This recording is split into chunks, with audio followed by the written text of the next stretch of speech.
Uh,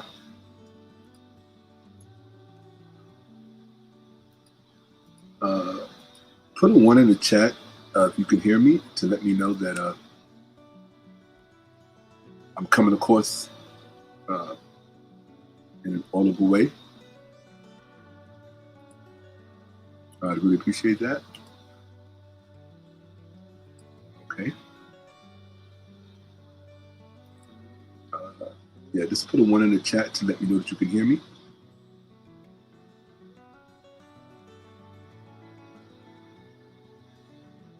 Okay, do that.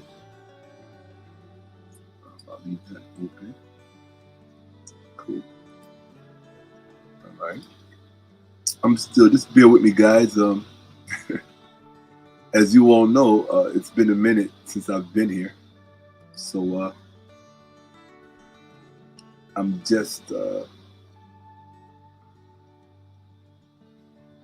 know, I can be honest, I'm relearning how all of this stuff works.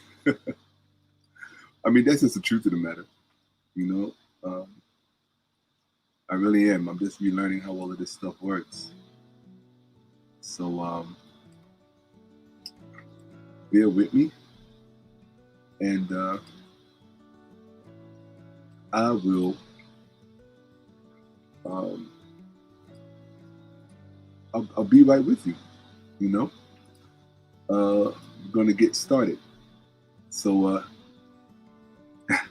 it feels strange to be back. Thank you. Thank you. I'm glad you can all hear me. Wonderful. So it feels, like I said, it feels a little surreal to be back. And, you know, yeah, I really have to relearn how all of this stuff works, you know.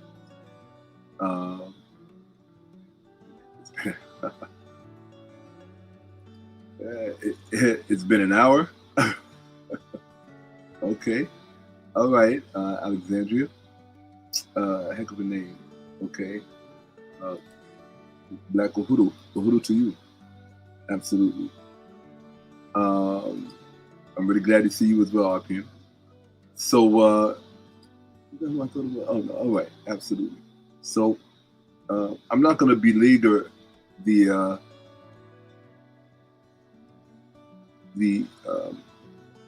introduction to this. We'll get with the personals and all the greetings and all of that stuff once I'm done saying what it is that I'm here to say. And I don't know, one of the things that people really don't get about me is I'm a very self-conscious person. So it just feels strange to be back in front of the camera again after I haven't been for some minute. Most of you know that I've been working on extracurricular things as it relates to film and other things, primarily film. Oh, thank you, Duao. I appreciate that very much so. Let me leave that up for a second. I'm leaving that up for a second because I kind of want you all to know that what I'm wearing has an explanation. And I think that the explanation is worthy of sharing with you all. So how much have you missed? I've been on for 4 minutes, maybe.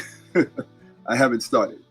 So yeah, that'll probably be my favorite comment for the evening. Only because of what's going on. What's going on here in the U.S., in the country,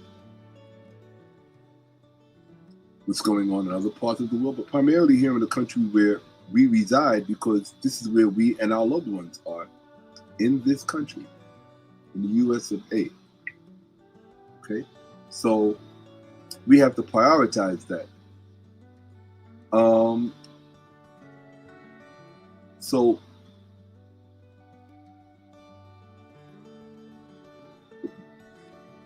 before we get started,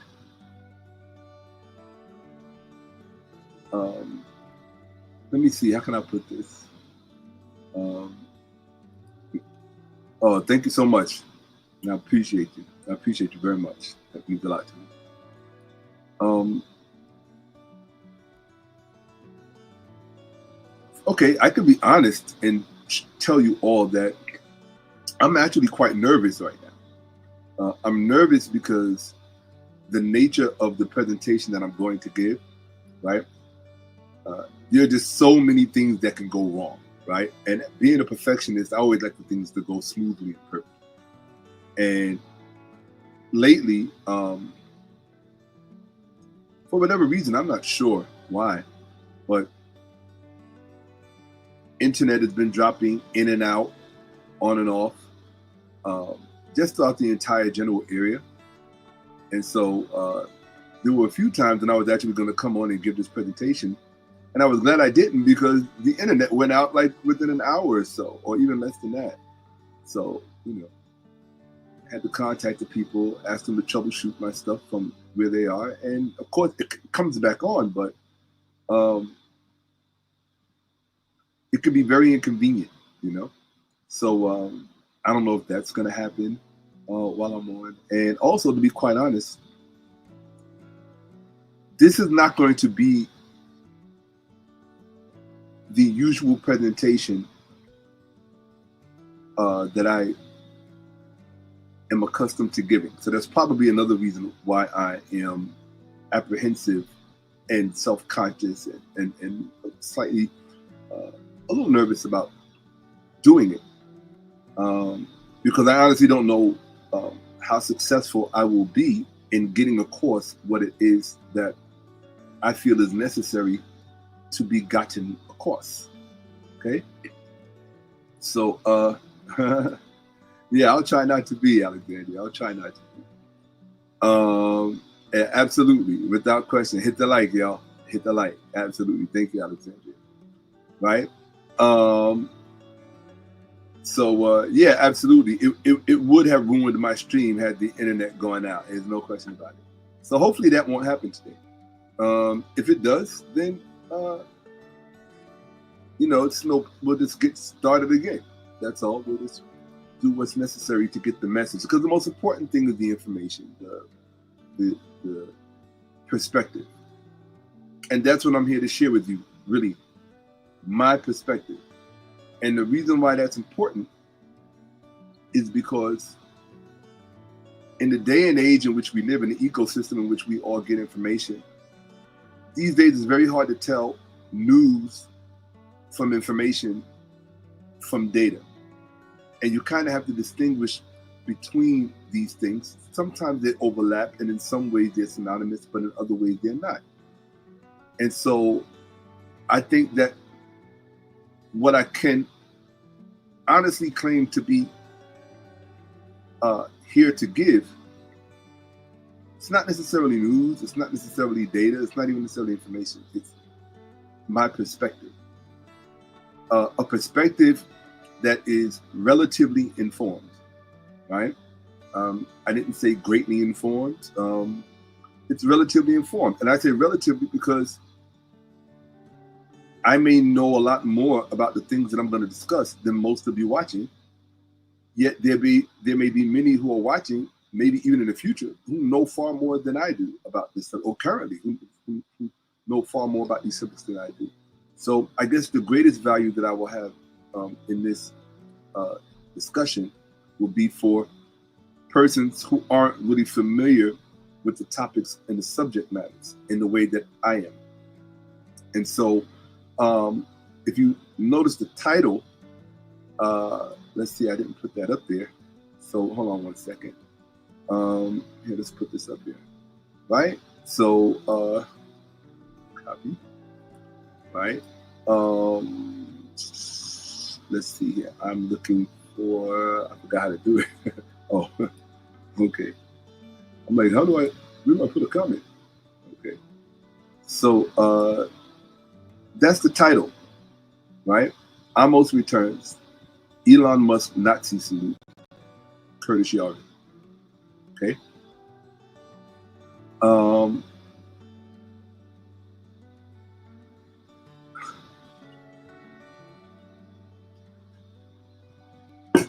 Alexandria, thank you so much.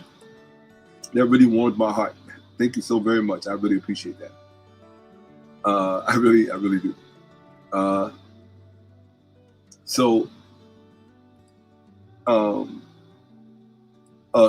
Thank you so much, Born in the Wood. I appreciate you.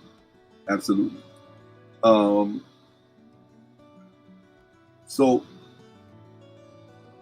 what I want to keep in mind are the people who are not present and who will be watching this in the future. I don't want to make them wait like forever for me to get to the meat of the discussion. So I'm just going to go right in. Okay, I'm just going to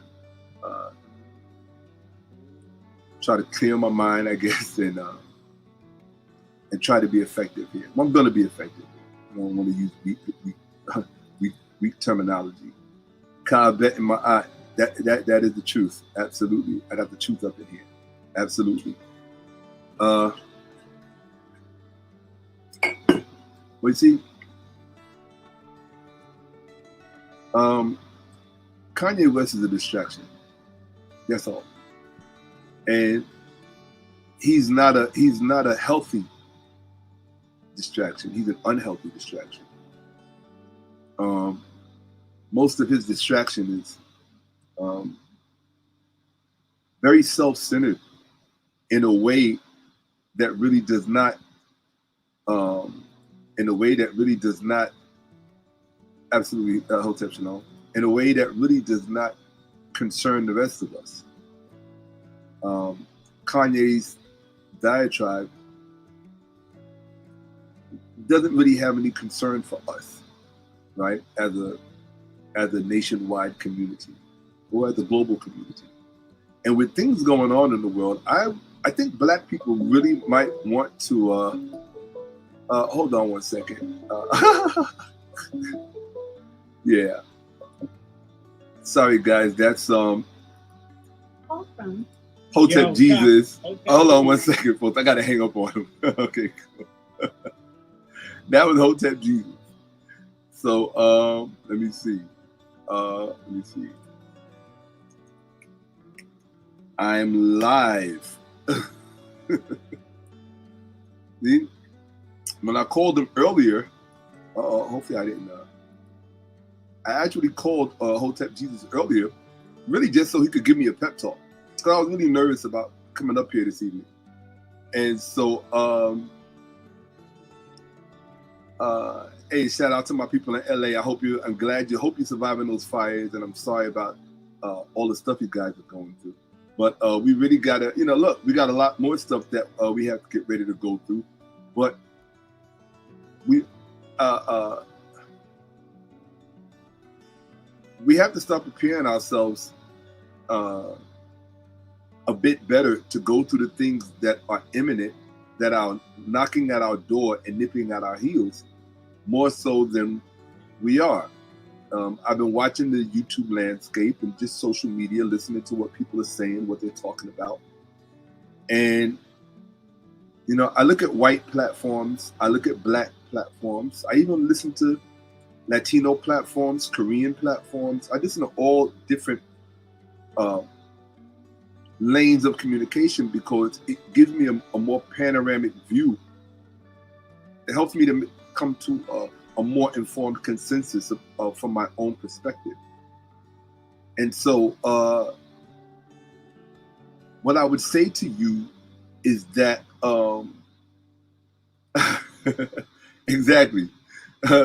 Call him back. It would be epic. Oh, you want me to call Hotep Jesus back? So he can say some slick ish on the bottom live on the air? No. Okay, so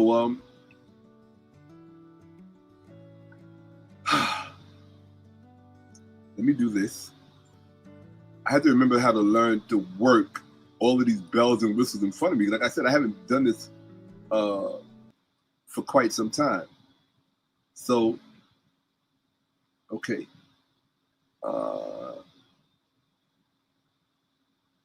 let's get started, and I think that the presentation will explain itself as I go. Okay? I think that that's probably the best thing to do. So let's see here. I'm telling you, when I tell you I don't know where anything is, I'm like, where is everything? I don't know where anything is. So, oh, and by the way, if my teeth are kind of like brownish, I'm sipping on hot cocoa. Okay, so that's why. So let's get started.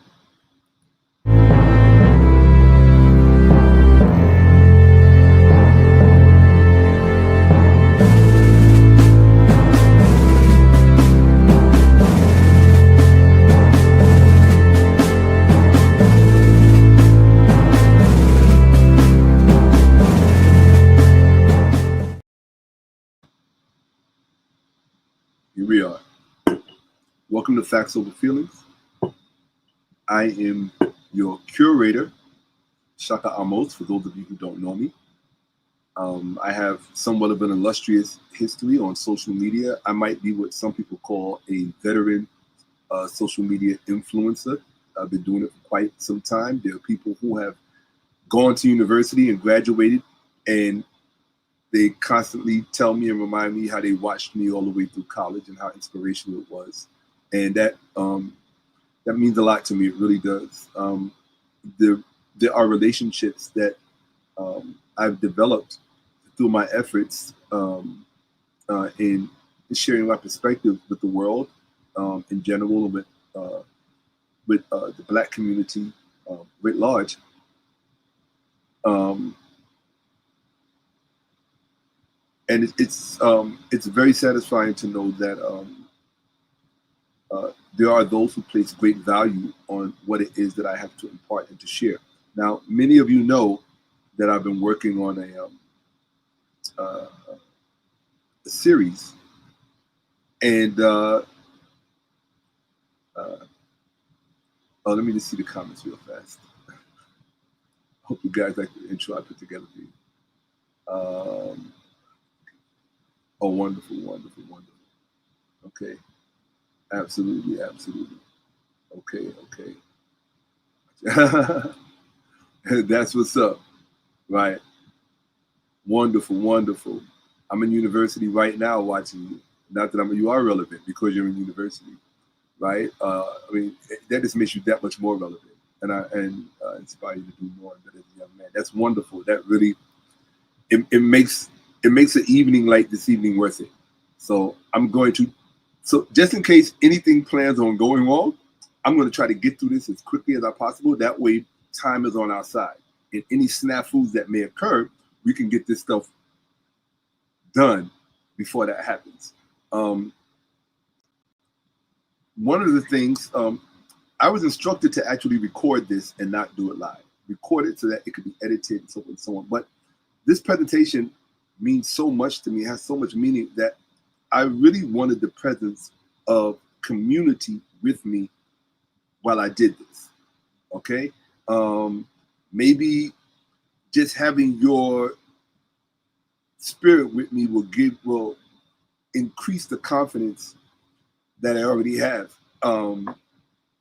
and or that I sometimes don't have, right? But just your presence alone, I thought would help me get through this. So because it's not easy. This is not an easy presentation. And to do it with just talking to a camera, I think I would do this presentation a disservice if I did that. So let's see. That's right, exactly. That's for the young brother in the university. Just because you're not famous doesn't mean you're not relevant. That's right. Fame is overrated. Take my word for it. Okay. Let's see. Okay, absolutely. Okay, wonderful. Well, here it is. Absolutely, here it is. So let's see here. For those of you, this is very important. Please click the like. This is very important that you support the channel because it inspires me to come back. The work that I do is strictly for the community, and look, I'm not ashamed to say I eat because you allow me to eat, and I starve if that is what you subject me to. So that is what comes along with the commitment, right? We cannot complain. So if you look in the corner, if you look at the top, pinned to the top of the chat, is my Cash App.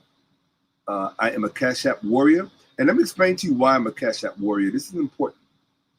Hold on one second. Oh, I'm in the wrong one. The reason I'm a Cash App warrior is because in order for me to talk about many of the things that I want to talk about and show you many of the things that I want to show you, I can't really have sponsorship. And not only that, but more often than not, it's almost impossible for me to monetize my YouTube channel and at the same time talk about the things that I want to talk about, because you already know how that goes. That deals with censorship, right? You have to speak a certain way. You stay off of certain subjects. Social media is just as censored as mainstream media. You know that. They police the language, especially now that we're living in a fascist state. And Mark Zuckerberg has declared his fealty to that fascist state.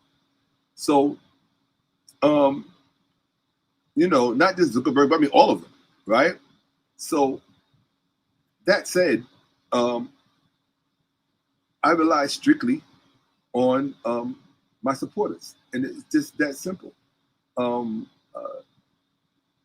However, I do have sponsors, and those, let me tell you who my sponsors are. I've been so busy working, putting this together, that I really didn't have time to put their names up here, but you will be seeing their names and probably their faces eventually if they allow me to. Thank you so much, Cobb. I really appreciate that. Absolutely, without question, absolutely. So, oh, wonderful, wonderful. Right, I'm gonna try to keep it moving. I told you I wasn't gonna spend too much time in the comments. So,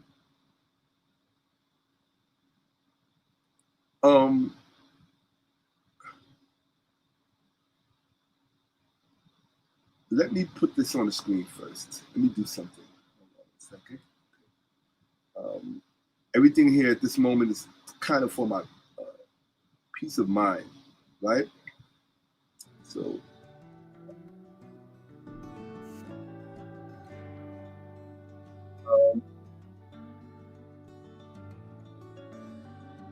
like if you guys knew what I had coming in this presentation, you'll understand why I'm breathing deeply. My breathing is kind of shallow, and I guess the only way to get over the nerves is to just forget about it, right? And just go ahead and do it.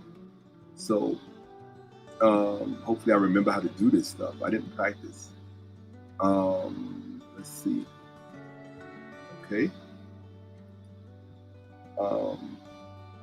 Let's see. Right? Okay, I remember how to do that. Right? Okay, I'm sharing my screen. Okay. All right. Okay. All right. I remember that. Okay, I remember that. That's cool. Right? I remember that. I remember that. And I remember that. Okay, cool. So those are the things that I need to remember. All right. Cool. So we can do this the right way. Okay. And okay. So let's see. This is very important. Now, how do I do this? I have to remember how to do this. Oh, that's right. So let me see. I'm gonna come here, and I'm gonna come there. Right. So when that's done, what the heck? Oh, all right. So that does that. Yeah, I just remembered. I think I might have to upgrade my StreamYard to be able to see things the way that I need to see. I don't know. I really don't. So let me see. No, that's speaker view. This is, I thought that was speaker view. Okay. So on stage, I don't know. And that's, I don't know. Media presentation. What does that do?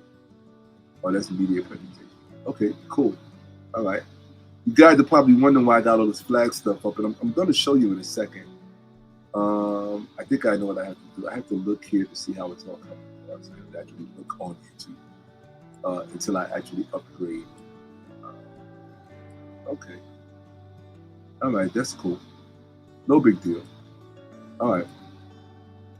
So, oh my God, pretending like I do. This is the speaker view. Okay, cool.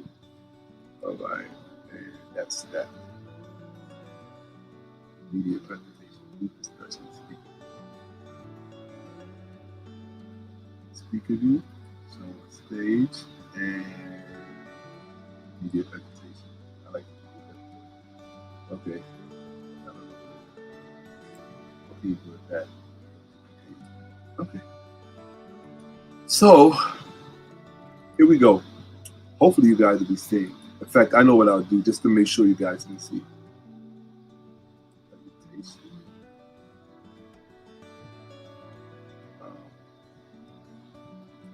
Screen.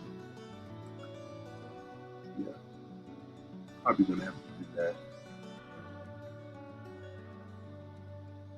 Because screens, no, I don't want to do that. That's not good. So yeah, entire screen. That's what it is. Allow. Okay. So I just have to remember that. Oh, I have to remember what window this is on. Okay. All right. So that's that. That's that. Okay. I kind of remember it. Not a lot, but I kind of remember it. So, and when I want to make sure you guys can see it, I have to come into this window. Okay, cool. All right. So that's the fourth window. All right. So I need the fifth window. Cool. Fifth, sixth, seventh, and eighth. Cool. That's what I can do. I can do that. I can count. Right. So let's go back to the fifth. All right. So let's go back to the sixth so we can actually look at the presentation. Here we go. All right. I'm just going to check on YouTube to make sure you guys can see it. I have to be able to see what you guys can see. So I'm actually looking at YouTube right now, just waiting for the video to catch up to make sure that you guys are seeing correctly what you need to see, right? Okay. This is not easy. I'll find out if I need to upgrade my StreamYard in order for it to appear the way I need it to appear. So come on, let's go, Shakka. Let's go. All right, that should be where I am now. Right, cool. Oh, I'm still, all right. I'm looking at YouTube, so there's a lag in my YouTube video. I'm just watching to see what you guys see when I'm doing what I'm doing. Okay, right, that seems to be it. Great, okay. I guess I was still experimenting, still trying to figure it out. Okay. All right. All right. And come on, go to. There you go. That's where you should be, and that's what everybody's seeing right now. Should be. Okay. There we go. Stop sharing. No, I'm not going to stop sharing. But what I do wish is that I knew for a fact. Let's see. Yeah, that's it. All right, cool. So here we go, people. In fact, I'm sorry. I need to come here first. So for now, just forget about that part. So you'll be seeing me on both screens. It's not a big deal. I wanted to have something present with respect to what I'm going to be showing you guys, but this thing won't let me do that. So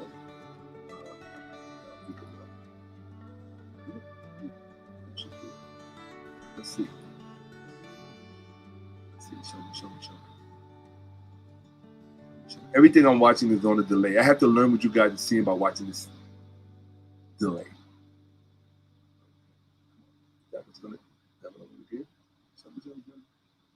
There we go. That's what I want. Yeah, that's cool. All right, that's cool. All right, so I'll leave that there. So I can't see you, but you can see me. So how can I put this?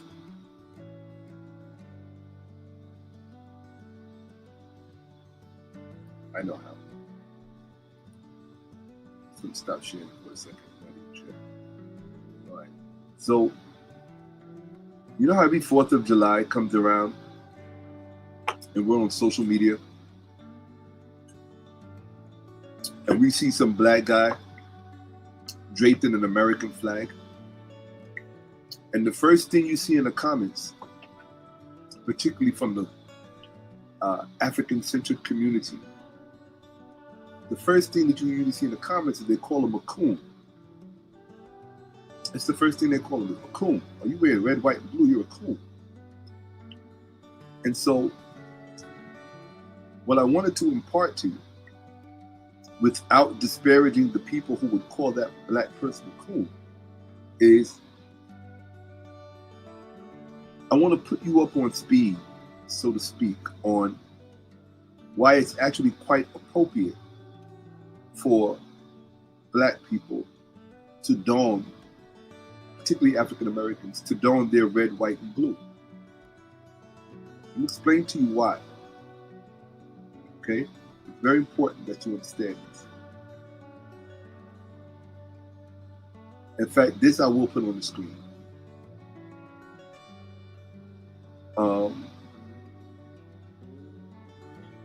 Yeah, I'm going to be back and forth on this a lot. So I'm going to get used to it until I can figure out how to get this thing back working properly. Okay. Now, okay. So I'm going to come here. And I'm going to come here. Here we go. So,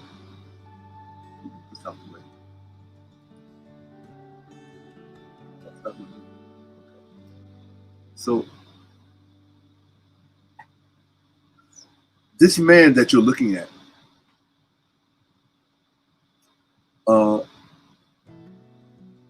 his father was a slave in the United States of America. Okay? This man that you're looking at,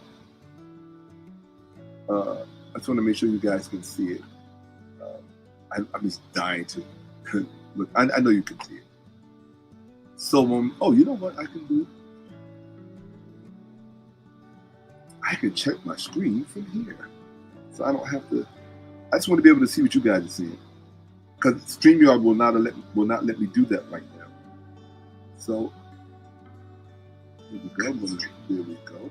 Okay. All right, great. So I can see what you're saying now. Wonderful, wonderful. Okay. So this gentleman right here, his father was a slave in the United States of America. And he himself was born in 1896. Okay. Within living memory of slavery, which means that he knew a lot of people who had been slaves, including his father. Many of his family members had been slaves.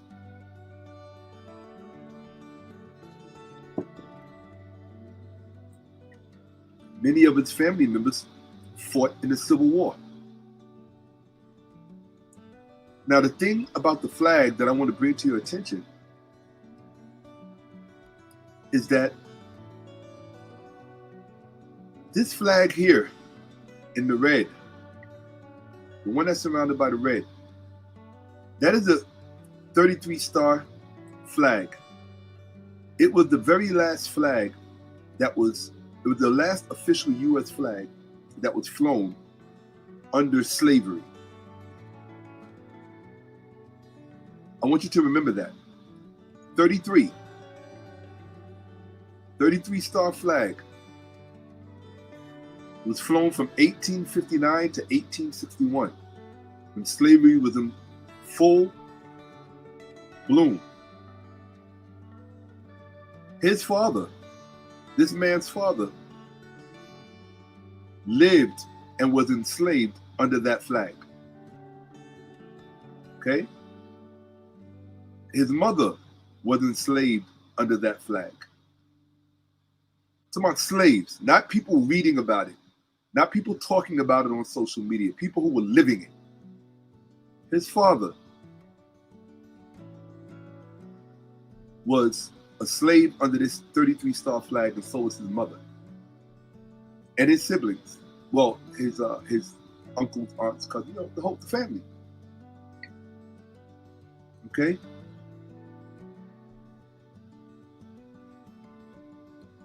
This star here, or rather this flag here, forgive me, this flag here, the one directly beneath it,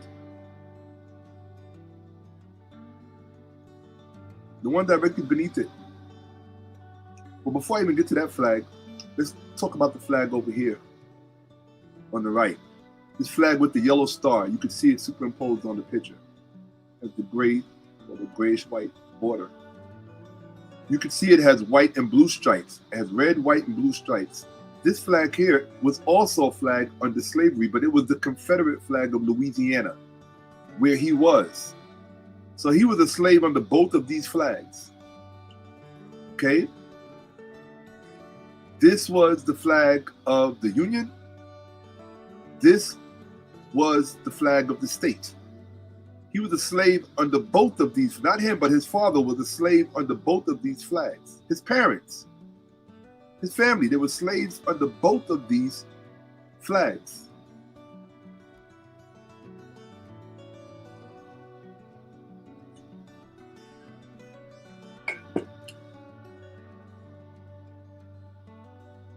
Now, when I consider his age, or rather being born in 1896, chances are most likely, from a generational perspective, it was his grandparents who were slaves under this flag, and his parents would have been slaves fighting for their freedom under this flag.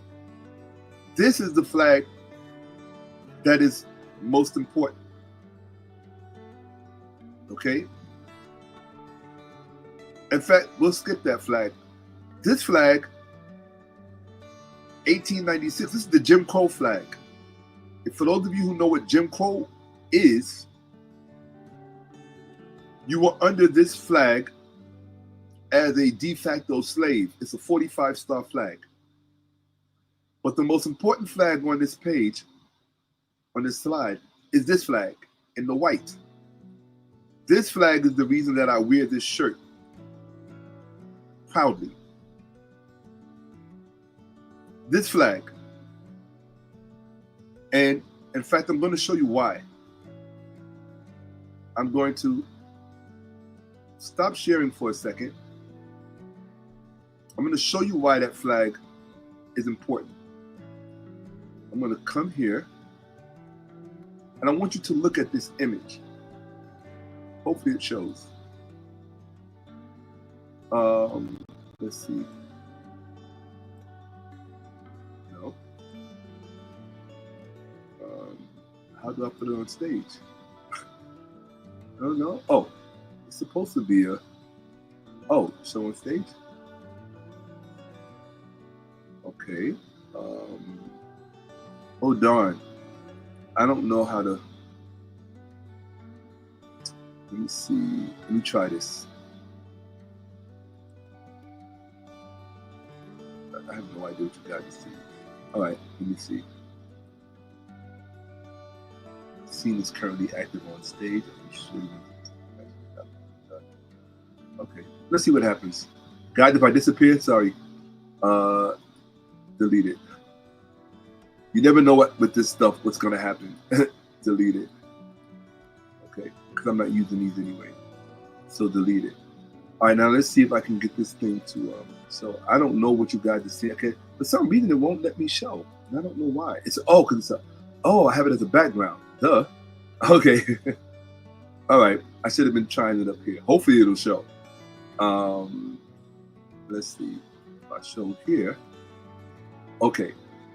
Can you guys see that? You should be able to see that. This is the 36-star flag. Do you see what's taking place in this flag? This is how black people in America got free? By killing, oh, I'm sorry, you have to say unaliving. By unaliving and slaughtering those who would keep them and their family, their women and their children, enslaved for perpetuity. That means forever. Because these people in the southern part of the United States had no intention of freeing their black population. And so our ancestors in this country picked up guns, put on uniforms, and asserted their own divinity, not their rights, not their human rights or their civil rights, their own God-given divinity. They asserted it by doing what was necessary, and they did it under that flag. They did it under this flag, the 36-star flag. So don't you ever let anybody tell you that this is not your flag. It is the only American flag that I abide by. I do not abide by any other American flag.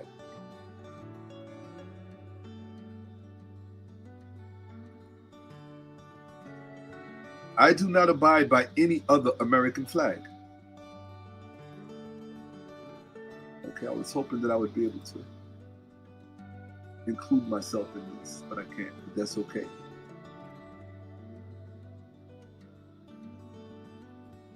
I wanted you to see this. Most of you don't know this flag exists. And it was a black artist in Pennsylvania who made this coat of arms for that flag at that time. This is a real coat of arms. And it was for the 22nd Regiment U.S. Colored Troops, our ancestors, our African ancestors. And I know many of you have a problem with the fact that they were African, but they were indeed African. If you familiarize yourself with the records, you will know that. This is our flag. This flag and only this flag in this country. There is no other flag that I would salute. There is no other flag that I acknowledge or abide by as our flag. This 36 star, why? Because it's under that flag that we conquered. It's under that flag that they surrendered to our efforts. Not only our efforts, but to our efforts. And how can I put it? They didn't have a problem with DEI in that war. They had no problem with DEI in that war.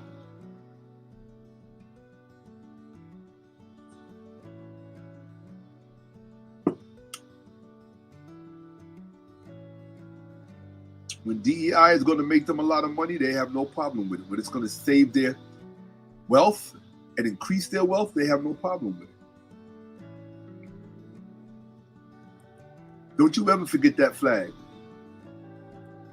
It's a 36-star flag. Look it up. Go to your phones, go to your computers, and look it up. 36-star flag. 1865 to, I think, 1871, I think. I'd have to look at it. I have it, in fact, I'll tell you right now, to 1877, 1865 to 1877.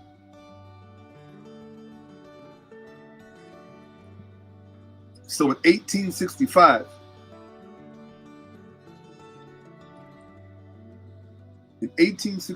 when those crackers surrendered, it was under that flag. When they said uncle,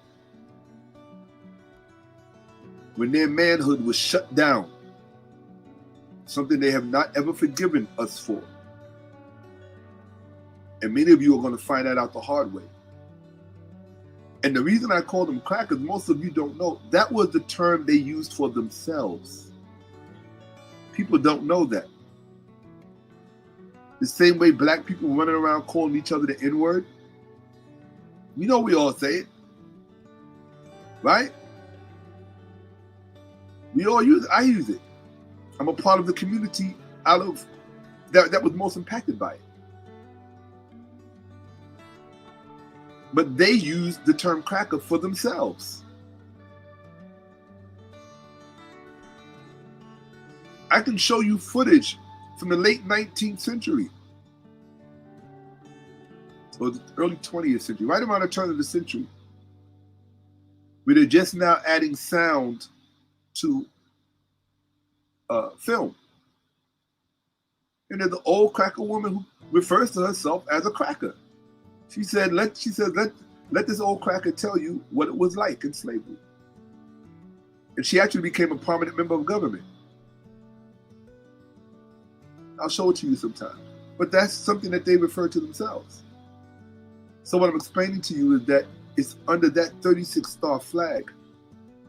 When I wear this, that's what I'm representing. We conquered under that flag. Don't you ever forget that. Don't you ever let anyone take that away from you. Don't you take that away from your ancestors and fail to live up to the example that they set.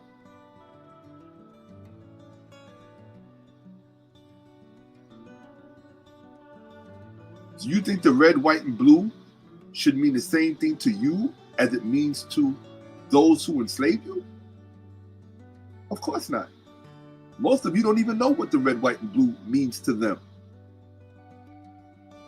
Not because most of you don't know much about anything. You know that's true. It's not your fault. It's by design. We were made to be that way. I'm doing a whole presentation on that. But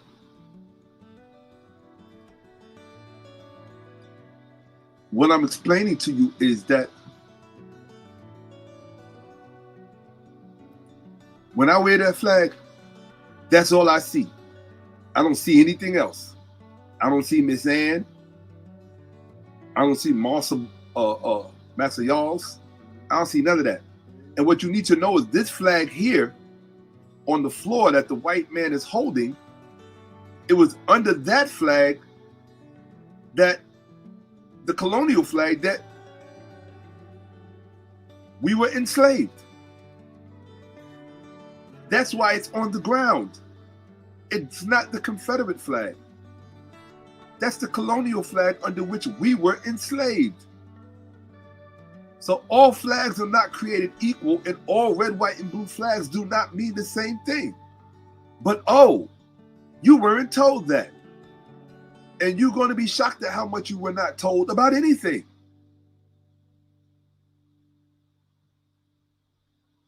Most white people don't know this. This is your flag. You earned this. You don't owe an explanation to anyone when you represent those colors. Now let me explain to you what those colors stand for in my world and in my lexicon. That red stands for that white blood that we spilt by the gallons. All the white sons and brothers that we dispatched from this planet, that's what that red stands for. All of the white sons and brothers and uncles and cousins that our fathers dispatched from this planet, removed them off of Earth in pursuit of the freedom, well-being, welfare, and interests of their women, children, and themselves. That's what that red stands for. Don't you ever apologize to anybody for that. You don't owe anyone an apology for that. And anyone who would seek an apology from you for that is your enemy and has nothing good planned for you, because they have no respect for you. And things and people that people have no respect for, they do not think twice about its destruction. If you don't believe me, Ask those people over in the Middle East. You know who I'm talking about.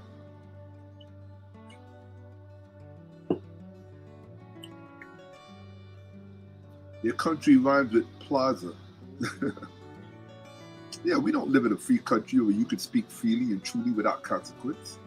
You can't even say the name of that country, probably without losing your YouTube channel. Or speak on truthfully about that conflict. Truth is the greatest enemy on this planet. Don't you ever forget that. As long as certain interests are in control. Well, truth is always a threat to in power, period. That's irregardless of color. Truth and power are always at odds because power always seeks to be a truth unto its own ends and self. I said it, therefore it is true. It's called the twofold philosophy. And the same was true in Kemet. People speak about ma'at, truth, justice, and righteousness. But when you get deep into the literature, you will also discover that under certain kings, ma'at was ever the hell it was that I said it is. Why? Because he could claim to be the son of ma'at. Each Nisut that sat on the throne of Kemet was the son of Ma'at. Not just Re, but of Ma'at. So he said Ma'at, or she, because we had female that ruled as king, they said Ma'at is whatever I say it is. And this is the way truth works.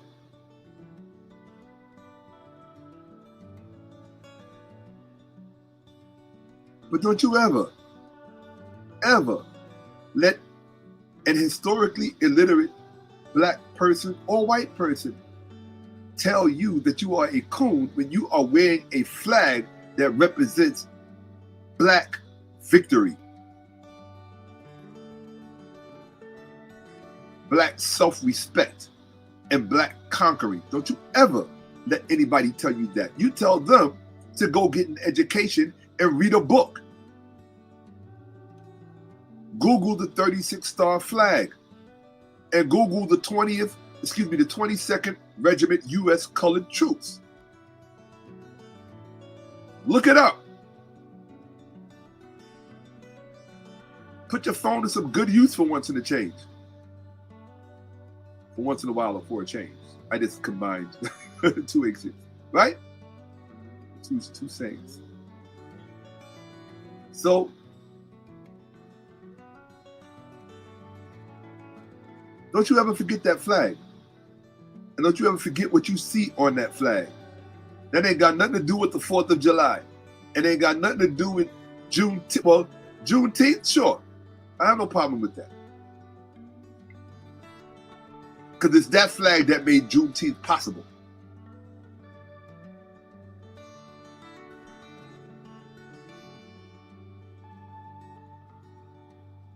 Let me tell you who hates this flag more than anybody else. This particular flag. You know them people that like the rebel flags in the South? They hate this flag because it is the antithesis. This particular flag is under this flag, the 36-star flag that they submitted. Put their hands up and said, I give up. So when you see me wearing this flag, don't you think about anything else. Nothing else. And when I see you wearing it, I'll salute you because I know what you're wearing it for. The red stands for the gallons of blood that we spilled righteously. We righteously spilled that blood. The blue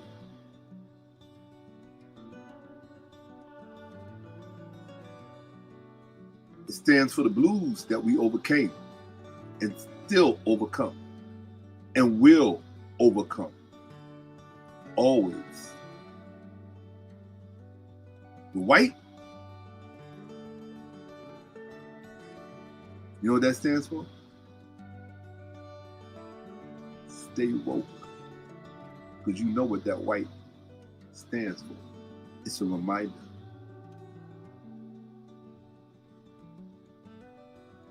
Okay? The stars.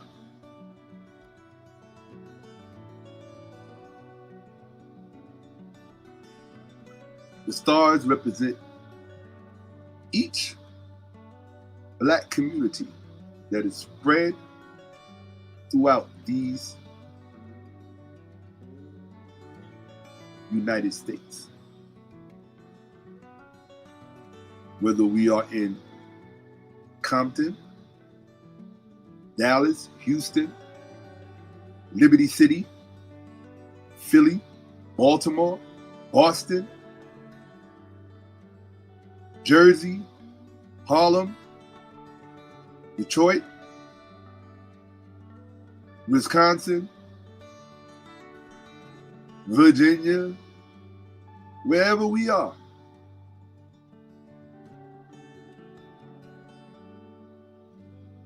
Wherever we are. Just pick 36 states, that's all.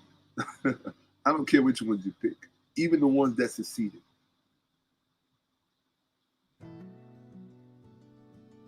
But that's what them 36 stars represent, us.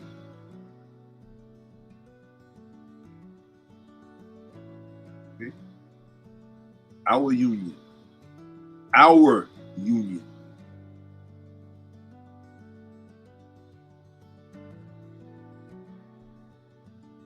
Now, out of respect, this is also, and respect is important. This is also an accolade that we share with those people who were not black, who fought and died with us and for us and for themselves. They wasn't just dying to fight for us. But those lives meant something. Those lives lost, those are real lives lost, no matter what the motive was. Those are real lives lost. And the eventual outcome was our freedom for us. We fought for our reasons, they fought for their reasons. Okay?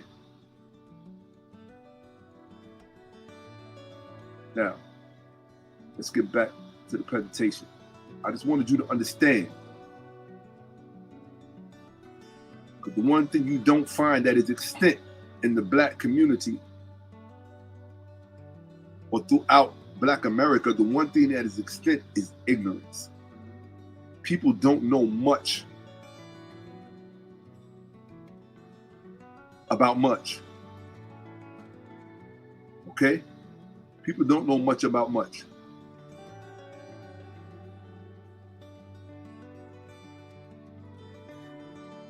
Okay? You know what? This presentation that I'm giving tonight was done almost a month ago. But I refused to give it until this shirt arrived. Facts. That's how important it was for me to be draped in this 36-star flag.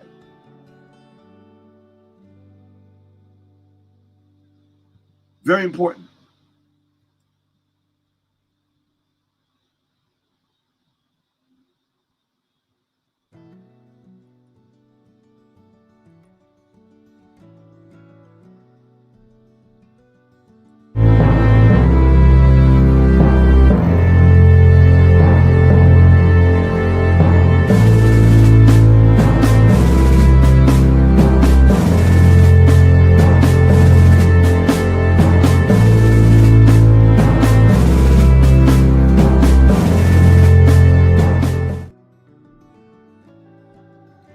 Played that for a reason.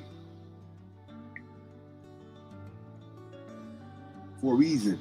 Because now you understand the significance of it. Whereas when I first played it this evening, you was probably wondering where's Shakka coming from with all this? And why is this all of this red, white, and blue stuff?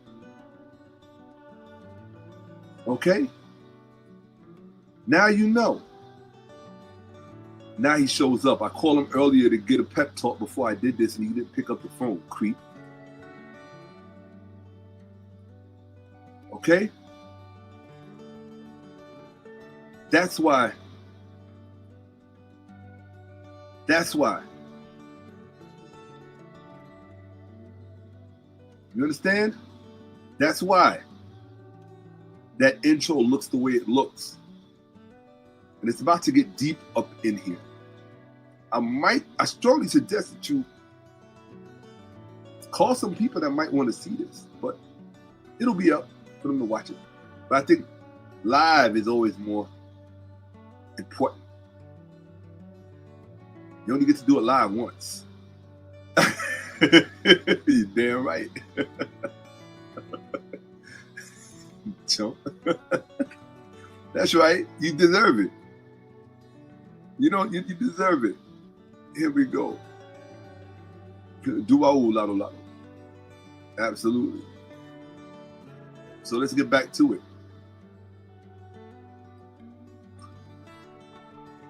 Okay. I'm gonna remember how. Okay.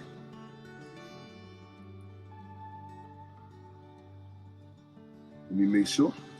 Yes. Yes. Okay. So this star in the middle, or this flag in the middle with the white around it, that's a 36-star flag. It's under that flag that his forefathers conquered. Don't forget that. Your forefathers conquered. This man was raised by slaves, former slaves, his mother and his father, his grandparents as well, because they were still living at the time. Folks back then in the South, they lived to be 103, 104, like they still do today. But it was more normal back then. I know because I knew some of them.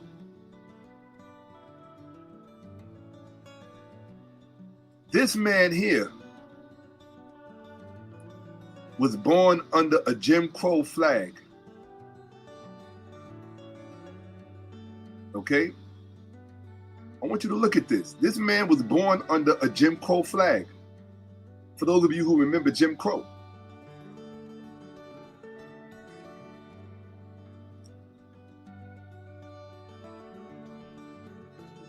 That is the 48-star flag from 1942. Jim Crow was in full effect in 1942 when he was born. Nice good smile on that young man. 1942.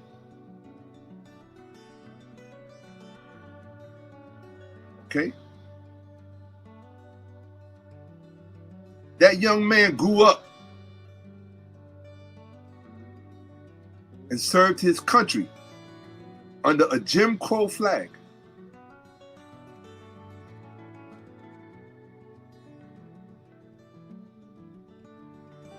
That man right there, the one that was born to slaves, that is my great-grandfather.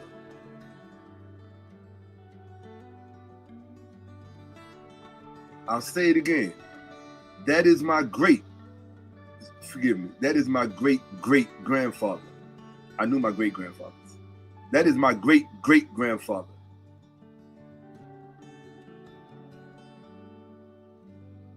I say it again. That is my great-great-grandfather. There may be one more great in there, which would make him my great-great-great-grandfather. But 2 greats is enough. That is my great-great-grandfather.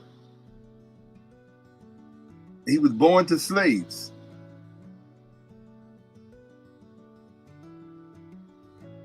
I'll say it again. He was born to people who had been slaves in this country.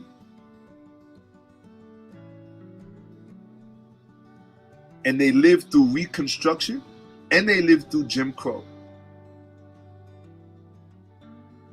That is his son. Excuse me. That is his great-great-grandson, which is my father. That is my father who served this country under a Jim Crow flag.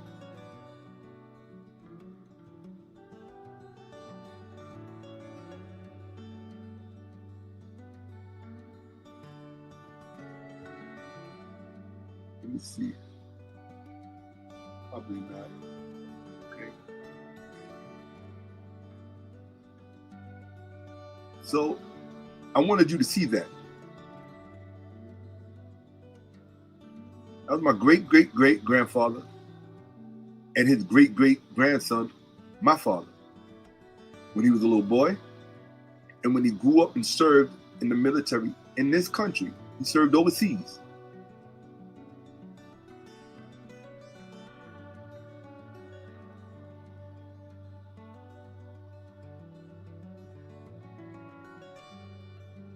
Let's see.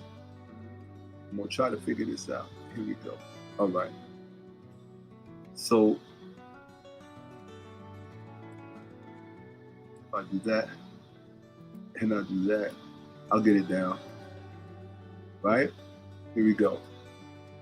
Okay? All right. Here we go. Come on. Here we go. Okay, now we're talking.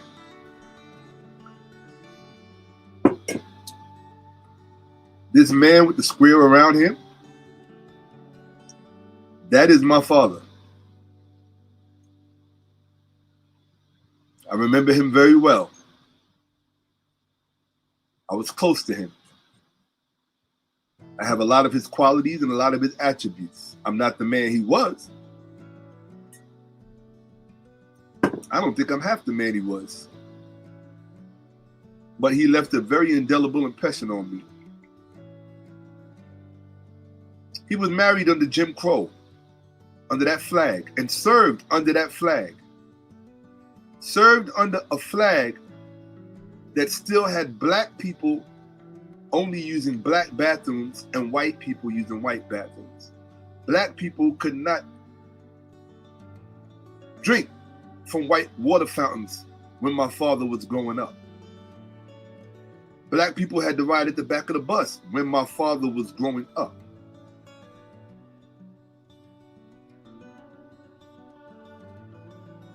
That is my father, who served his country. See, they don't have a problem with DEI when it comes to you shedding your blood.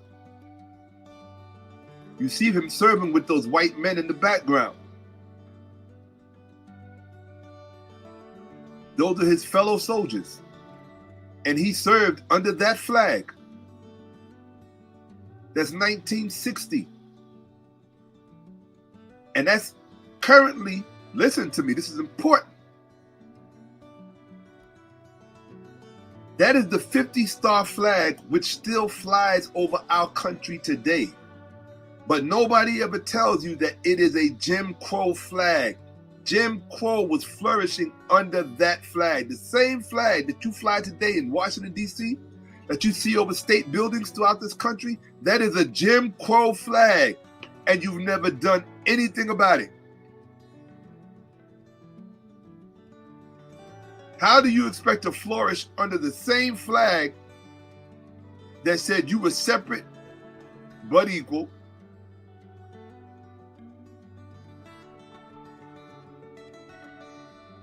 And didn't mean to equal. That same, it's a Jim Crow flag. That's right. The current flag with 50 stars on it that represents our 50 states, that was flying in 1960.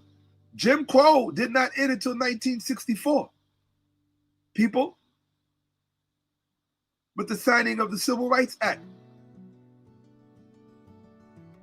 So why aren't you taught that in school, that our current flag was a Jim Crow flag, is a Jim Crow flag, not was, is a Jim Crow flag.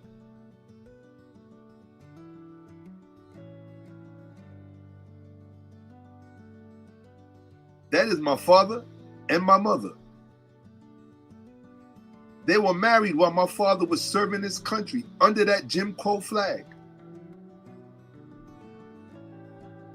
I'll say it again. They were married on a United States military base in this country, in that photo.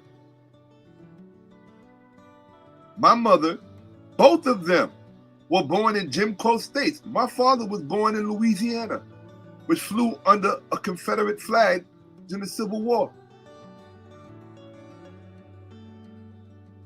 My mother was born in this state, South Carolina, under this flag, a slave flag. This was the flag under slavery in South Carolina, which still flies to this very day. And this was the flag that her great-great-great-grandparents were slaves under this flag from 1863 to 1865 in South Carolina. This particular flag, where it has the rebel flag in the corner, in the top left corner, and then the rest of it is white. It's called the stainless steel flag. Both of these were slave flags. And I spent my childhood in these slave states, former slave states. Well, it can't be former if you're still flying the same flag that you was flying if under slavery. How can it be the former slave state? You got the same flag.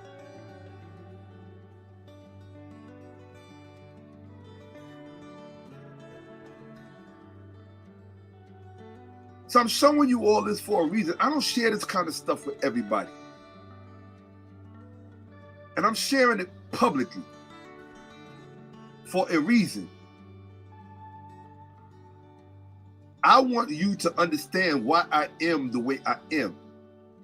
I didn't just fall out of the sky. I fell out of her. I fell out of him first into her. Then I came out here to hang out with y'all.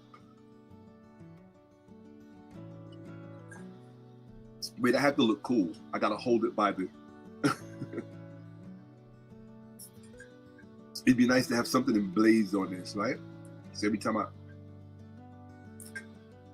know I have stickers made and I'll put something cool on here, like a D, what they call a D, what is it? I think it's a decaf or something like that. Yeah, something like that. Not coffee, but it's called a decaf when they're like plastic and you put them on. But anyway,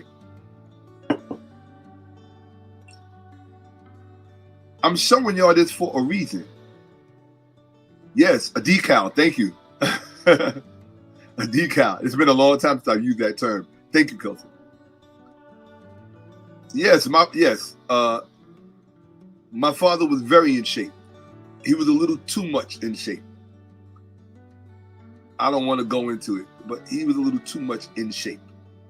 And he liked to fight a lot. Like hardcore fight.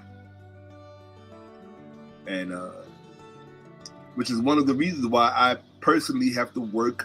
Throughout my whole life, I've had to work on my temper because I got it from him. Honestly. And I try to take that energy that I got from him, and that's what I'll put into my research, my studies, all my other efforts. I do, because he had a very special energy.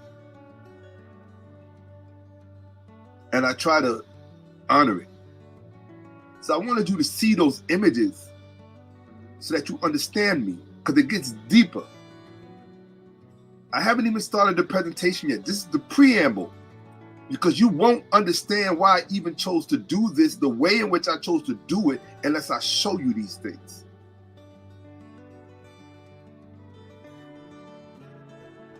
Now I'm going to remember how to get back there. Okay. I'm going to just read. I'm going to read and allow hopefully to go right back to the way it was, which, yeah, great, awesome.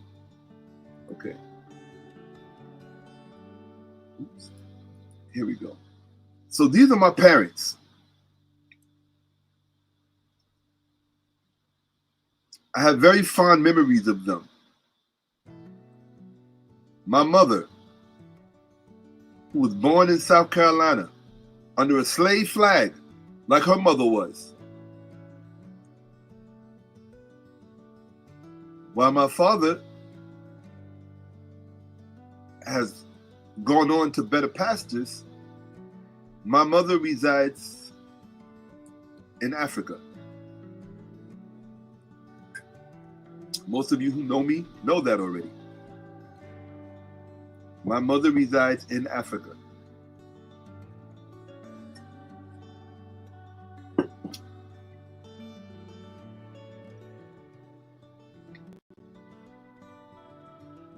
This is a woman who was born in South Carolina, raised in Harlem and Brooklyn, who chose to spend her remaining years in Africa. And she told me she got the courage to do it from me. Can you believe that? I still don't believe her. But that's what she said. She said she got the courage to do it. But she didn't tell me, she was telling somebody else that, and I overheard her say it. And I was shocked, because I never knew that. She heard me having a conversation with someone once, and I said something that inspired her, and she said it gave her the courage to do it. So, yeah. Now, this is my mother's second husband, a very special man to me. He's a World War II vet. He fought in World War II as a soldier. He carried arms. He bore arms. The same way our ancestors did in the Civil War, he did it in World War II. World War II vet. It's a Jim Crow flag. It's the 48-star flag from 1912 to 1959. Excuse me, 1959. Yes. From 1912 to 1959.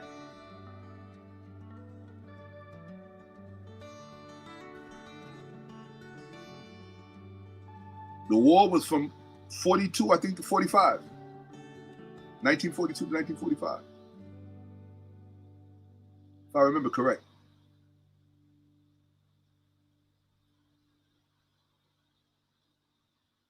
So,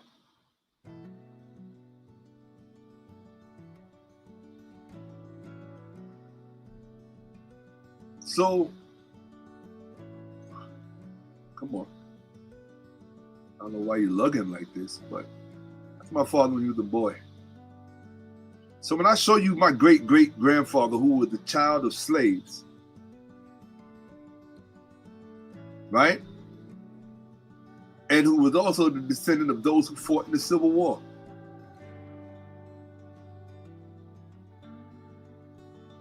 His great-great-grandson, my father, then my father serving his country under Jim Crow flag. My father asserting his manhood and serving his country, doing a respectful, honorable thing under this flag. And that's the current flag that he did that under. He did it under two flags. He did it under the 49-star flag, and he did it under the 50-star flag. So my father lived under 3 official U.S. flags. The 48-star flag, the 49-star flag, and the 50-star flag. My parents being married under the 50-star flag. My mother's second husband, World War II vet. And with all that Americanism in my blood, in my veins, and in my pedigree, and in my history, to watch social media in 2025. There goes my parents under all of those flags, with all of these flags in my history, in my personal family history.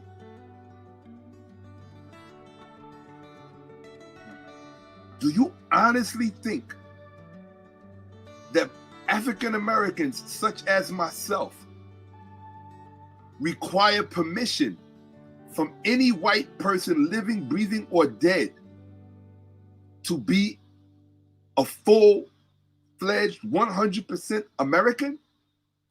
You think we need your permission? You better remember that 36 star, our flag. Don't forget it.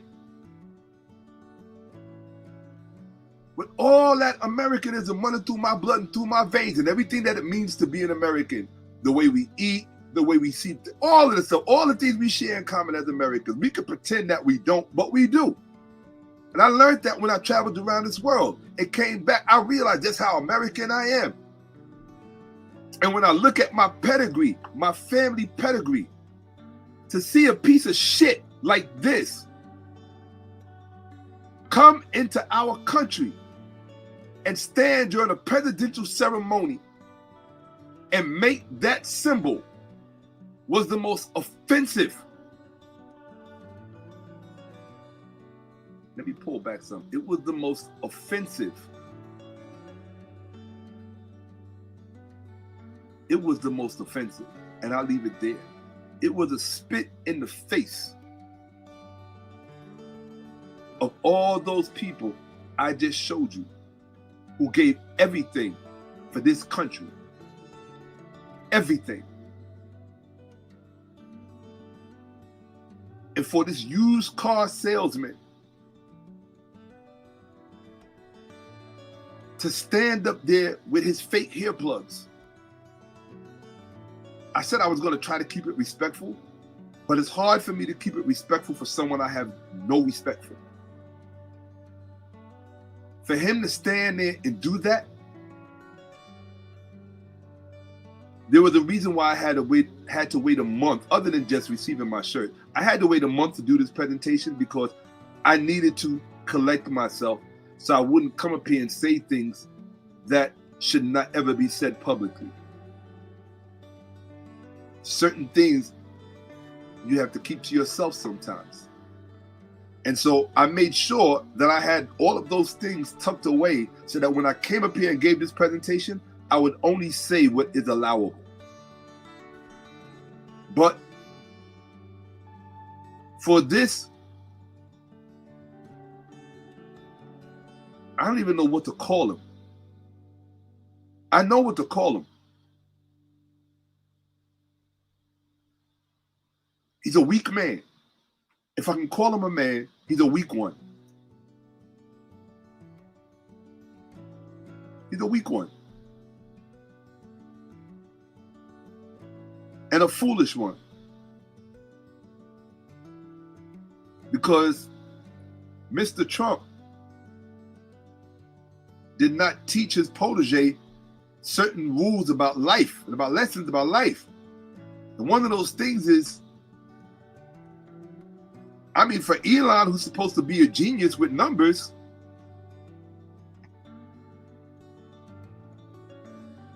I saw your numbers drop with Tesla in the stock market, and I see how bad the damage is. I see your contractors pulling out of Starlink because of what you said on your platform.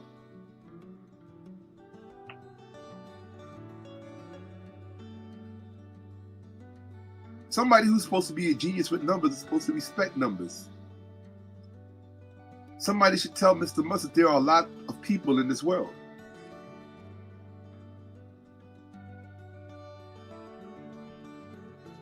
Now, everybody that you see here around him is all a part of this story. That's why they're up there. They're all a part of it. And the one thing that I found severely disappointing, one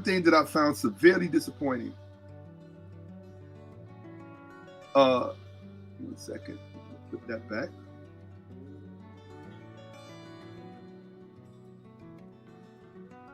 I'm starting to get the hang of it now, a little bit.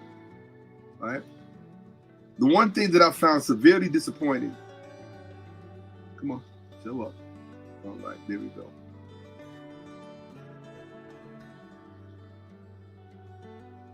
The one thing that I found severely disappointing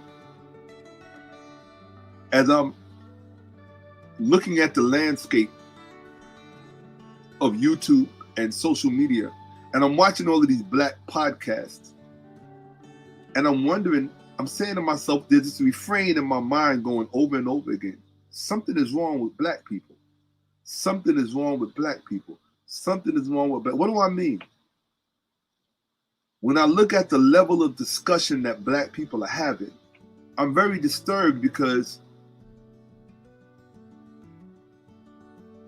you know, a lot of black people talk a lot of smack about these MAGA people. But the black people who talk smack about these MAGA people, they're not much more intelligent.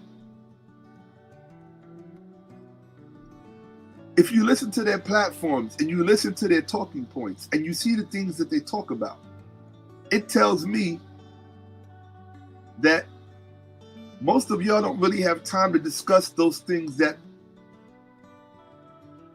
are very relevant to everything that's going on right now and will continue to go on. Because if you know what I know and what many others know, what you're looking at, what's going on right now is bigger than Trump and it's bigger than Elon Musk.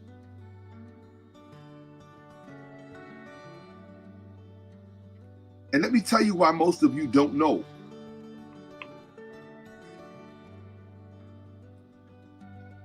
The reason most of you don't know that, let me put that back up there. Back. Yeah. Let me put that back up there. The reason most of you don't know that what's going on is much bigger than Trump and Elon Musk, they're just a part of it.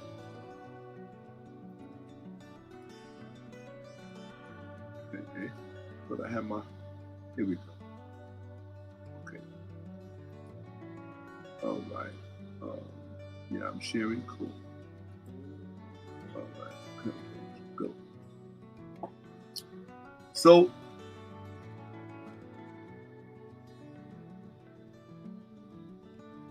oh, I thought here we go. So, cool. All right. So, let me first explain to you why most of you, I'm not saying all of you, or even many of you, but I would probably say most. I'm not going to say all or most, but I would say many. The reason why many of you don't know that this is much bigger than Elon Musk and Donald Trump, it's the same reason that, you know what I call black people in America? I'm dead serious. I'm very serious when I say this. I call black people in America breakfast, lunch, and dinner. That's what I refer to us as. That's what I refer to y'all as. I'm saying us, but I want you to know I'm talking to y'all. I refer to us as breakfast, lunch, and dinner. You know why? Because you have been served, you and your children have been served up to be eaten, to be consumed by white supremacy, by white ideology. Yes, white supremacy ideology. You have been served up by your leaders. Let me put it to you like that. You have been served up by your leaders to be eaten and consumed by white supremacy ideology. Now, that's only a half truth. And I'll tell you why. Because only half of what I said is true. I said that you have been served up by your leaders to be eaten and consumed by white ideology supremacy. The reason that that is a half truth is because the first part of that, or rather the second part, when I say by your leaders, that's a lie. You know why? Because you don't have any leaders. You're leaderless. Damn near for the first time in this country since black people have been here, you are leaderless. You have no leaders. Who are your leaders? Name them. Name the organizations. Name the institutions. Who are your leaders? You don't have any. You know why you don't have any? Do you know what made that come about? I should have put his picture in here, but I didn't.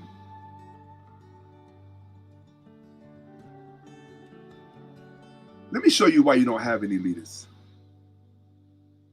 Let me stop sharing for a second. I'm going to show you why you don't have any leaders. Here we go. Let's see.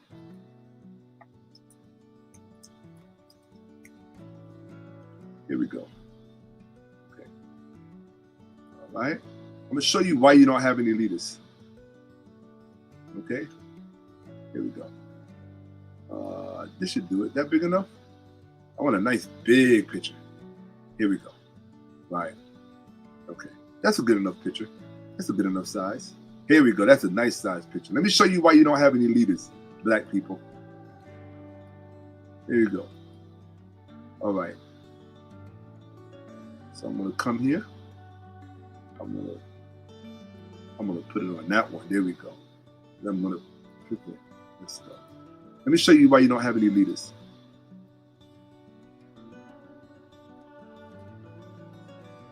Okay. All right. Go. Oops. Now, here we go. All right. All right. Hopefully you can see my screen. Let me see. Let me make sure. There we go. This is why you don't have any leaders, people. Okay, let's click on that and see what happens. Here we go. Click on that. There we go. You see that? There we go. Hold on. I want to get that picture nice and big. That's the reason you don't have any leaders.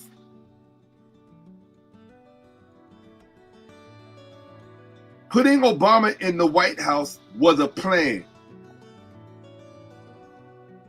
that y'all didn't know anything about, and you still don't talk about it to this day. Barack Obama was put in the White House to displace all of the current black leaders at that time. Look at the 3 to 4 main black leaders that were left, that were still leading. And no, they were not perfect people. Many of them had deep, deep flaws, as almost all leaders do. Why? Because almost all humans do. Being a leader don't mean you're not human. It doesn't mean you're not corrupt or can be corrupted. It just means you're a leader, period. Let me explain to you briefly. Here we go. All right. And let's put him back on there. Okay. So let me explain to you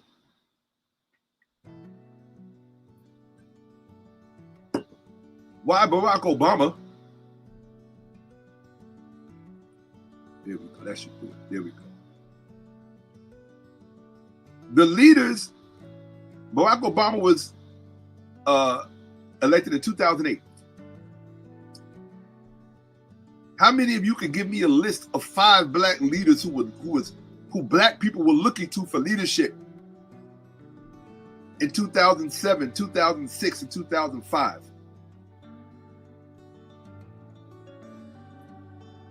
I'll tell you who.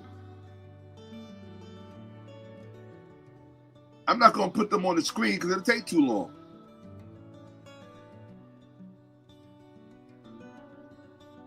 In fact, I'll put them on the screen. What the hell? Why not? Here we go. Let's see.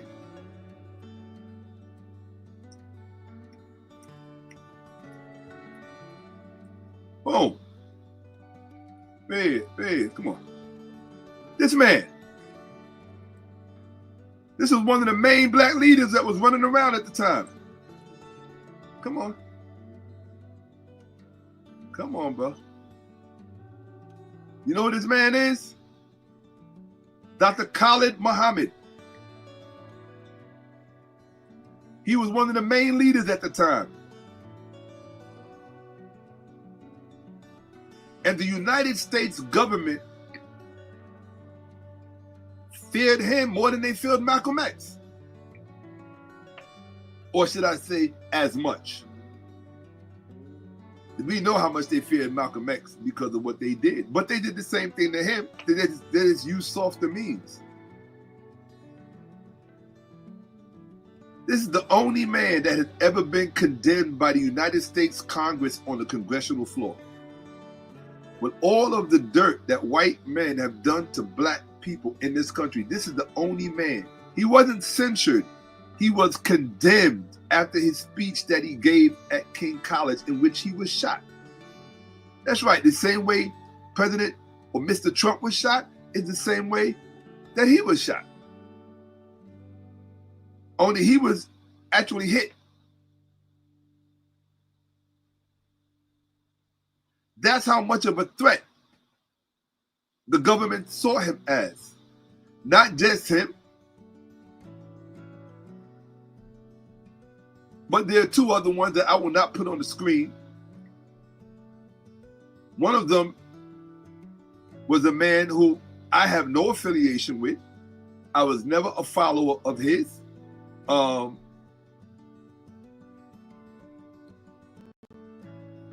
The other man was 𝓈𝓁𓏭📫. Right. You know who that is. I don't need to belabor his name. But you have to look at it from the government's perspective. They were looking around at a population that was going to go in one direction or another direction. They were going to be good for, you have to look through their eyes. They were going to be good for business or they were going to be bad for business. And the way in which Black people were being led by Dr. Khalid Muhammad, who was the most prominent leader of the time because he was willing to engage in armed struggle. And he had very definitive views about South Africa. Very. And the other person's name, I'll tell it to you right now. Hold on a second.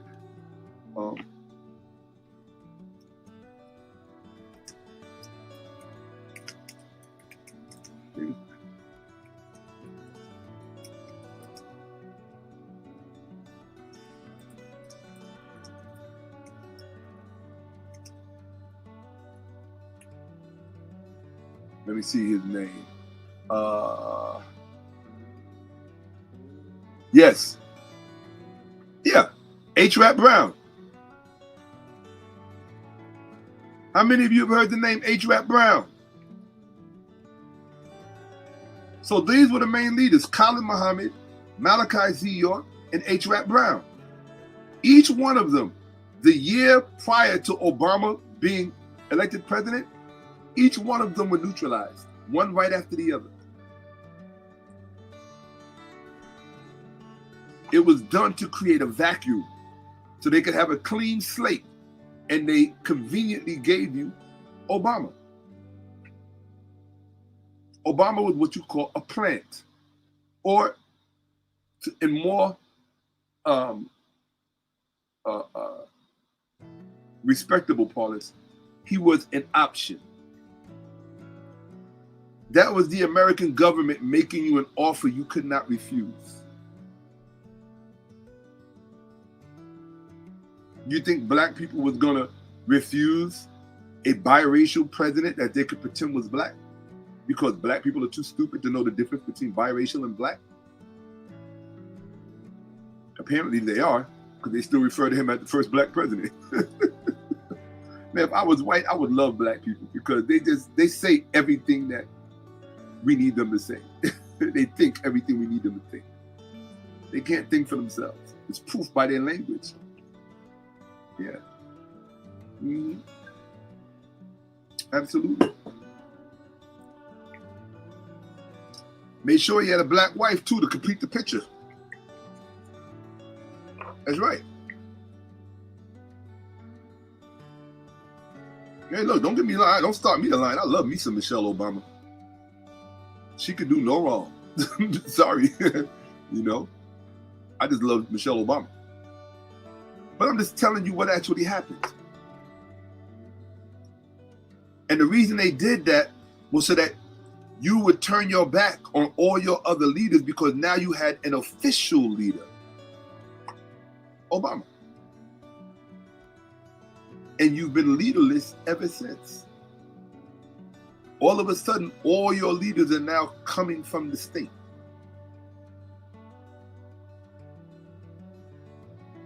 All of a sudden, all your leaders are coming from the state.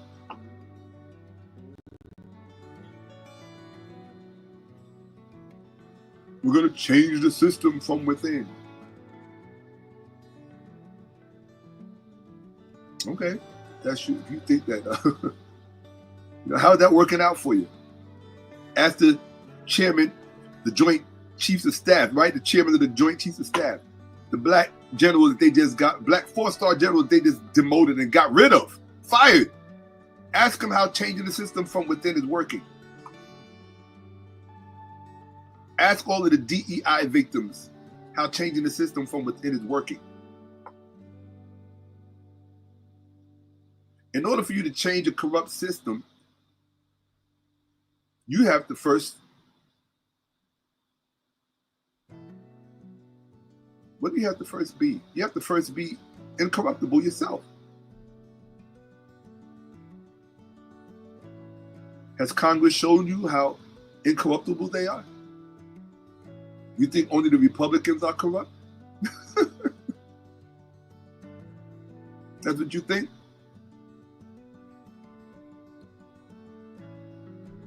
I'm showing you this for a reason. They got rid of all your leaders, which means you are leaderless. Who's your leader? Jay-Z? Kanye West? Oh, no, I know. Kendrick Lamar. That's your leader. Right? They're not like us. There's my 40 acres and a mule. As long as it sounds cute, you good to go. You can dance to it. That's your leader. That's your leader.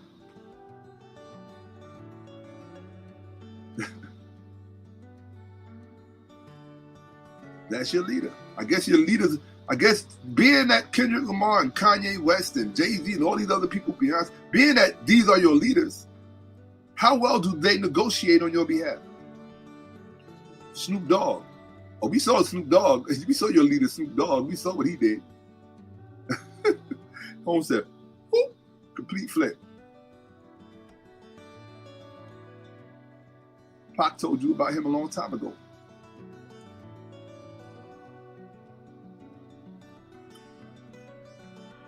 It is what it is. I don't wish any ill will toward that brother. In fact, this is really not a time where we need to be speaking ill of one another, because the only thing that's going to save us is us. But in candor, honesty is going to come to the forefront. We have to be able to deal with that and accept that, and still be able to love and respect each other if possible.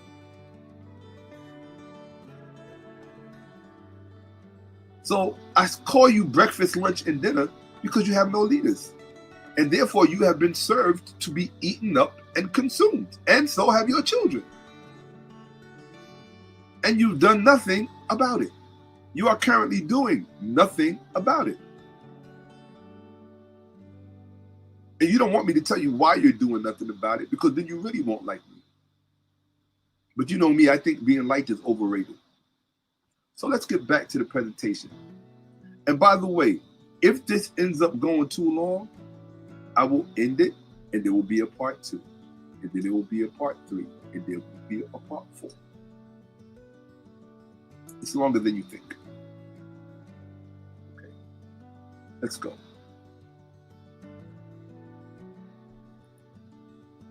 I certainly will every now and then sneak and take a look at the comments. Okay. All right. Okay. All right. Okay.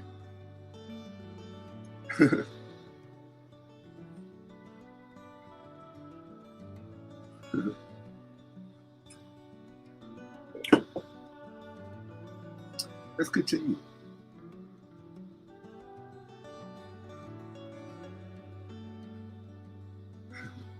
I laughed because somebody said I'm personally not interested in following anyone.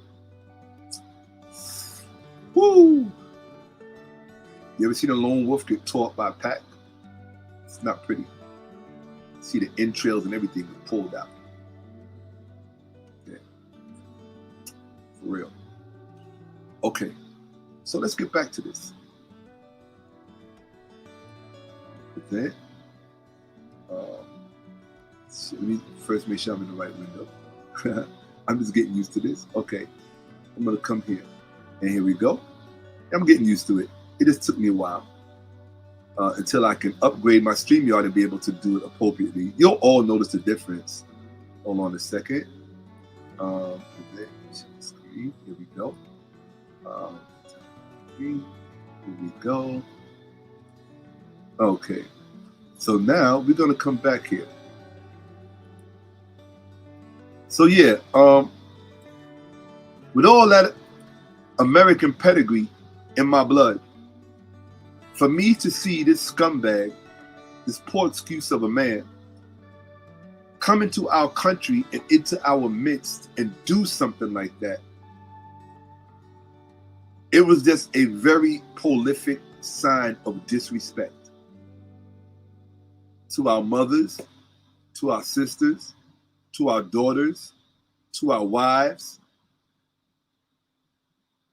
to our fellow countrymen,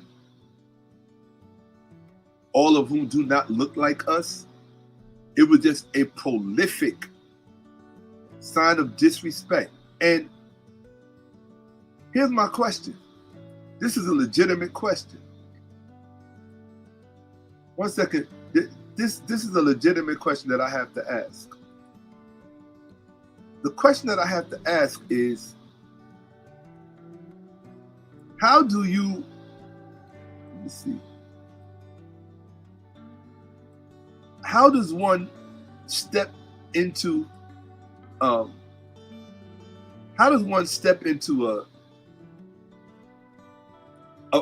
political situation like this, right? How does one step into a political situation like this and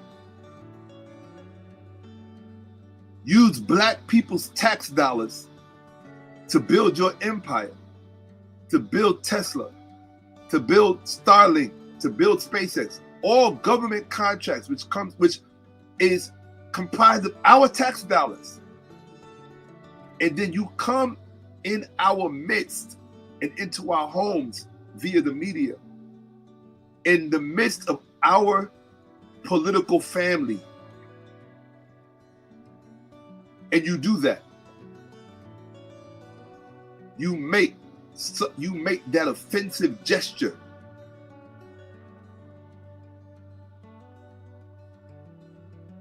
Any black person that saw this that was not offended and did not take that personal, I think you're a strange breed.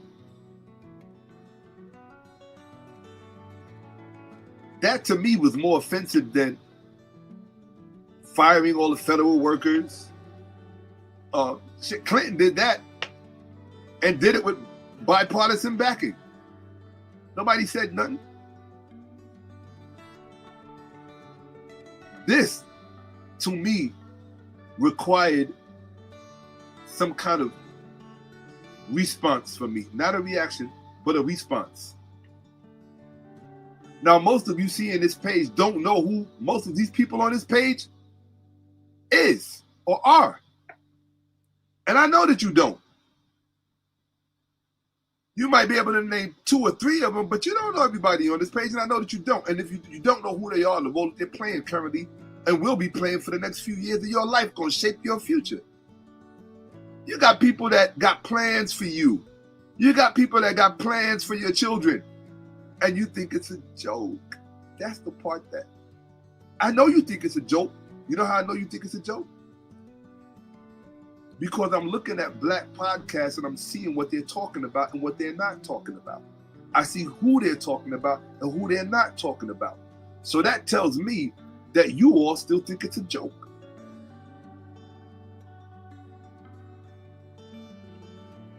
Okay. Did you think those drones that were flying around America back in December and November, what do you think that was?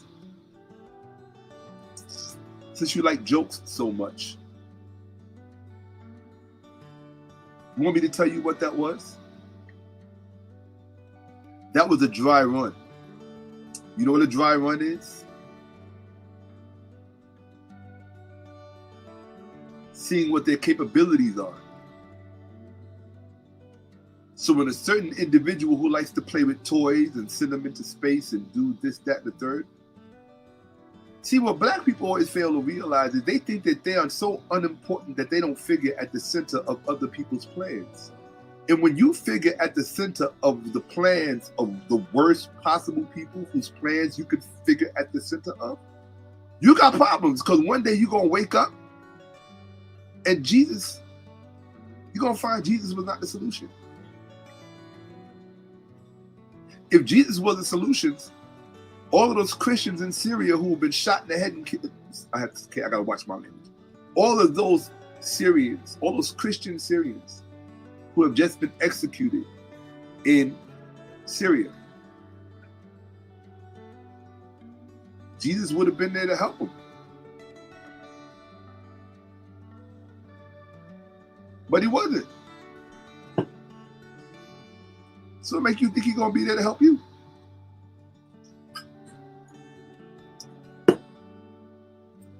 Jesus didn't help you in the Civil War. Jesus didn't pull one bullet. Black men did. Every black woman walking around free in the United States, when you look at a black man, don't you ever forget that. It's black men that fought on that field. You didn't have to fight on that field. Some of you did.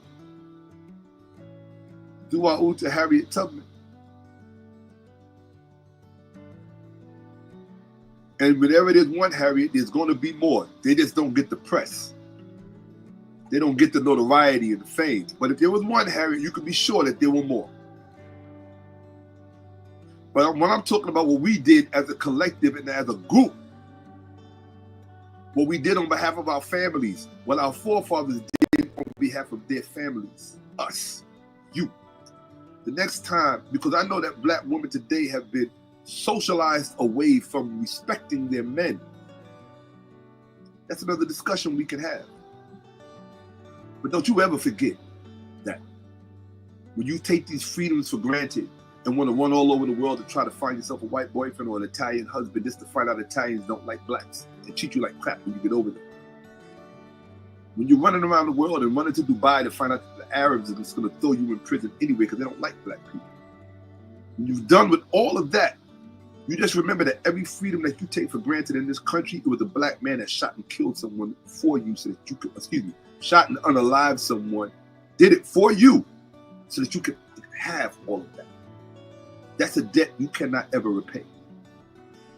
I would repeat that just in case it didn't sink in. It's a debt you cannot ever repay. You don't have to like them, but you're damn sure going to respect them. Okay? Just like he's got a million reasons to respect you, even when and if he don't like you. So I'm getting on in my years. Start to talk like, so my people are from the South. My grandparents, South Carolina, Louisiana, deep South, slave country, slave states. So when I talk, sometimes it's gonna come out. Anytime I ask my grandmother a question, she never once said yes. You know what she would say? She would say, well, I reckon so. That's the kind of language I grew up in my whole household. I reckon so. That's not a northern phrase. It's a southern phrase. I always tell people I'm a country boy at heart. At the end of the day. So I spent my childhood in those slave states. Former slave states. They can't be that former if they still flying the same flags they were flying under slavery. Well, Louisiana moved to another flag, but South Carolina did. And that's where I spent my childhood, in South Carolina. My fondest memories in South Carolina as a child. I'm born and raised in New York. Born and raised. But summertime, South Carolina, here we come. Y'all saw, what's that? Was it Crooklyn? One of those Spike Lee movies where the family piled into the station wagon and went down south. That was us. So my childhood in 1970, 71, 72, so yeah, that early. My childhood going from the 60s, 1960s into the 70s. My child was spent, those summers were spent in South Carolina. I know what them white folks were like that you see in the movies, that you see in civil rights films. I know what they were like because I was around them.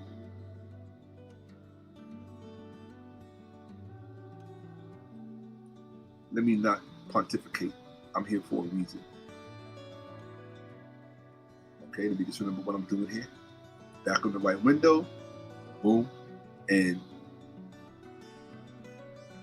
oh, I'm already sharing? Okay, cool. I didn't realize I was still sharing. Oops. Okay. So snafus like that will occur. Okay, let's see. Oh, I should have been looking at my other. All right, cool. Come on now. Presentation mode. Here we go. All right.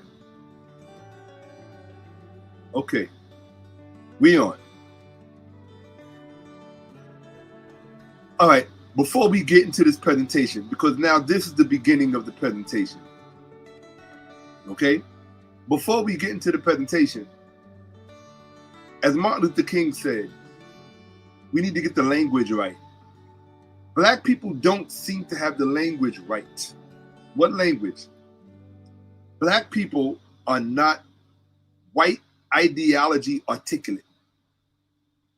Okay? They don't understand the way white ideology works. And because they don't understand the way white ideology works, they don't understand why white people say the things that they say. And when I say white people, let me be clear. If you are stupid enough to think that all white people are alike and all white people are the same, then you probably need to go to another channel. If you are stupid enough to think that all black people are alike and all black people are the same, or that all Latinos are alike and all that, or that all Latinas are alike, or if you think that all Asians are alike, whether they're Chinese, Japanese, East Asian, or South Asian, if you think that all groups are alike, then you're an idiot. And I just don't know what to tell you. But I'm also wise enough to tell you that if you got a bag full of snakes, and maybe 3 or 4 of them, or 5 of them even, maybe half the bag is not poisonous, do you actually have time to figure out which ones are and which ones aren't? That's a fair question. So when I'm speaking for what I call safety's sake. And another thing, let me say this to you. Do not think or believe that every white person that you meet or encounter in America, do not think or believe that they actually understand white supremacy, because they all don't. Many of them have to be recruited into it. Why do you think white supremacy has such a strong recruiting apparatus? It is much larger, much wider, more intricate, and much more complex and effective than any of you can imagine. But the reason for that is because you first have to understand how what I call the AWP, the average white person, you have to understand how the average white person sees themselves.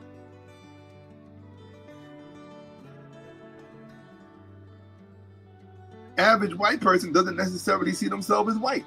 They have to be politicized into that. They have to be historicized into that. This is what white ideological recruiters understand.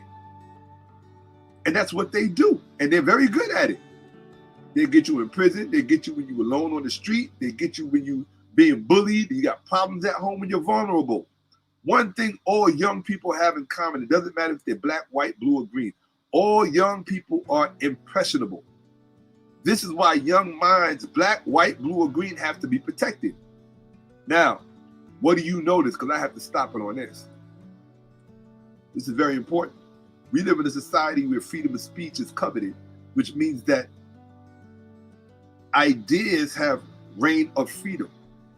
What very serious apparatuses do we have in our midst, in our country, that protects young minds from being subverted? None. Everybody's too focused on making a buck and surviving, which is understandable, which is why I need you to see my Cash App. Very important. Very important, right? At the top of the chat, please keep that in mind. right? The support does absolutely matter, right? So, but that wasn't for me. That's a private conversation somebody's having, right? So, you gotta remember, in the chat, people be going at it with each other.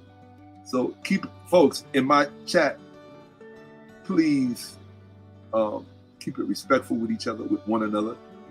That's the only thing that I ask. You can disagree, but just keep it respectful. That's all. That's a demand that I have in my house. Okay.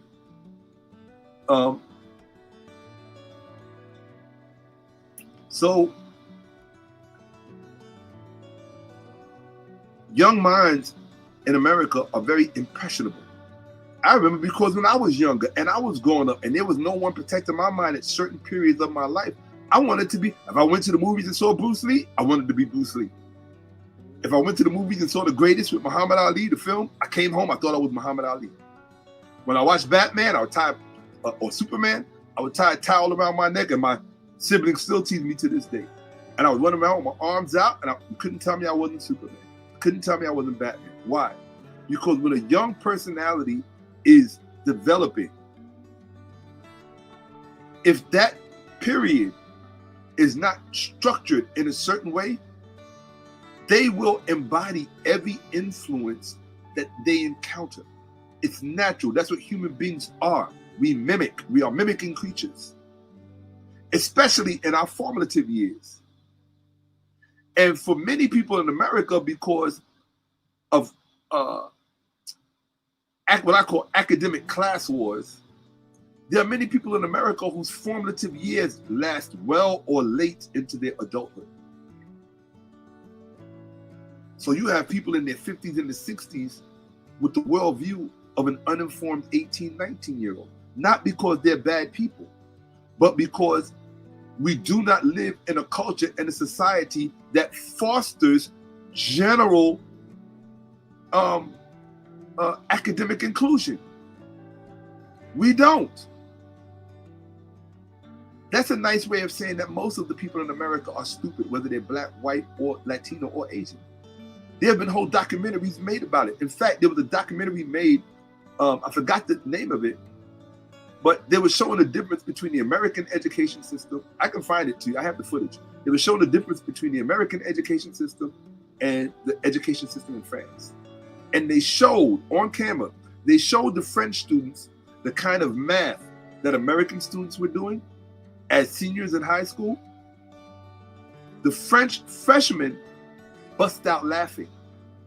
They couldn't believe that the level of math that American high school students were doing. And these were not black American high school students they were laughing at. We didn't even figure into the picture. They were looking at their white counterparts in America and the kind of education they were receiving. And the French students, the freshmen in high school, they laughed. They could not believe that the American curriculum, as far as STEM and everything else as well, is so far behind. What is the trope of being America? It's all of my life. There's always been a trope of being America. When you go abroad, what do they call us? Dumb Americans. They always say, oh, you dumb American. And do you know why America was able to be American? The culture of America produced dumbness as a feature, not as a bug, as a feature. You know how we talk about white privilege? Well, that was an American privilege, one that we all partake of and partook of. In other words, we were stupid or dumb, whatever you want to call it, ignorant, because the economy, the just enough economy, allowed us to be so. We didn't have to aspire. We didn't have to aspire to certain levels of education to survive. Why? Because we live in the country of abundance. Well, what is happening to that abundance? What has happened to that abundance? So now all you're left with is the stupidity without the abundance. See, before, the abundance is what offset it. The abundance that we had made it not noticeable. If you could drive around in a nice car, have money, spend, eat seafood all the time, take a girl to the club, popping bottles, then it didn't matter that the culture that was producing you was literally making you stupid. I had made you stupid, made you dumb. In fact, the Indian guy who was competing with Elon Musk for control of Doge, or for the control of that department, I forgot his name, 𝓈𓔔𓏿𓏭𓀢𓀁, whatever his freaking name is, right?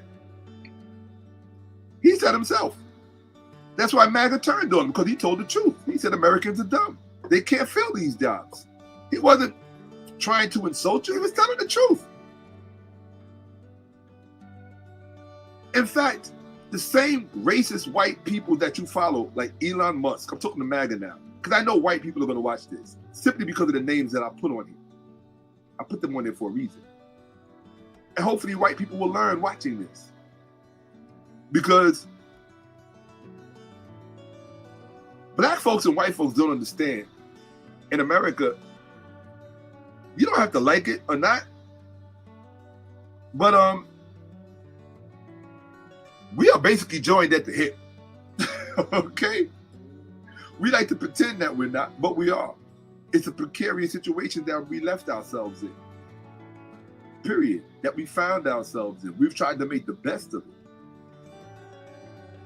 But we're very dishonest about ourselves, about what it actually is. The situation we are in just by being black and Americans at the same time, what that means.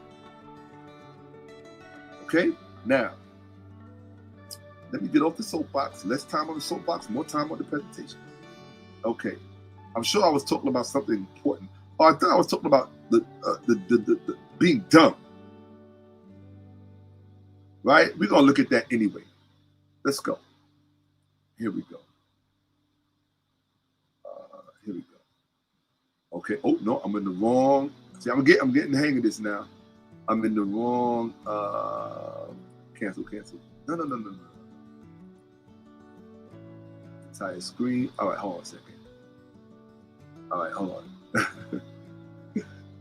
I was trying to cancel that. Let me see. All right, this is go to allow. All right, and then go to stop sharing. All right, cool. All right. So now I'm going to go back to the window that I want to present in, which is that one. And then I'm going to come back here and I'm going to present. There you go. All right. Guys, you got to forgive me for the technical mishaps, but I'm doing the best I can. Okay? With what I have available to me. Oh, no, wrong one. Here we go. Okay. Oh, that's why I went off on a tangent. So I'm going to stop closing the screen, but I have to go off on a tangent. You don't understand white ideology, so you got to learn the language. You have to learn how white ideology works. So when you are talking, the first place that white ideology rears its head is in discussion, conversation, narrative. Okay? Narrative is the main propagandistic weapon or messaging weapon that, oh, that's why I went off on that tangent. What I'm talking about here applies to, there's a slide later on in this presentation where I'll show you the distinctions you have to learn to make, right? In America, you're going to find three kinds of white people for the most part, okay? You're going to find what I call RWA or RWP, meaning racist white Americans or racist white people, right? Then you are going to find what I call DWA or DWP, which is decent white America or decent white people, okay? So, or you can change the word decent and just put an R, right? RWA, which would be respectable white America or respectable white people. When I say respectable, I'm talking about just a human being who is entitled to respect. That's it, nothing more. I'm not talking about status or class. Just a human being who's entitled to respect based on their respect for other people. That's it. All right. You are based on, everybody's entitled to respect when you respect other people. So you have those kind of white Americans. What I'm describing here is describing the former, which is racist white America or racist white people. And when I'm talking about racist white people, they could be in America or outside of America. Okay? So this part is about them. That's why we're talking about white ideology. These are the people who are heavily invested in white ideology. Decent white people, DWP or DWA, decent white America, they don't give a shit about white ideology gossip. I'm saying white, but they don't give a shit about white ideology. Period. They're just not preoccupied with it. They're aware of its existence, but for the most part, they're not preoccupied with Shaka. How do you know? Because I spend a lot of time with white America. Look, trust me, I spend a lot of time with white Americans. So I know people are people. No matter where you're at, institutions, whether you're in the military, whether you're in prison, wherever you are, when you find yourself in certain precarious situations, you learn people. You learn the politics, the various politics that carry out in different places, and you get to see people for what they really are. When you're in the university setting, and that's a very special, unique setting to really determine who is who. All right, but in any event, let's deal with this. The first thing you got to understand about white people and how they advance and perpetuate white ideology is they use something called context dissolve. Okay, let me put this over here on the. Oops, let me put this on this screen. Hopefully, I should be able to see both. Yeah, let's use this one. Here we go. So I'm gonna be available. You should be able to see it even though it's gonna be on that screen. So let's come down here. So racist white people or white persons who advance a white ideology in narrative, and they often do this when they're being interviewed or when they're being challenged about something or confronted about something. They use context dissolve. What they do is they neutralize the context of a situation. All right? You'll say, hey, yo, this guy beat up somebody. And they say, well, you might say, hey, this white guy beat up somebody. Or this white gang beat up somebody. And they'll say, well, this black gang beat up somebody. But they won't tell you what the context was in both of these two groups doing the same thing. As if context does not matter. Right? So it's a dishonest form of discussion, of discourse, right? So basically, the more official term to use, they use what's called a false equivalence. So you need to learn these terminologies so that you can begin to speak white idea. You can't understand a language that you don't speak, or you can't speak a language that you don't understand, and you certainly cannot defend against a language that you don't understand. So white ideology, amongst other things, is also a language, and these are the features of the language. They use what's called a false equivalence or false equivalency. And what it is it's an informal fallacy. What is a fallacy? It means something that is not true, all right? Something that is false, right? In which an equivalence is drawn between two subjects based on flawed or false reasoning. Pay attention. This fallacy is categorized as a fallacy of inconsistency. Look it up, okay? That means it's false by virtue of the fact that its logic is inconsistent. Colloquially, a false equivalence is often called, are you ready? Comparing apples to oranges. What does that mean? It means that these people communicate in a dishonest way and they insult your intelligence at the same time. Not only do they make an effort to insult your intelligence, but they enjoy the mischievous aspect of doing it. They enjoy the what's the word I'm looking for? The malevolent. They enjoy the malevolent aspect of doing it. It's a form of evil. It's a form of self-righteous evil that they actually enjoy doing. But what it really is, it's a power differential. It's a way of maintaining power and maintaining control.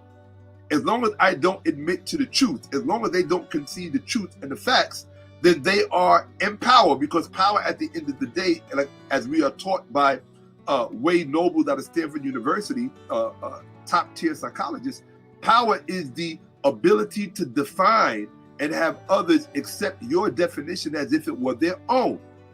This is why you hear people like Mr. Trump or other people, including his protege and many others, particularly the whole MAGA cult. This is why you will hear them speak in ways that you know are, for a fact, are oblivious to the facts, but it's on purpose. It's to maintain power, right? So it's an attempt to make two things synonymous or equal that are not. It's almost a form of mathematical deception. This is what they actually engage in. They engage in a form of mathematical deception. What makes it mathematical? What makes it mathematical? They're trying to take two things that are not equal and make them equal. That's like me telling you that 2 plus 2 and 3 plus 3 equals both one and the same. Both equal 6. And not only that, the way white supremacy or white ideology works, white supremacist ideology works is not only are you going to accept that 2 plus 2 and 3 plus 3 also both equal 6, but here is the deep psychological part that you have to be able to perceive. They're going to tell you that once they have imposed that fallacy upon you, you must be grateful for it. See, that part of the psychosis you don't understand yet. You don't understand what they did to us during our enslavement in this country. You don't understand the discourse, the kind of terminology they used, and the kind of things they imposed.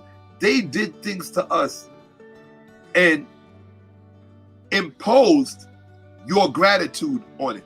You were forced to be grateful for it. They would end their sentences by saying, and you will be grateful for it.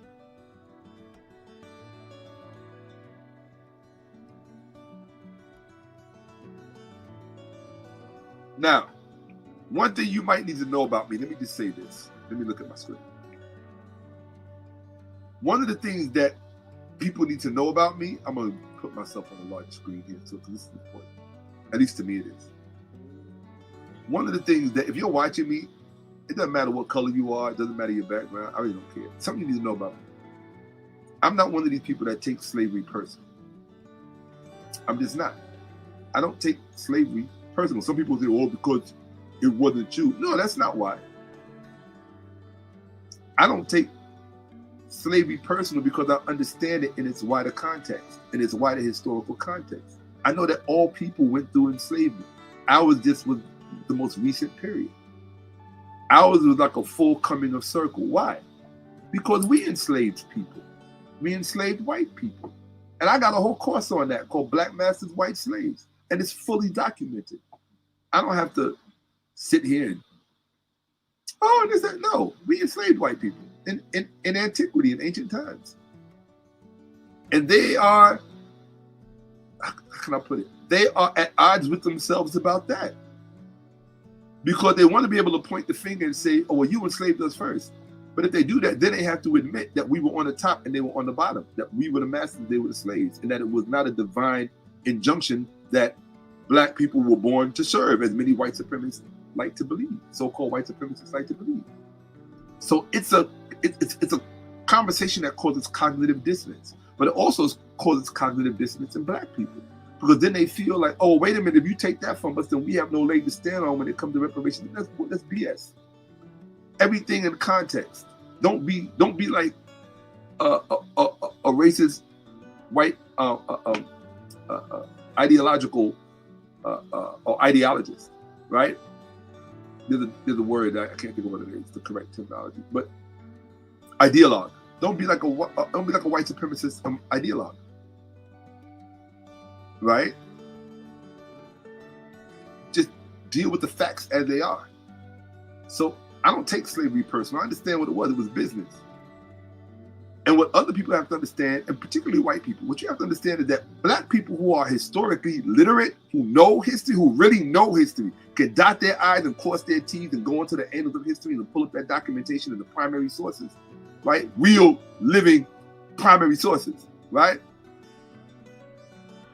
Those kind of persons, they don't take slavery personal. It doesn't mean that we don't have feelings about our ancestors who went through that. It doesn't mean that we don't lament that sojourn, that Holocaust that we were subject to. It doesn't mean that. What it means is that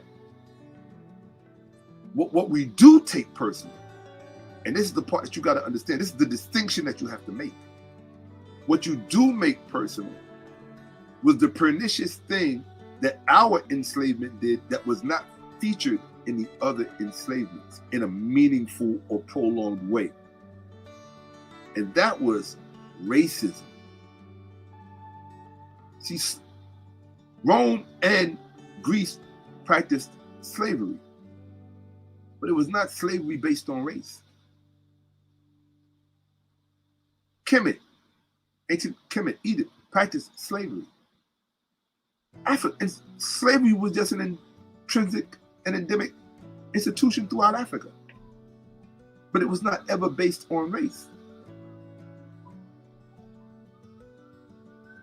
If you came from a vulnerable population, or population in debt, or population in need of whatever, or if you were a prisoner of war, there were myriads of ways that you could end up in enslavement, which was and I'm talking about chattel enslavement. Black people need to stop with that myth saying, oh, what makes white enslavement different was that it was chattel enslavement. Guess what? Who you think they learned chattel enslavement from? You're historically illiterate. You know nothing about history. Nothing. You don't read documents in other languages. You don't read the documents in the ancient languages, in the old languages that are there. So you're historically illiterate. You don't know what you're talking about. We're not the only group of people that were subjected to chattel enslavement, something we invented. Yes, we invented chattel enslavement. The buying and selling of people as if they were a chair or a table. We invented that. But then if you admit that, then you also have to admit that we were on top economically and you were on the bottom. White people. So it's a conflict of interest to really have that conversation, and it drives Americans, black and white, insane. Because they get in their feelings, because they get emotional about shit they don't know or understand about. And that's fine. Doesn't change facts. I'm a fact-driven person. That's what moves me, facts. Okay? What is the name of this program? Facts over feelings. I don't give a damn about your feelings. Black or white, to be quite honest. I'm interested in the facts. So, I just wanted to give you that little PSA. Okay? Okay. Good. So let's get back to what it is that we're here to get back to. All right. Okay. And okay. And okay. Let's do this. Okay. All right. So this is what they use when they're speaking. They use false equivalency. The other thing that they use is they use what's called moral equivalence. Now, what is the relationship between moral equivalence and false equivalence? They are related but distinct concepts. You have to understand this. So when a racist white person is spewing their narrative and you are confronting them, you have to be able to identify and call out what they've done for people who may not know, who may not speak the language of white ideology, of white supremacist ideology. And that's all white supremacist ideology is. It is an ideology. It is not a truth. It is not a fact. It is an ideology. And like any ideology, it can be undermined, dealt with. It can be triangulated. It can be surrounded. It can be destroyed. Like any idea. Ideas are destroyed all the time. All the time. And white ideology, white supremacist ideology is an idea. Another thing I also want to tell you, which is really unfortunate, I shouldn't say it. I'll go into this in another, I'm going to stop sharing for a second because I'm about to say something that's deep. It's going to get me in a lot of trouble, but I really don't care. You know, I live for that. Let me explain something to you. And this is something real that I want you to hear. Everything that is marketed and promoted to you as white supremacy is not necessarily white supremacy or white supremacy ideology. Stop letting people use you and get you in your feelings. There are a lot of legitimate gripes that racially conscious white people have. They're legitimate. They're legitimate. Let me give you a perfect example of one. Right?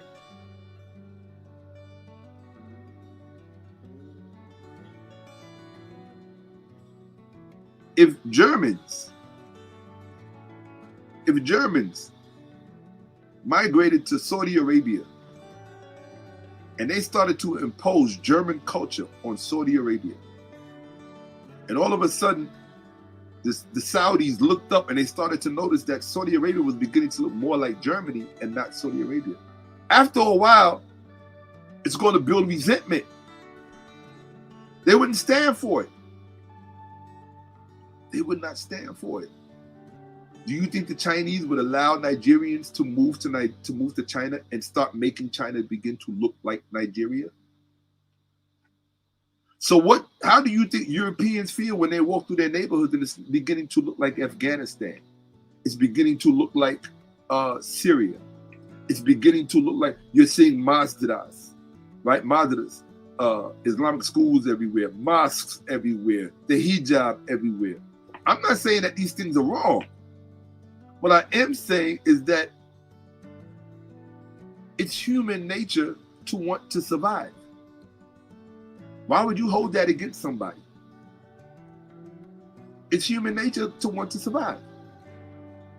But what the Europeans in Europe need to do, which is what really started or reignited all of this global white supremacist ideology, which is why Europe moved to the far so-called right, it was because of the influx of immigrants starting in 2011, 2012, 2013, particularly in 2015, when all of those countries, Syria, Afghanistan, Iraq, because of wars that this country was waging in the Middle East, those people had to flee to safety. The closest place was where? Europe.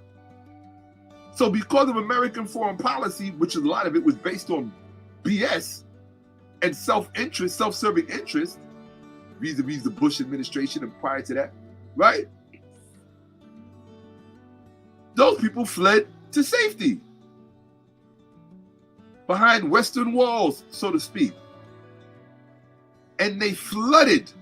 And you have to remember, many of those people were already living in places like Greece. And you got to remember, Greece turned a lot of those people away. Many of those people drowned in the seas trying to get to safety. So when they get there and they bring their culture with them, because these are democratic societies with freedom of religion and so on and so on, they begin to flourish. And you don't think that's going to impact the economy? You don't think it's going to impact identity, culture, all of those things? These are all legitimate rights. But what the white Europeans need to understand is that it was your white counterparts in North America that, in many respects, were highly responsible for that. The Wolfowitz, remember David Wolfowitz, Donald Rumsfeld, the Hawks in the Bush administration, who came up with all kind of pretexts and pretensions with the help, of course, of Netanyahu in Israel. This is geopolitics. This is geopolitics. But those people in those lands over there in Germany and France, always remember something. I always tell this to people, don't ever confuse the government with the people, no matter what country you're in. The government is the government, and very rarely are the government and the people one and the same. They're usually not. But governments also know how to structure their societies in caste systems and hierarchies so that the whole thing works. You use one group to help control another group. Governments fight proxy wars within their own country by vying one group against another. It's an old trick in the book. It's called divide and conquer. If you don't know how the division works in society through policy, through taxes, through access to resources, and all of that stuff, if you don't understand it, then stay out of the game, stay out of the conversation, because you really don't have anything to contribute. Right? So the point I'm making is that everything that white people complain about, as far as their gripes, as far as foreigners are concerned, and how the aesthetics of their countries have changed, and this, that, and the third. Some of those gripes are legitimate. I live in Harlem. I know what I preferred Harlem when it was black, bliggity black.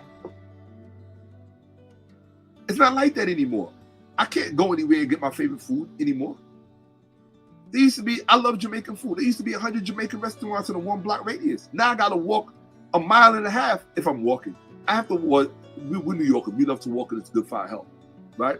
If I got to walk, now I got to walk a mile and a half just to get a plate of Jamaican food. Because now it's just Italian bistros and French bistros and outside cafes. And, you know, it ruins it, and that impacts your health. It impacts your health. things I would normally eat when I was getting sick, like fish head soup or fish soup from the Jamaicans. I can't get that anymore. So when you see the complexion of your insulation, your insular community, when you see that complexion changing, that is a threat. It is an existential threat, no matter what color you are. It doesn't matter. That's not a white thing. It's something that white people have been concerned with for a long time for legitimate reasons, and it's always the result of wars. Always. If white people would stop waging unnecessary wars, half the problems that they have, they wouldn't have. 𝓈𝓿𝓏 started in the book, The Rising Tide of Color, which influenced Hitler and the Nazis. He said that after World War I, whites had decimated their numbers so much, probably to the point beyond return, that what is coming in the future was what W.E.B. Du Bois said. The problem of the 20th century will be the color line. And Du Bois defeated 𝓈𝓏 in a debate in Chicago. You people are historically illiterate and you really don't know shit about shit. And you get angry when people tell you the truth, whether you are black or white. I'm not just talking down to black people, I'm talking down to stupid people. And stupid people come in every color. Now, most of the people that I'm going to be talking about today, other than Trump, most of them, I'm older than them. I'm older than Elon Musk. I'm older than Peter Thiel. I'm older than David Sachs, Wolof Botha. I'm older than a lot of these people that are doing all of this mischief and all of this evil in the name of power. Because that's all it's all about. It's all about power.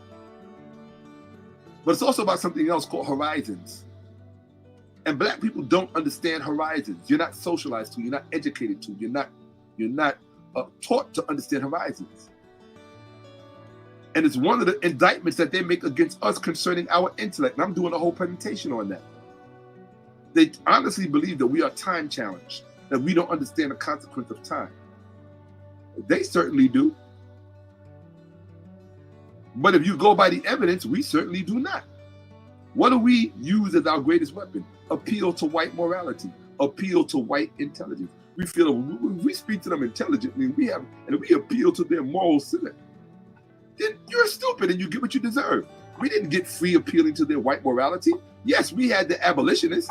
Yes, we had white people fighting who were against slavery in America, but that's not what got us free.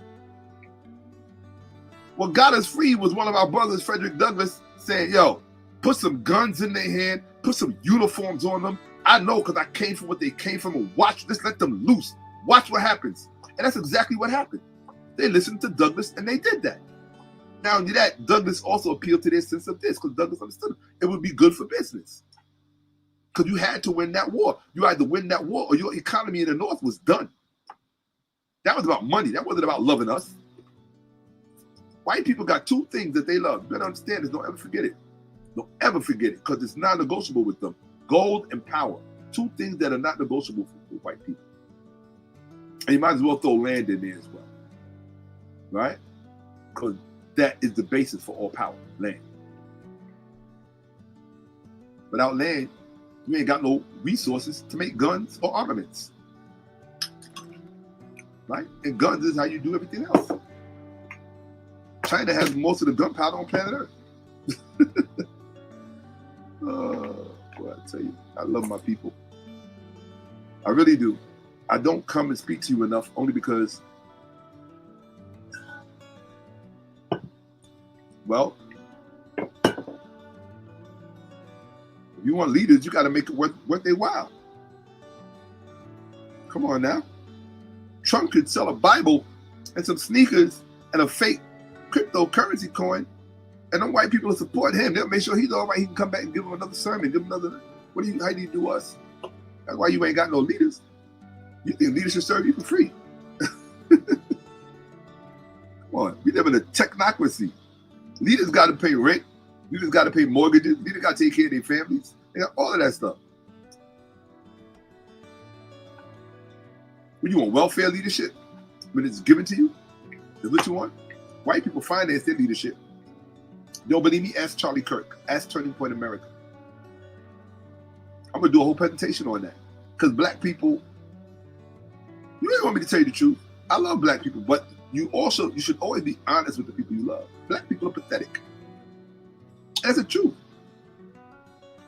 I belong to them. I love them. I've committed my life to them and for them. But that don't mean I got to lie to you about them. Black people are pathetic. But here's the key thing, they've been made that way. They didn't start out like that. They were made that way by design. But we as black people, we can't argue with the design. You can't fix a design that you think is already working. Okay, let's continue on. There we go. Present. Present. I said present. No, this is a present for you motherfuckers. Here we go. Let's go. All right. Let's get it, people. Come on. All right. Oh, right, here we go. All right. Boom. Oops. Wrong one. Yeah, that's it right there. All right, let's get back to it. Am I sharing? Share screen. Oh, here we go. Entire screen. Allow. Let's get it. So, I want you to understand that this is what they use. All right, white ideology. White idea. These are tactics. These are rhetorical tactics. There's a science behind this. If you don't understand it, well, don't expect to make a lot of ground. Moral equivalence and false equivalence are related but distinct concepts. Moral equivalence definition, a rhetorical tactic, like I just said, that suggests two actions, groups, or ideologies are morally equal, even when their ethical weight is vastly different. This is the use of, it says, well, this is a note, my note. The use, what it is it's the use of deceptive suggestion. That's why I highlighted the word suggest. In the definition, they're telling you, oh, and by the way, this is from ChatGPT. I use ChatGPT because I had to put a lot of stuff together. You have to be careful with ChatGPT because it doesn't really show sources. Sometimes it will give sources if you open up you have to know where to just open up the panel on the left or the right or whatever. It'll show you the sources. So it's not that they don't use sources. Like I hate when people say Wikipedia doesn't use sources. It's not true. Take your lazy ass to the bottom of the page, click on the numbers, you'll see what the sources are. Then you go and validate or invalidate the sources. So it's not that they do use sources. So in any event, the article, the ChatGPT article, AI, since white folks everybody loves AI so much, AI is supposed to be so much more intelligent than we humans. So let's see what AI has to say about it, right? Definition, a rhetorical definition of moral equivalence. A rhetorical tactic that suggests two actions, groups, or ideologies are morally equal, even when their ethical weight is vastly different. This is the use of deceptive suggestion. This is my note. It makes an effort at what's called moral hypnosis. And you are going to learn and watch that when white ideologues speak to you, they try to hypnotize you at the same time through what's called intonation. The way that they speak, their posture, it's all done to entrain you. And it works very well on weak, white, susceptible, vulnerable minds. Okay? Example. It gives you an example. Comparing Nazis to traffic violators. Implying both are equally bad. That's the example they gave. A false equivalence definition. Back to this. It is a logical fallacy where two things are treated as equal based on superficial similarities while ignoring crucial differences. This is what white ideologues do religiously, especially when discussing matters of race. Okay? They will not ever, another thing they will do to let you, they will not ever have examples in front of you. That is the only thing I have in front of you. So we have a burden that they don't have. White ideologues don't have to offer any facts because they're fact challenged. It's all one thing about white people, the more you study them, especially racist white people, their whole system is based on two things, mythology and beliefs. You have to understand this.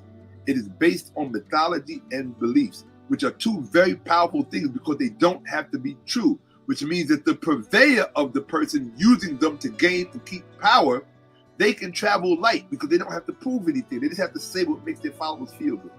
It's different. Whereas us, because of our value system, our intrinsic and inherent value system, you got to remember, and what they also engage in is projection. What did white enslavers say about their black slaves, their black enslaved population? They said the most essential feature about the black slaves is that they are inherently dishonest. They always lie, no matter what. So here you have the father of lies projecting onto their victims. Well, where do you think they learned to lie from? Of course they lied. They had to lie to survive your evil. Okay. Definition. A logical fallacy. We already read that. Example. So now they give you an example of a false equivalence. Saying both political parties lie, so they are the same. Ignoring differences in scale or impact. What does that mean? That means one political party could lie and say something like, they could say, well, we made a cut to a budget, when in fact they didn't really make the cut to the budget.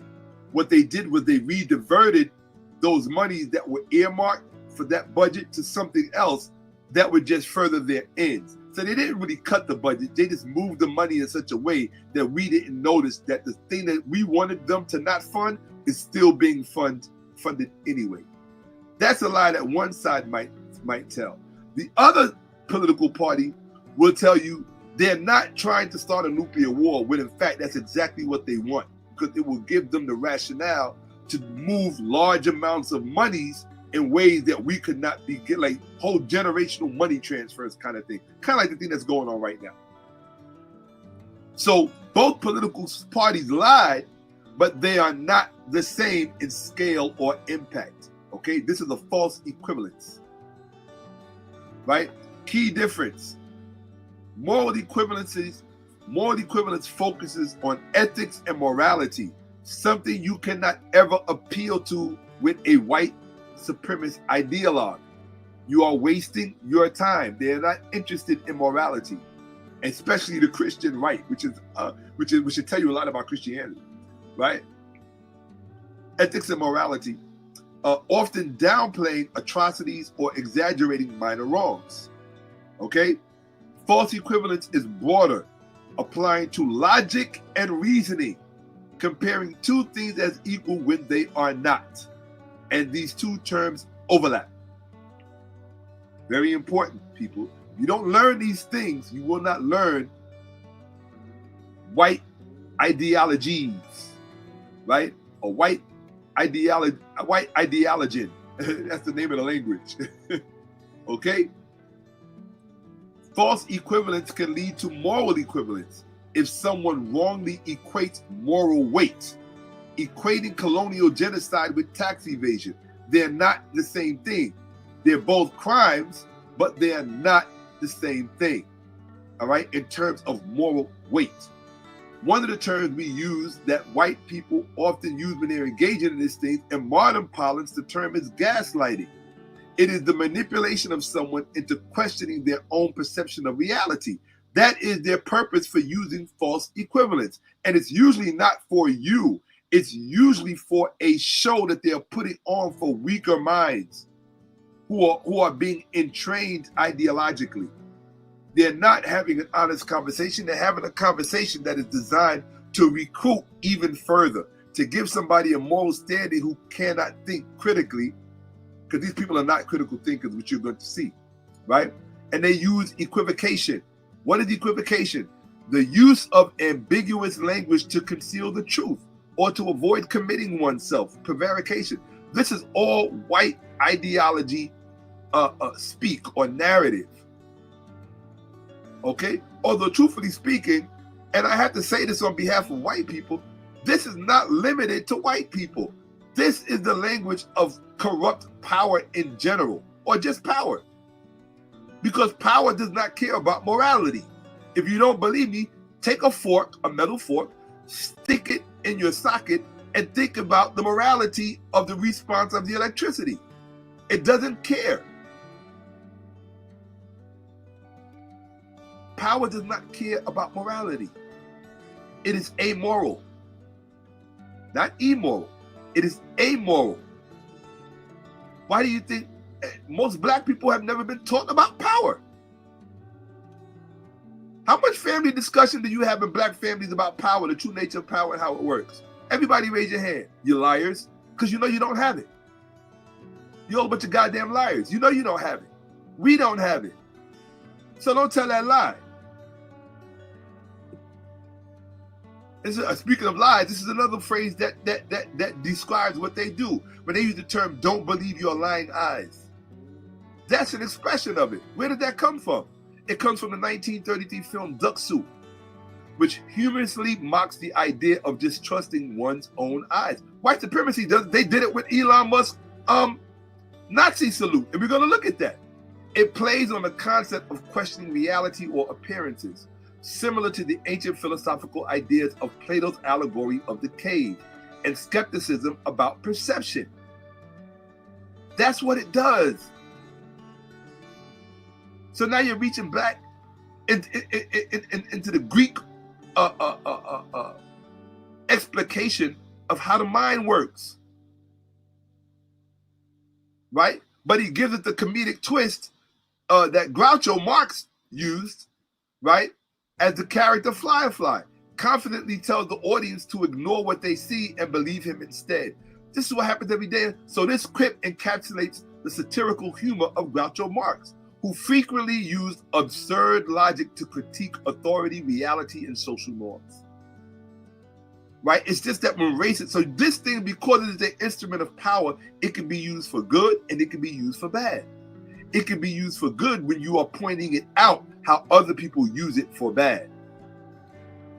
If you don't know how to think critically about these things, you will not understand white ideological narrative, and you better start to understand it. Why? Because it is recruiting people who are actively working to destroy you. And if you don't give a damn about your children, then don't bother understanding this. Because these are the weapons that they use. It's called, in colloquial parlance, it's called psychological warfare, which black people don't know the first thing about. You don't. So you can get mad that I'm telling you that, but you don't. So white people feel comfortable, feel confident and comfortable. That's a new word I just made. Comfortable is a combination of comfortable and confident, or confident and comfortable. So feel comfortable, right? Don't worry about it, because black folks don't give a damn about psychological warfare. Okay? Here we go. Now, back to this poor excuse of an individual. This disrespectful, poor excuse of a man.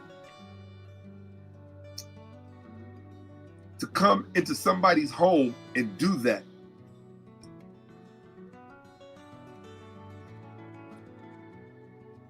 It was just so disrespectful. You know, I asked my older sister how she felt when she saw that, what that represented. She said it's death. Yeah. And he fails to understand that that's what that symbol means to us. Death. Okay?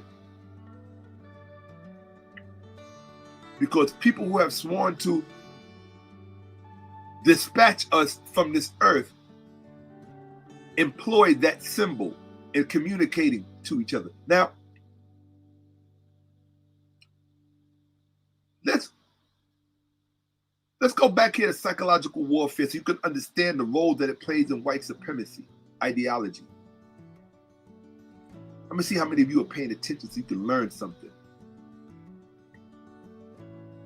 This is a scene from the movie Shaka Zulu.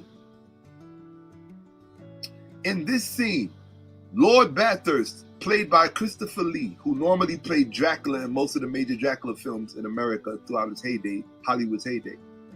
In this scene, he's playing the king's agent. And as such, the King of England, King George of England, has charged him with shutting Shaka Zulu down.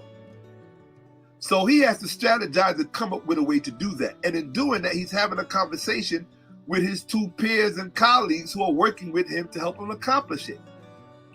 And look at what he says. I never forgot this when I saw this years ago as a youth.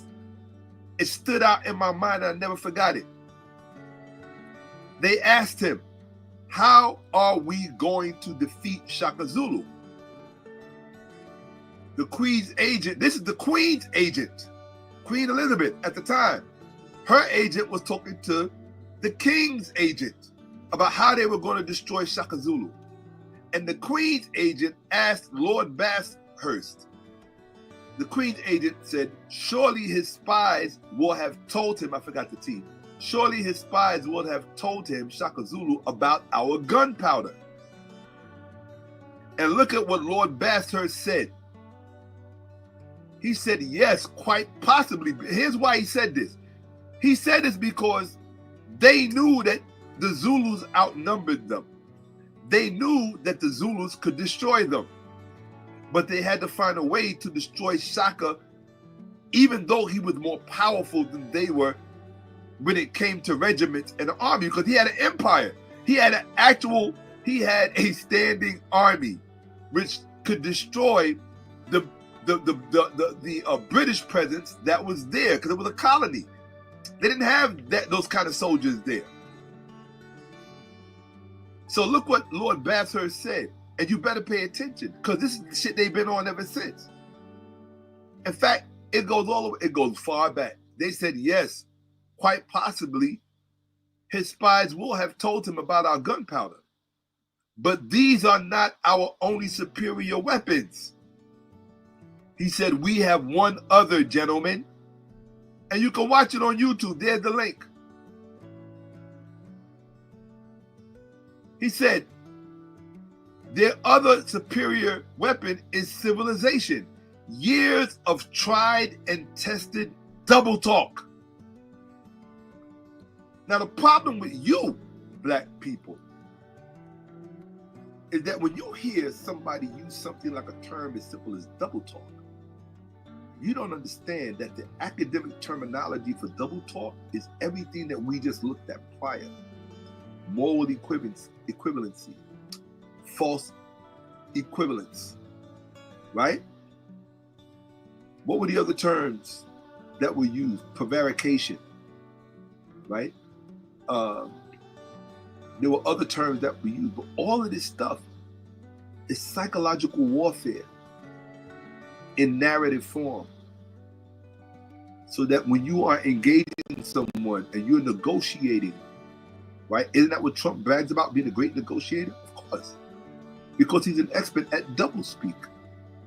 What did the Native Americans say? When you're a poor student of history, you're going to pay for it. They said the white man speaks with what? A forked tongue.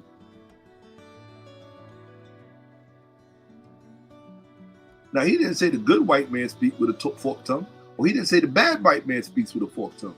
He said the white man speaks with a forked tongue. So if the white man speaks with a forked tongue, what does the white woman speak with? Because we're going to deal with her at some point as well in this discourse, in this diatribe. You have to. She's part of the package. She's the inspiration for the package, one of the main inspirations, and certainly the greatest benefactor of the package. Okay? Now, here we go. Hey! I got Creole family. That's where my father from. 𝓈𝓔𓄿𓅓𓏭𓀢𓀁. Absolutely. Yes. Yes, engaging in mathematical deception is crazy work. That's what they do. MI5, CIA, FBI, your local police agents, it's part of war. They call it intelligence. And I'm doing a whole presentation on that. Not from the agency perspective, but we need to talk about intelligence as a topic. Because I'm watching black platforms and they don't talk about it. They talk about stupid shit. They talk about low-hanging fruit, things that they can understand and things that are in the news cycle. They don't talk about the real serious existential shit. And I wonder why, because I sit back and I look and I watch and I say something's wrong with my community. Even the ones that are supposed to be bright aren't bringing it. They're not talking about the things that black people need to hear, or that white people need to hear. Like I said, every white person is not out to get you. In fact, there's a few white people on YouTube that know black history better than most black folks. They be teaching it. And I'm like, oh, well, go ahead.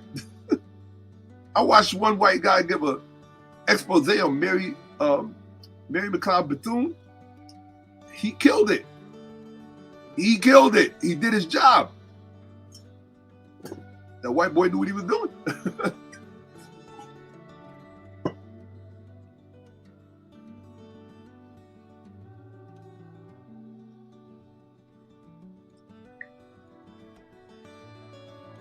Let's continue. Let's lose that. Get back a proper place. Present. And be back on. Like it's nothing. Like we never left. Right, people? Like we never left. Here we go. Okay. All right. Let me hear that Cash App popping, people. Come on. Let me hear that Cash App popping. All right. Yeah, because I can't teach you if I'm living in the street. Right? Don't ask me, Shaka, where you at? Why you not teaching? Well, if I'm in the street, because you ain't hit my Cash App. Right? But that's what he said. Years of tried and tested double talk. And that's exactly what they did. That's how they defeated Shaka Zulu. Although in truth, it was his own greed for power. But it's a deadly combination. Your own aspiration and somebody else's double talk will undo you. It will dispatch you off this earth. Now, let's talk about this. Right? Part of what white supremacy or white supremacist ideology does is it uses those things we were talking about. Gaslighting. False equivalent, particularly don't believe your lying eyes. That's one of their main weapons. Don't believe your lying eyes. Listen to how they described it when he did that. When Musk did it. Reuters. This is supposed to be neutral press. Being an Elon Musk hand gesture while he spoke during the celebration of President Donald Trump's inauguration drew online comparisons to a Nazi salute on Monday. But a leading tracker of anti-Semitism said it appeared to represent a moment of enthusiasm instead. Now, I'm going to show you why the Jewish men came to his defense. I'm going to show you later why in this presentation. You better understand the nature of the game and where you are and what's going on. You had a black man, had Obama raised a Nazi salute, do you think that the ADL or any Jewish organization, anti-Semitic institutions, or you think a leading tracker of anti-Semitism would have gave Obama a pass? Now listen, Musk dismissed the criticism of the hand gesture as a tired attack. Now look, he characterized the critique. He didn't refute it. He didn't say it was not a Nazi salute. He just characterized the attack on him. That's all. And they let him get away. Here's the key thing. They let him get away with it.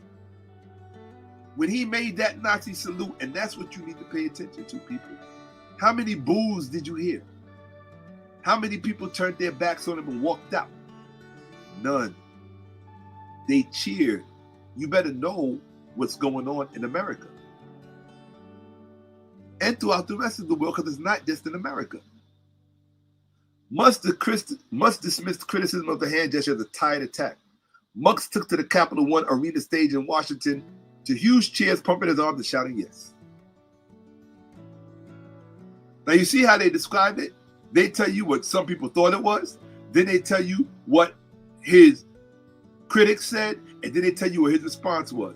In other words, no definitive narrative as it was a Nazi salute. In other words, it's up to you to determine whether or not if it was a Nazi salute. Ambiguity. What did they say about ambiguity? Where's it at? Right here. Equivocation.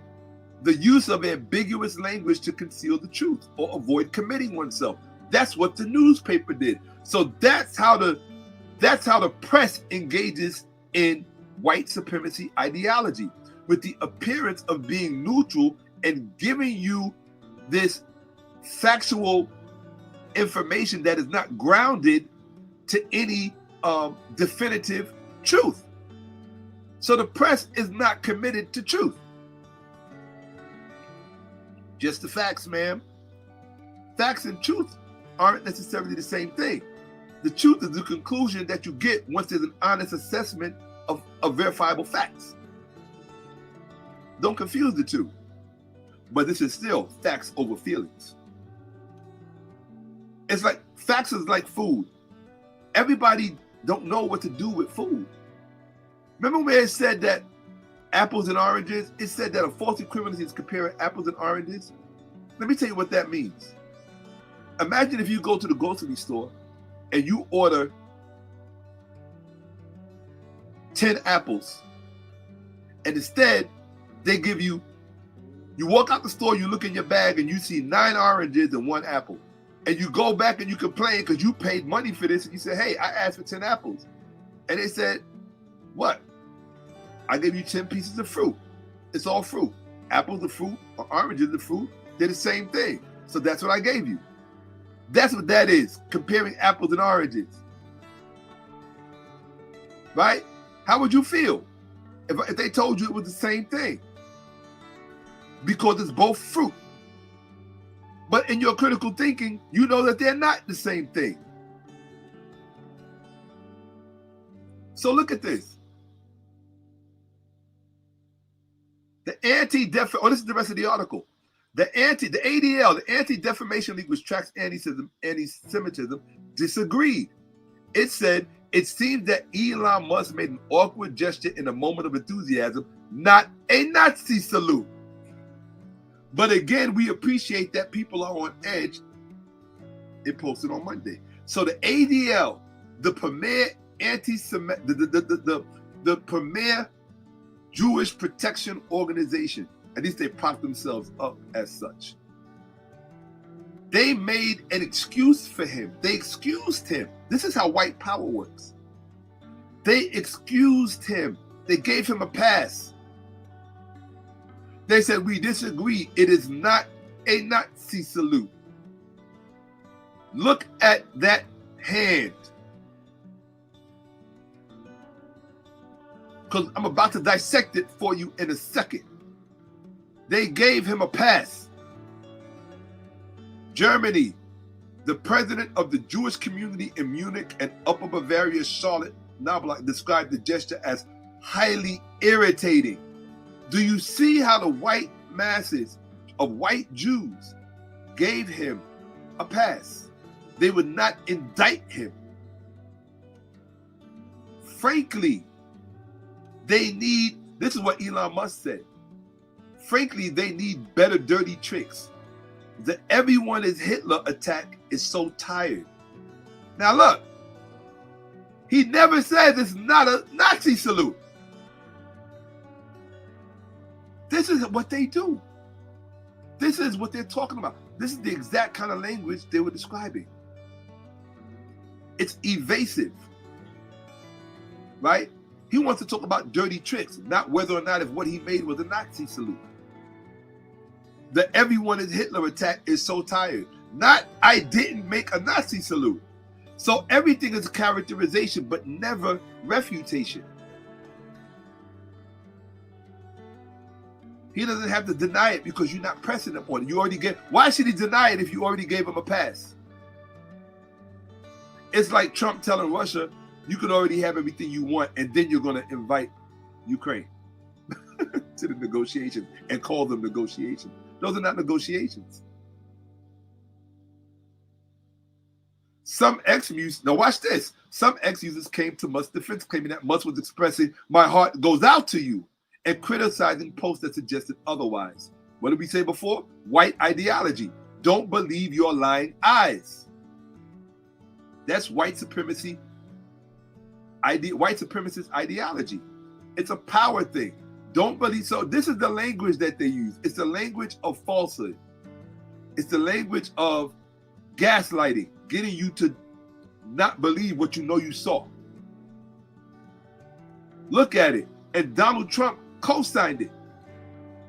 Don't you ever forget that. When you see Donald Trump's son Barron, don't you ever forget that. When you see his other sons, don't you ever forget that. Remember who they are. You have every right to remember who they are. For your own self-preservation is not a crime. They seem to be practicing it. They seem to be promoting it. So we need to do likewise. You are obligated to do likewise. To engage in self-preserving discourse and dialogue. Look at so here's we go into it. Look at it. I'm giving it to you. And then I want to see what you're going to do after I've shown you. Nothing. That's what you're going to do, because that's what you're accustomed to doing. Nothing. Watch.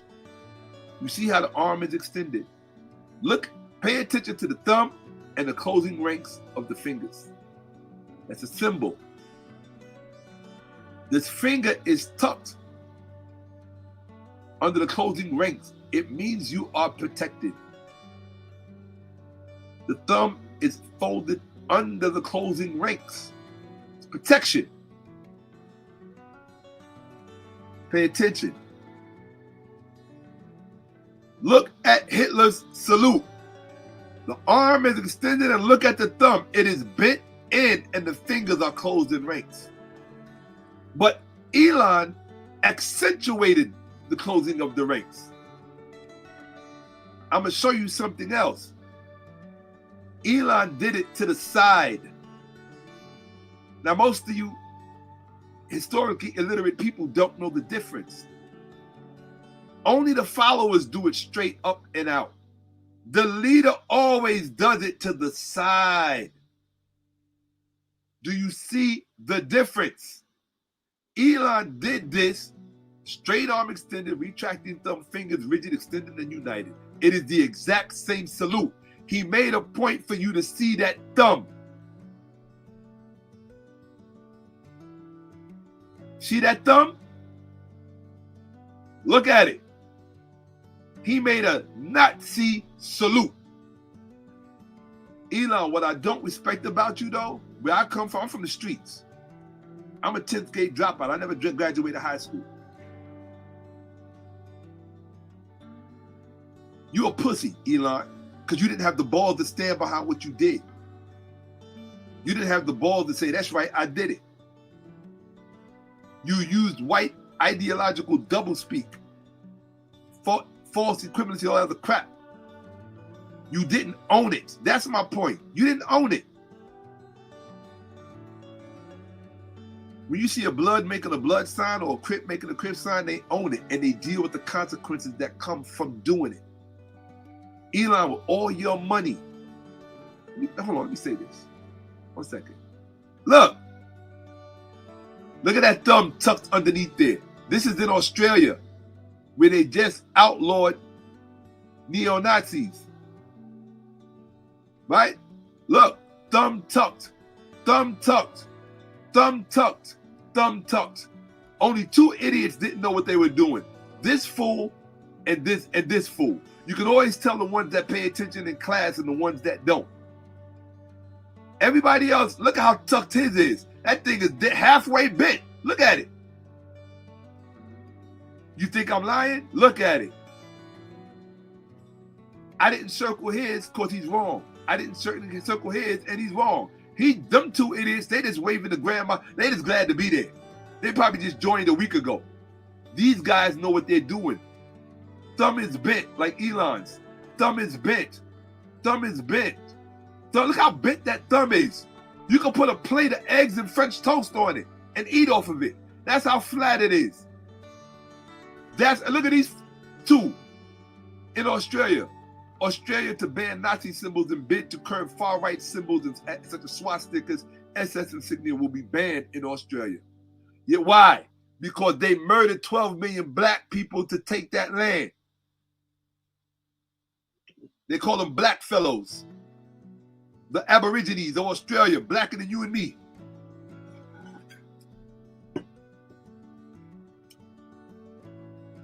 You don't understand white people. Especially, and I feel bad for these young white men, because the reason that they embrace it is there's nothing in their society to protect their minds from being exploited by predatory minds that would entrain and indoctrinate them into that kind of thinking. To me, it's that if that's what you need to feel good about yourself, it's a sign of insecurity. It's a sign of insecurity. You don't feel good about yourself and your own accomplishments or whatever, so this is what you need to feel good about yourself. Yeah, it's like people who join gangs. They don't feel good about themselves. They need peer validation. And all human beings need peer validation as part of being human. We are a societal species. We're mammals. Mammals by nature are societal. But if you're not careful, there are those within your ranks and outside of your ranks who will exploit that feature in you. On black side and the white side, on the red side and the yellow side. But on the white side, it's particularly dangerous because of the access that they have to global power, infrastructures, economic and financial infrastructures. Look at it. Hitler is out to the side. To the side. Here is the extreme. To the side. How is he going to be your leader and do the exact same thing? He has to set himself apart. That's why he does it to the side. What did Elon do? To the side. Thumb bent. That means he was dog whistling, if you will. I am your leader. That's what he was saying. And didn't have the balls to own it. Hitler would have been ashamed of him because he didn't own it. In fact, all you neo-Nazis should shit on him for not owning it. He didn't have the balls. Where was his Teutonic balls? He didn't have the balls, Mr. Tesla. You didn't have the balls to own it. That's why I'm disappointed in you. I was offended by the fact that you did it, but I was disappointed in that you weren't man enough to own it. Your grandfather would have owned it. That's right. Your maternal grandfather, we know all about him. Who your family pedigree is no secret to anybody. On your paternal side and on your mother's side. The pedigree is, for those who do their research and study, the pedigree is well known. So he did the salute to the side. How many other podcasts have shown you that? How many other platforms have shown? And one thing I learned through watching all of this stuff going on, let me stop for a second. One of the things that I learned through watching all of this going on, I realized that sometimes I feel like, I don't need to speak on things because other people are speaking on it. But I realized that when it comes to certain things, black voices have to be out there. Because there are going to be things that white people gloss over that we do not. You have to understand, and this is what white people fail to understand about us. Growing up under their oppression, we had to learn to think critically to survive. They call us stupid and all this other low IQ stuff. But here's the question. Could they have survived what we survived under them? They would seduce themselves into thinking so because they don't know anything about what we were subjected to. That's part of white privilege. You don't have to know. And I'm going to prove it to you. That goes back to the whole dumb American thing. When you have privilege, you don't have to know. You can seduce yourself into thinking that you already know. I'm going to document it for you. Y'all know me. Y'all know how I get down.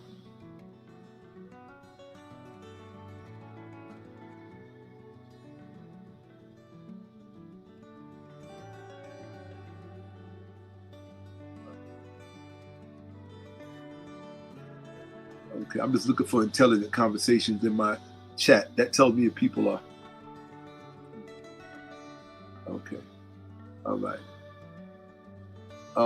Okay. And it wasn't, somebody asked, why are you mad at the Nazi salute? It wasn't about being mad at the Nazi salute. I know what the salute actually means. I know where it comes from. Do you? What's his name? Kwame 𝓈𝓏𓏿 Nyame. Do you know where Hotep said? Do you know where the salute comes from? Put it in the chat. Tell me if you know where it comes from. I know where it comes from. I'm not mad at the salute. Remember, I told you earlier, the two major things that make up white supremacist ideology is myth and belief. I didn't say facts. I said myth and beliefs. And mythologized beliefs. That's a double step up or down. Yeah, myth, beliefs, and then mythologized beliefs. This is what comprises white supremacist ideology.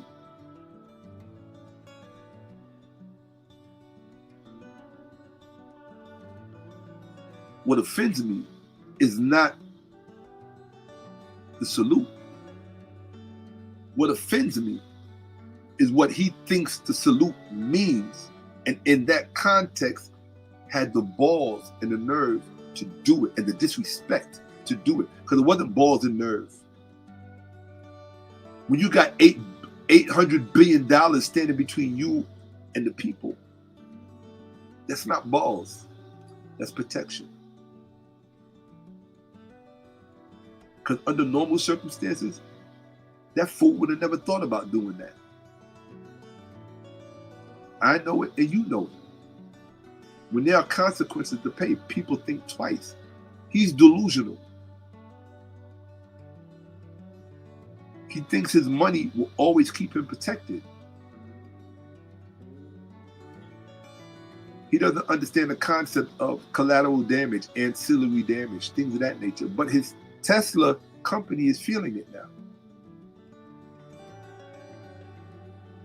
His consumer following is feeling it now. No, they can't get to you, Elon, but they can get to your supporters. That's what's happening. I'm just speaking about what's happening. It's all over the news. You see the burnt out charging stations, the Tesla factories and showrooms under attack. All over the world, not just in America, all over the world. It kind of almost, I'm being honest, my tears actually started to well up in my eyes because I saw Americans being Americans. Americans might be a lot of things. They might be dumb, they might be stupid. But even dumb and stupid people, just because you're dumb and stupid doesn't mean that you don't have integrity. Just because you're dumb and stupid doesn't mean, and this is part of the reason why the MAGA uneducated constituency hates the Democrats, because the Democrats comprise an academic elite that speaks down to them, at least in their eyes. Remember, that's what they believe. And so as long as they believe it, it's true for them. But just because you may be uneducated, just because you don't have a highfalutin degree, doesn't mean that you don't have character, and it doesn't mean you don't have principles, and it doesn't mean you don't have value, and it doesn't mean you don't have self-worth and self-respect. And this is where you have to be very, it's like one of my favorite lyrics from Tupac is where he talks about a dude making the wrong turn and the wrong decision with the wrong person because he was blind to a broken man's dream. Just because a man may be broken and down or whatever, may be below you and beneath you, doesn't mean that that person cannot dispatch you in some kind of way. That's why they say, be careful of the enemies you make. I'm not trying to make any unnecessary enemies. Sometimes it's unavoidable. I kind of have an obligation because of who I am to speak and what I know. I have an obligation to speak to these things, to address, because my community has no leaders. Ain't nobody going to talk to them about the real. Ain't nobody going to show them the things that I'm showing them. And I'm just getting started. This is the beginning. There will most likely be other parts to this. I'm not going to do this whole thing today. I will be here, if not every day, I'll give you my word, and I'm committed to this, every other day. I'm back. I'm supposed to be working on the series But I realized that with everything going on, black people our communities have no leaders. We have dumb people all over social media talking about things that their intellect can reach, which is not a lot. It's not very high. It's not very informed. It's not. It's just not. So I can either sit back and say nothing and watch my people perish, or I can do the right thing and just effectively delineate what needs to be known by everyone, white and black. Do you know how many? There's a lot of white people that watch me. There are a lot of Asians that watch me. There are a lot of Hispanics that watch me. I know because I get the fan mail. I get the letters of appreciation, the messages. So when I'm speaking, I'm not just speaking to black people. Black people just happen to be the main constituency of my platform. They are my raison d'être, and I don't like to use the French because I'm not French and I have no particular love for French, even though my family does come from Louisiana. I ain't got no particular love for the French people.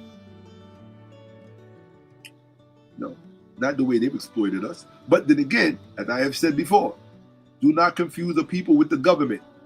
The French government has exploited Africa from the time they were able to. Belgium, Leopold, all of that stuff. Modern times, all of that stuff. That is the French government. I do not fault the French people for what their government does.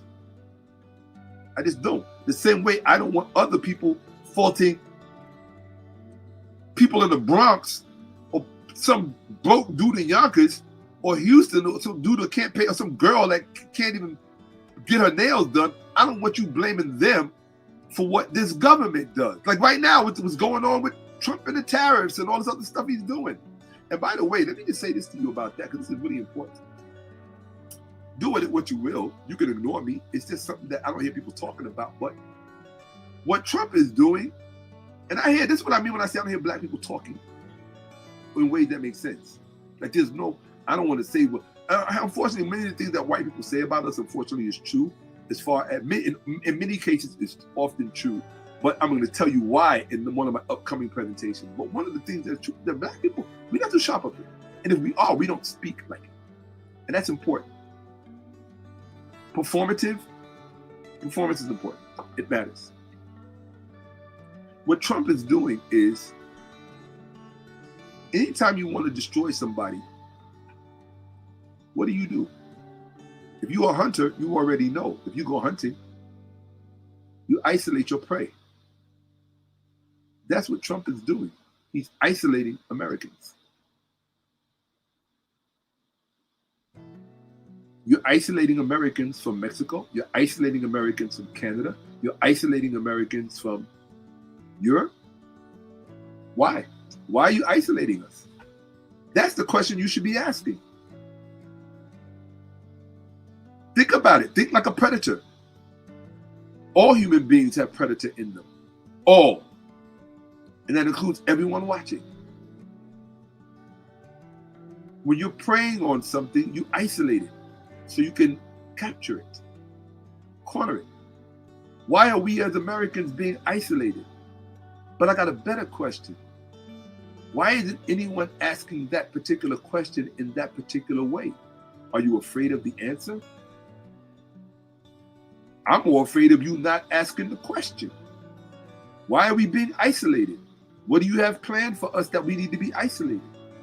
So very isolated. Think about it.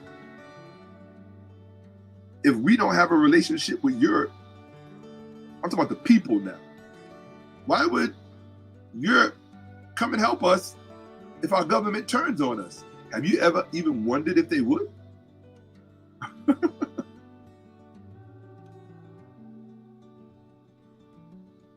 Oh, I just remembered. Since you don't have any leaders, you don't have anybody asking questions on your behalf like that. But you're okay with it?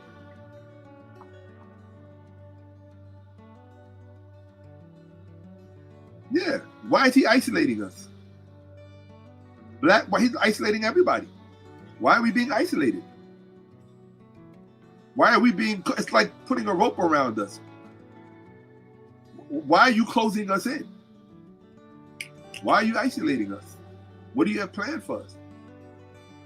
You can't be isolating us because you love us so much and want to protect us. You don't give a damn about us. So the real question is, where do we fit in the equation that we need to be isolated? I'm not just talking about black people. Trump is isolating America from the world. Why? What kind of horror show do you really have in store for us? Nobody's asking these questions. I think that's highly irresponsible.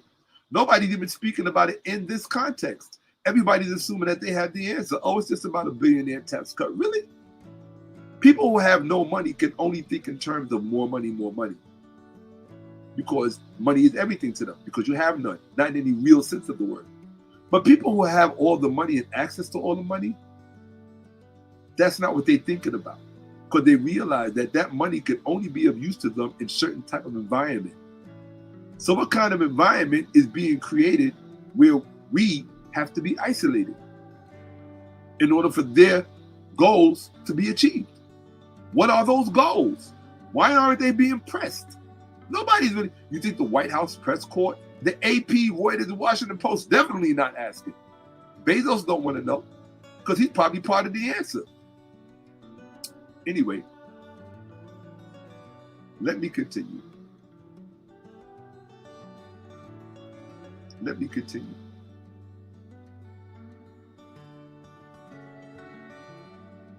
Okay. I have so many people in the chat that know so much, but yet can't teach me shit about any of this stuff. Anyway, let's go. See, I need people that could, I need people that can teach me. Right? And when I find I'm looking around and I'm seeing people who look like me that can't, see, my issue is I need people who look like me that can teach me. And I usually test people that look like me to see if they can teach me. I ask them certain questions. Hey, do you know about so-and-so? Do you know about so-and-so? I ask them about 5 or 6 different questions. And if the answer to all of these questions is no, I never heard of that, then I know there's a problem. I haven't seen a black podcast with people speaking about Curtis Yarvin, Peter Thiel, David Sachs, maybe Russ Vought, but I haven't seen the podcast speaking about these individuals, particularly Curtis Yarvin, and that's a problem. I haven't seen one. Name one black class. Somebody put it. I love you back. I love you back. I honestly do. Right? That's why I'm sitting here. Right? I want somebody to put in the. I want somebody to put in the. Absolutely, family. I want somebody to put in the chat what black podcast has been talking about Curtis Yarvin. Put it in the chat. And don't bullshit, because you know one thing black people do better than anybody else is bullshit. Right? Oh, do I have Zelle? Of course I have Zelle. Absolutely. There's no question.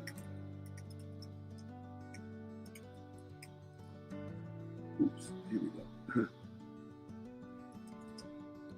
There we go. All right. So, no question about it, of course. forevershakka@gmail.com. That's my Zelle. Okay?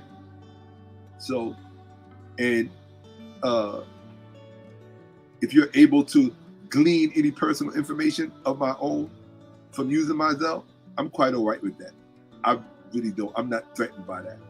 So I just let people know it's okay to use my Zelle. Any personal information that you might, it might be a DBA that I use. I use a DBA. It's called doing business as, right? So people see that and they go, "Oh, your name is no, it's a DBA." So you know, my name is what my name is, right?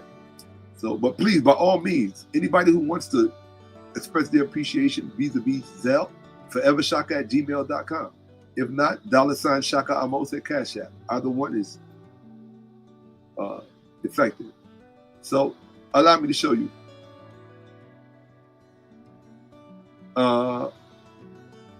Let me just get rid of that if I can. Oh, here we go. Cool. Back to the presentation. Third one, yes. Present, yes. Screen, yes. Entire screen. Y'all have no idea how long I spent preparing to do this. Y'all really don't know. Like, I sat down about 5 or 6 times ready to go live over the past month, and each time I realized I wasn't ready. Psychologically, I wasn't ready to do this because I understand social media it's not the same when I was coming up. It's a very volatile place. And people get in trouble for all kind of things. They lose their channel for all kind of things. But the way I'm speaking, you gotta understand, ain't nobody gonna wanna, ain't no sponsors gonna want to sponsor. So let me explain to y'all what's going on. Okay? Just in a nutshell, so that you know.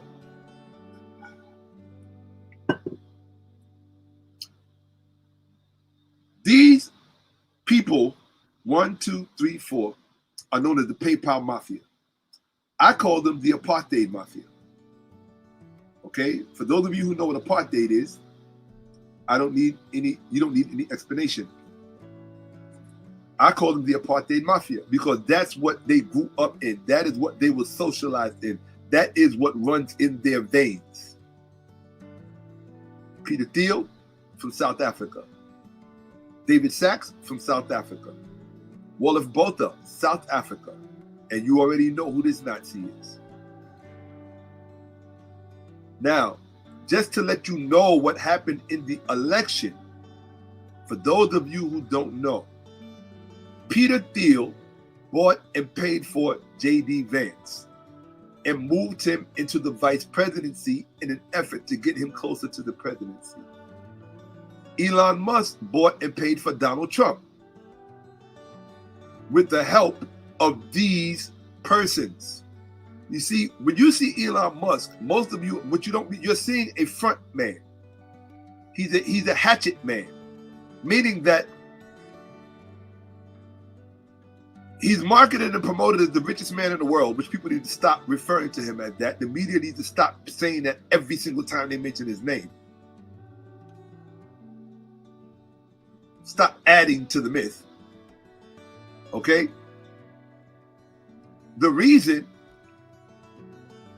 that he's able to do what he does in many respects is because of the people he has around him. They came out of a mastermind group that ended up, many people in the group went different ways, but this cohort remained together. That South African clique remained together. And they are in various spaces that allow them to, allow them to achieve certain things. They strategize together. They have eyes in certain, so David Sachs will be at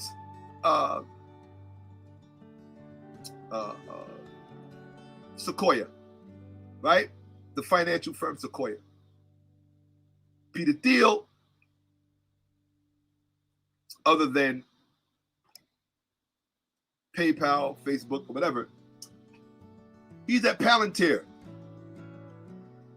He's a war merchant, weaponry, military, okay? Wolof Botha, politics. His grandfather was a South Africa ambassador to the US. This is all South African pedigree that now owns and runs your government. Understand what you are looking at. This is your government. These three: Peter Thiel, David Sachs, Wolof Botha. The Apartheid Mafia. Okay. 1 second. Yeah, I know. You know, I can't, the people, everybody has a pet peeve. You know what my pet peeve is? People who say, oh yeah, I knew that. No, you didn't know. You may have known 1 or 2. This is exactly what happened now. You can't. Now here's the thing. You cannot be upset with Trump or Vance, and I'll tell you why. This is important. The reason that you cannot be upset with Trump or Vance is for the simple fact that I need to have this on screen when I say it, so let me do that. Hold on 1 second. I'm going to put it on that one. Yeah, I'll put it on that one. No, I'm going to put it on that one. I'll leave it there. I wish I had it on another one, but okay. I wish I could get that to see. Or maybe I can leave it on that one. Let's see. Share screen.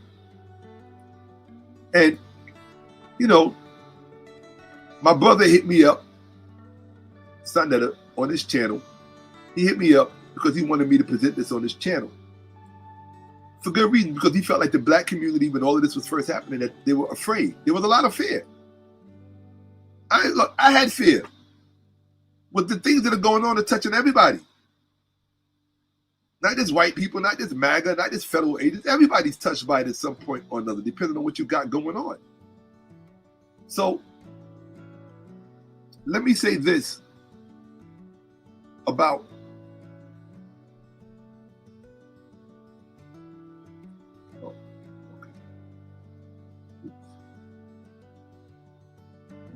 here we go. Okay. So, let me say this about why you cannot be mad at Donald Trump and Vance. You cannot be mad at Donald Trump and Vance because America has been for sale for a long time. You can't get mad because they got their money up and decided to buy it. That's the part where everybody applauds. Everybody make the applause sound. That's where you put the applause in the chat. That's where the crowd goes crazy because I just dropped the bomb. America has been for sale for a long time. Why is that? Because in capitalism, let's say it, repeat after me. In capitalism, everything has a price, even your country. So they sold shares. That's what they did. Well, Trump sold shares. Okay? That's what Trump did. Trump sold shares. He's not as stupid as you think. Okay? So, it sold. Now, the question you got to ask is this. If the country was for sale, I got to ask this question, people. If the country was for sale, what happened to Oprah, LeBron James, all these black billionaires and millionaires? Why didn't they pool their money together and at least buy a share for us? Because you got no leaders. A country's for sale and you're not buying a share? It's like a timeshare. Like a condo, timeshare. Yes, America was for sale and it sold to the highest bidders. And there they go. He bought the vice presidency, Peter Thiel. He bought the presidency, Elon Musk. It's that simple. These are the facts. Now, what role did David Sachs play? He's not the South African. Because they are strategically placed. What do they have? They're engineers, people. Engineering is what this is all about. It's all about political engineering in service of economics. That's where all the power is. It's in politics and economics.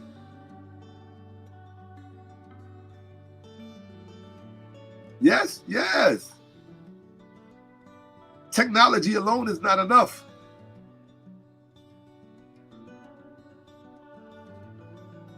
Technology alone is not enough. It plays a definitive role. But in order to do with the technology what you want and feel you need to do, you first have to get the politics and the economics under control. These people engineered it. Now, this is where we start to discuss what needs to be discussed.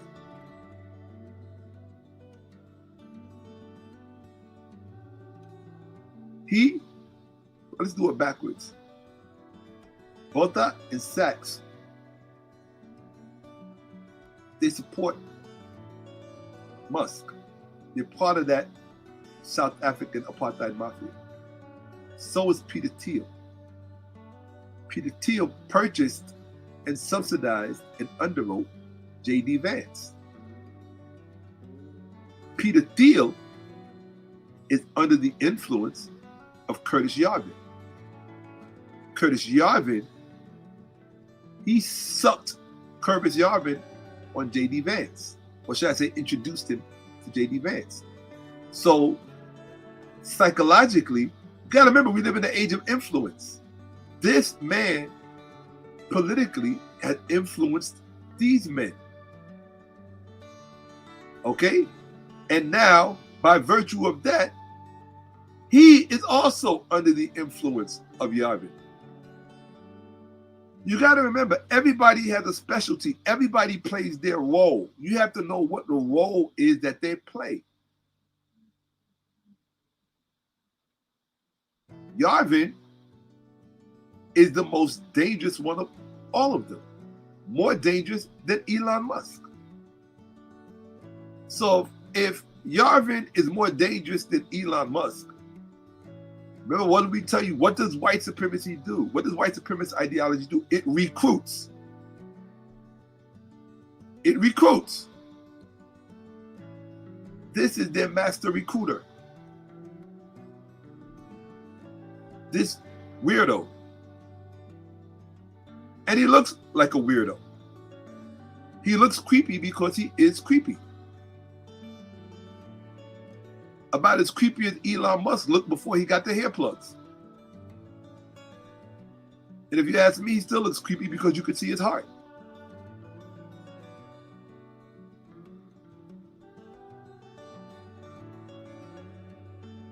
Now, here's the difference.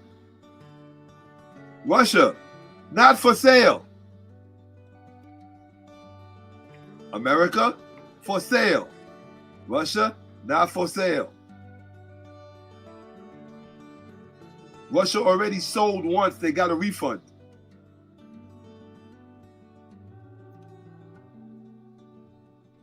Russia got a refund.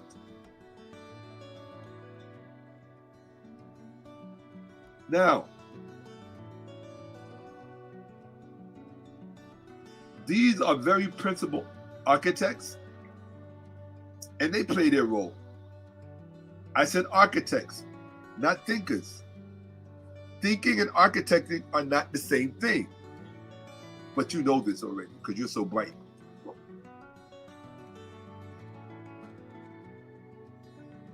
Architects design the plan,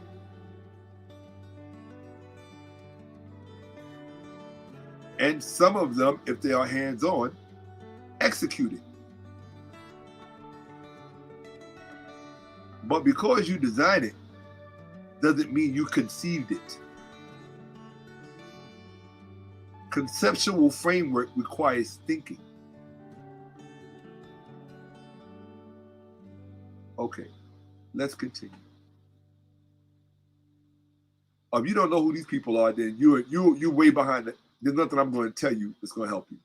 If you don't know who Kevin D. Roberts is, Heritage Foundation, if you don't know who Russell Volt is, Center for Renewal in America, and now he's the head of OMB, the Office of Management and Budget in the White House. If you don't know who they are, this is Curtis Yarvin, the same person who I just told you, who is basically the, remember that movie Starship Trooper? Remember where they were searching for the bug on the planet because that bug was considered to be the central brain controlling all the other bugs? That's what Yarvin is. This is the bug. Right? Mental small bug. This is the bug right there. Okay? By the way, This is all Silicon Valley, by the way. All of this is Silicon Valley. Okay? How these two met, you could do that research later. Theo spoke at Yale University when J.D. Vance was in law. Theo basically told him where all the money was going to be in the upcoming future. Vance contacted him. That's how they ended up linking up. Vance basically decided to sell out and sell in, particularly after he subjected himself to Curtis Yarvin. So he fell in line, became, that's what it is. That's the simple of it.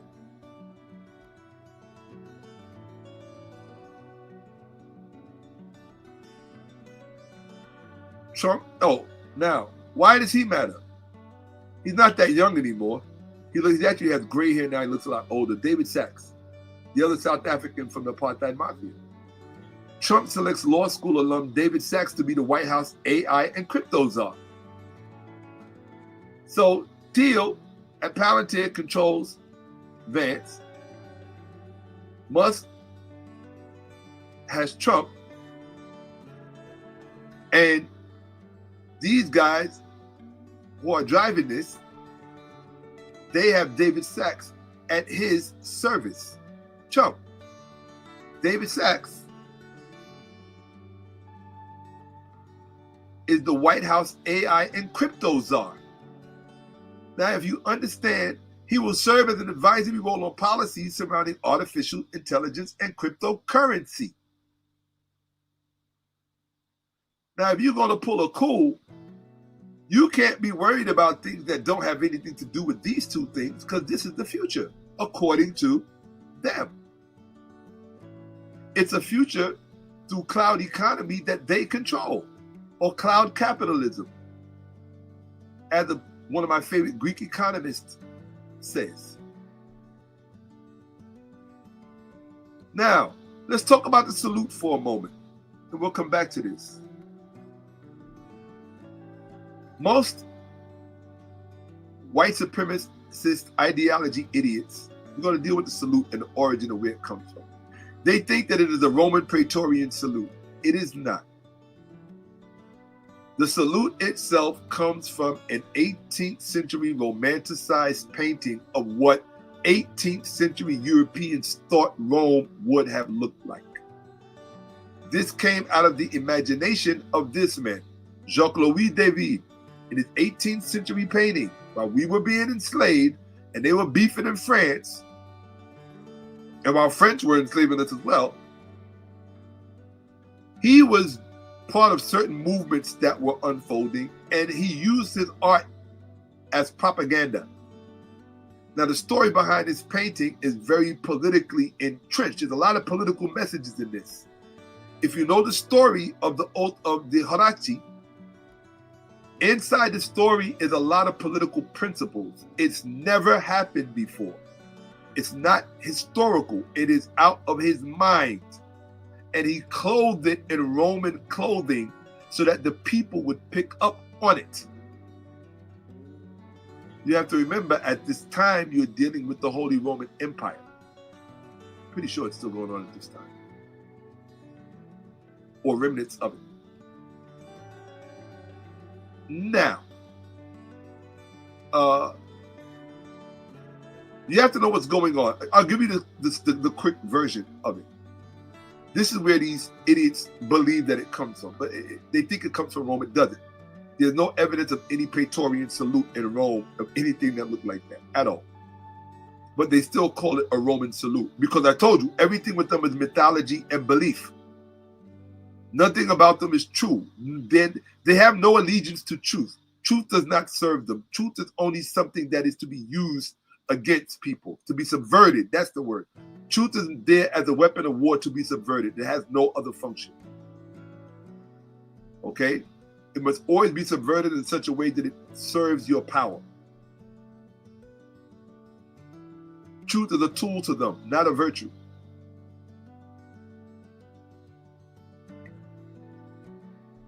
The oath of the 𝓈𝓏𝓏𝓏, which portrays men swearing an oath with arms extended outward. While this work is not based on historical practices, it heavily influenced how later generations visualized the Roman salute. So in the story, and it's just a story that relies on an actual older Roman or Greco-Roman story. I think it's Livy. But in any event, the story is the father is holding out swords to his sons. Why? Let me come here and do this. Oops. Stop sharing for a second. As I tell you the story, I'd like to be a little bit more intimate with you guys. Share screen. Screen. Allow. Here we go. And now we are good. Presentation. So there are two families. The 𝓈𝓁𓏭📫 and another family. I forget the name of the other family. The other family represent a Latin group. The 𝓈𝓁𝓏 represent the Romans. So the two were not conflated with each other. The Romans used the Latin language that did not make them a Latin people. The Latins were actually literate. They probably would have had a superior culture, but the Roman culture was more warlike. And as such, they had conflicts. So when these two families came together, they decided rather than the countries go to war,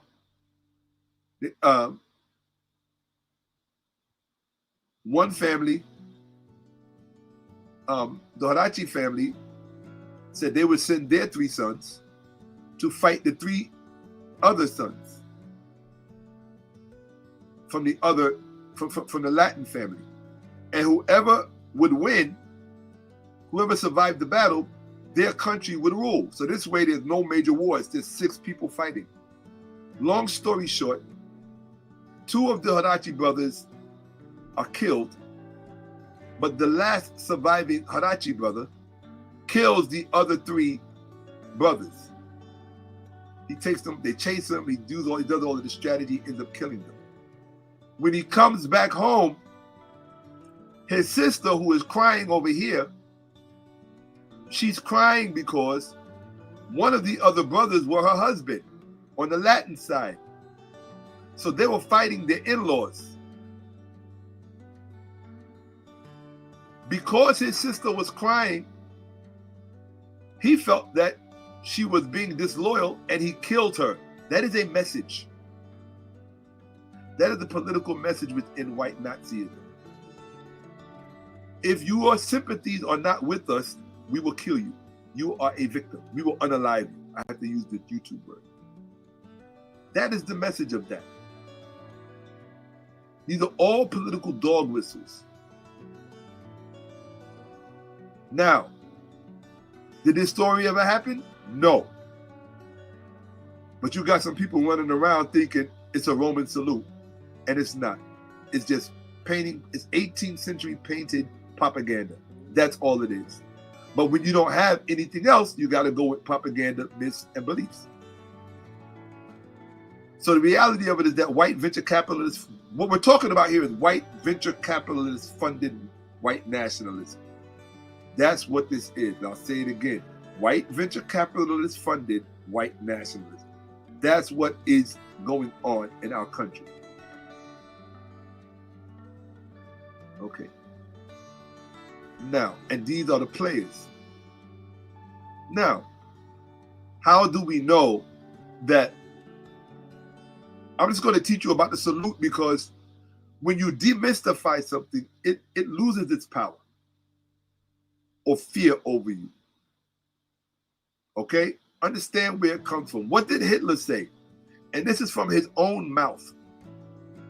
He did not say he took it from a Roman picture or a Viking a culture or anything like that.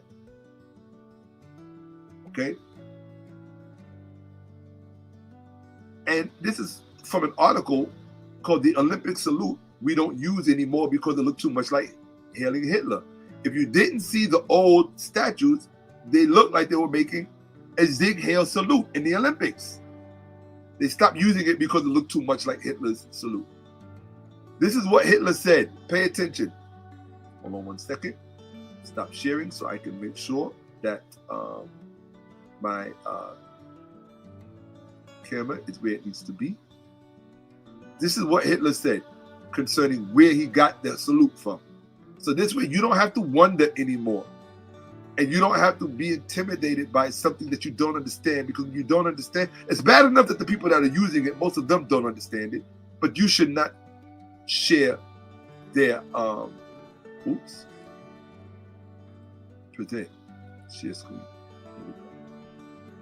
Okay, you shouldn't share their ignorance. Okay. Now, let's look at it. Okay. This is where the Nazi salute comes from. Thank you. Could you please move out of the way? Thank you. He said, I made it the salute of the party long after the Duce had adopted it. That's Mussolini. So he adopted it after Mussolini, not before Mussolini, not before the fascists in Italy. He adopted it long after Duce had adopted it. He said, I read the description. He gives two origins for it. Now listen, geniuses. This is from Table Talk. When they recorded his conversations he would have around the table with his people. And his secretary took notes. They're called the Table Talk, the complete edition, 1941 to 1944. Compiled by, gives you all the people who compiled it. This is the man in his own words. Let him speak for himself. He said, I made it the salute of the party long after the Deuce had adopted it. I'd read the description of the sitting of the Diet of Worms, in the course of which Luther was greeted with the German salute. So in other words, when Luther went to plead his case to the Catholic powers that be in Germany during the Diet of Worms, he is saying that, he says right here, it was to show Luther that he was not being confronted with arms, but with peaceful intentions. So in other words, they put their hands out that way to show that they had no weapons and they could see, he could see their palms. Now, he's guessing. He said he read it. Doesn't say where, doesn't give a source. Hitler was not historically literate. He says, so in other words, when we see that sign, we're supposed to think it's just white people showing peace to one another. I don't come in war. That's what Hitler wants you to think. That's what neo-Nazis want you to think. But then he says, in the days of Frederick the Great, people of Prussia, people still saluted with their hats, with pompous gestures. Then he goes further back. In the Middle Ages, the serfs humbly doffed their bonnets, while the noblemen gave the German salute. So in other words, the elite, the noblemen of the Germans, they did not take off their hats. They would salute one another during the Middle Ages. But then you got to ask, well, who were the serfs? Because the serfs were basically the land slaves. We'll talk about that in another presentation. Now listen, this is why I have a star here, because now you're going to know where he first saw the salute. It was at the Rathskeller at Bremen, about the year 1921, that I first saw this style of salute. He did not see it in a Roman painting. He did not see it from a Roman. So when they tell you they're doing some Roman shit, they're full of shit. When they tell you they're bullshit, or they're stupid, or they're uneducated, they have no knowledge of where the salute comes from. He saw it at the Rathskeller at Bremen. Now, I'm going to stop, because I know you're so smart. Somebody put it in the chat. What is so important about the Rathskeller at Bremen? Tell me. I want you to teach me something. Don't run to Wikipedia. Don't look. Put it in there. I'll give you 5 minutes. What's so important about the 𝓈𝓔𓄿𓅁? In fact, what does 𝓈𝓔𓄿���� mean?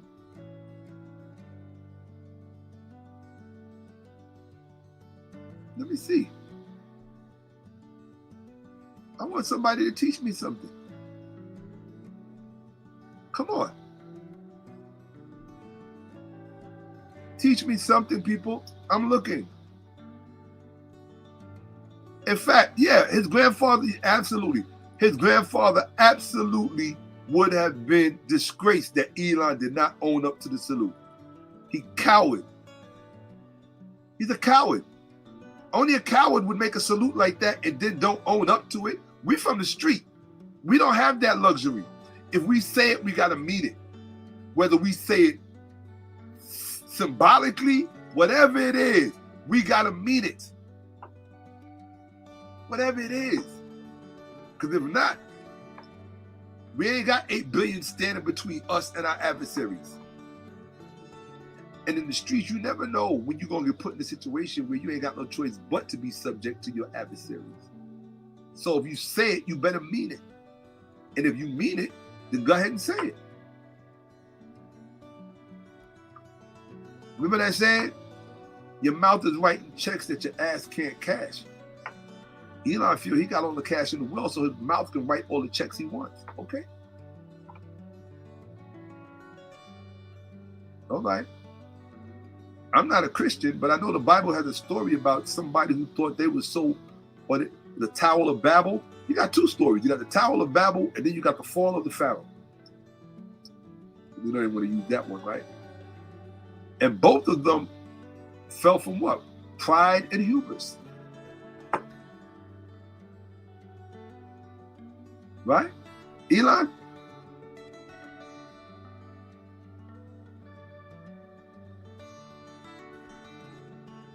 So I guess nobody's going to tell me what the 𝓈𝓔𝓿𝅁 is. Okay, well, let me tell you what the 𝓈𝓔𝓿𝅁 is. You ever heard the term ratified? When you make a law, like when they had to ratify the Constitution, when you have a council and it has to be ratified, it comes from the Latin rat. Okay? The rat, meaning the council. The council. That is the German word for council. Rat. Skeller. Cellar. The council cellar. The cellar where the council meets.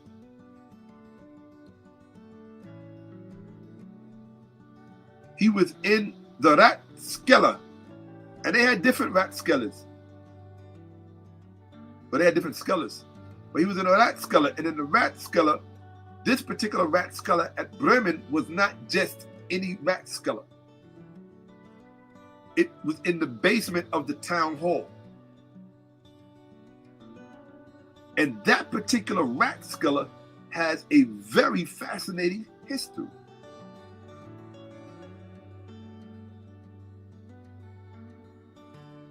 It has a very fascinating history that the average neo-Nazi doesn't know anything about. I can promise you. These are not intelligent people. They fancy themselves intelligent. They're not intelligent people. Doesn't mean that they don't make moves. They make moves. In fact, some of the moves they make would blow your mind because they're very well financed. They've been very well financed. There was not ever a time when they were not very well financed in this country. Oh yeah, these white supremacists, they got big backers. The billionaire class. As black people, how do you plan to stand against not just white supremacist ideology, but the white supremacist ideologues themselves? And they got billionaire backers that can outfit them with weapons from the future that you don't even know exist. You're going to look for the good white people to save you?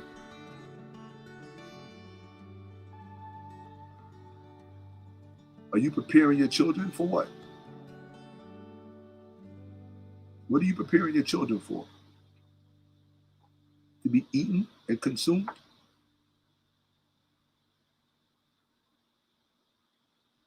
You let Obama do a number on you like that, when you didn't even cultivate real leaders like that?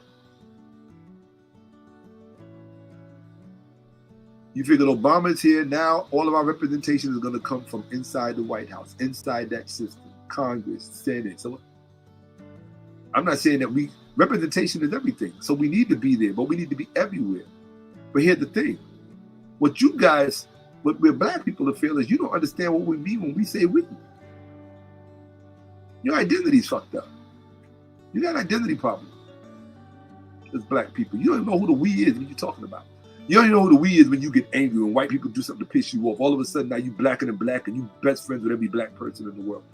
But when it comes to a real academic discussion about who the hell we are, who we've been, who we need to be moving forward, no matter what appellation you answer to, you guys aren't having conversations that would make me think you're qualified. None of you. And it has me deeply concerned.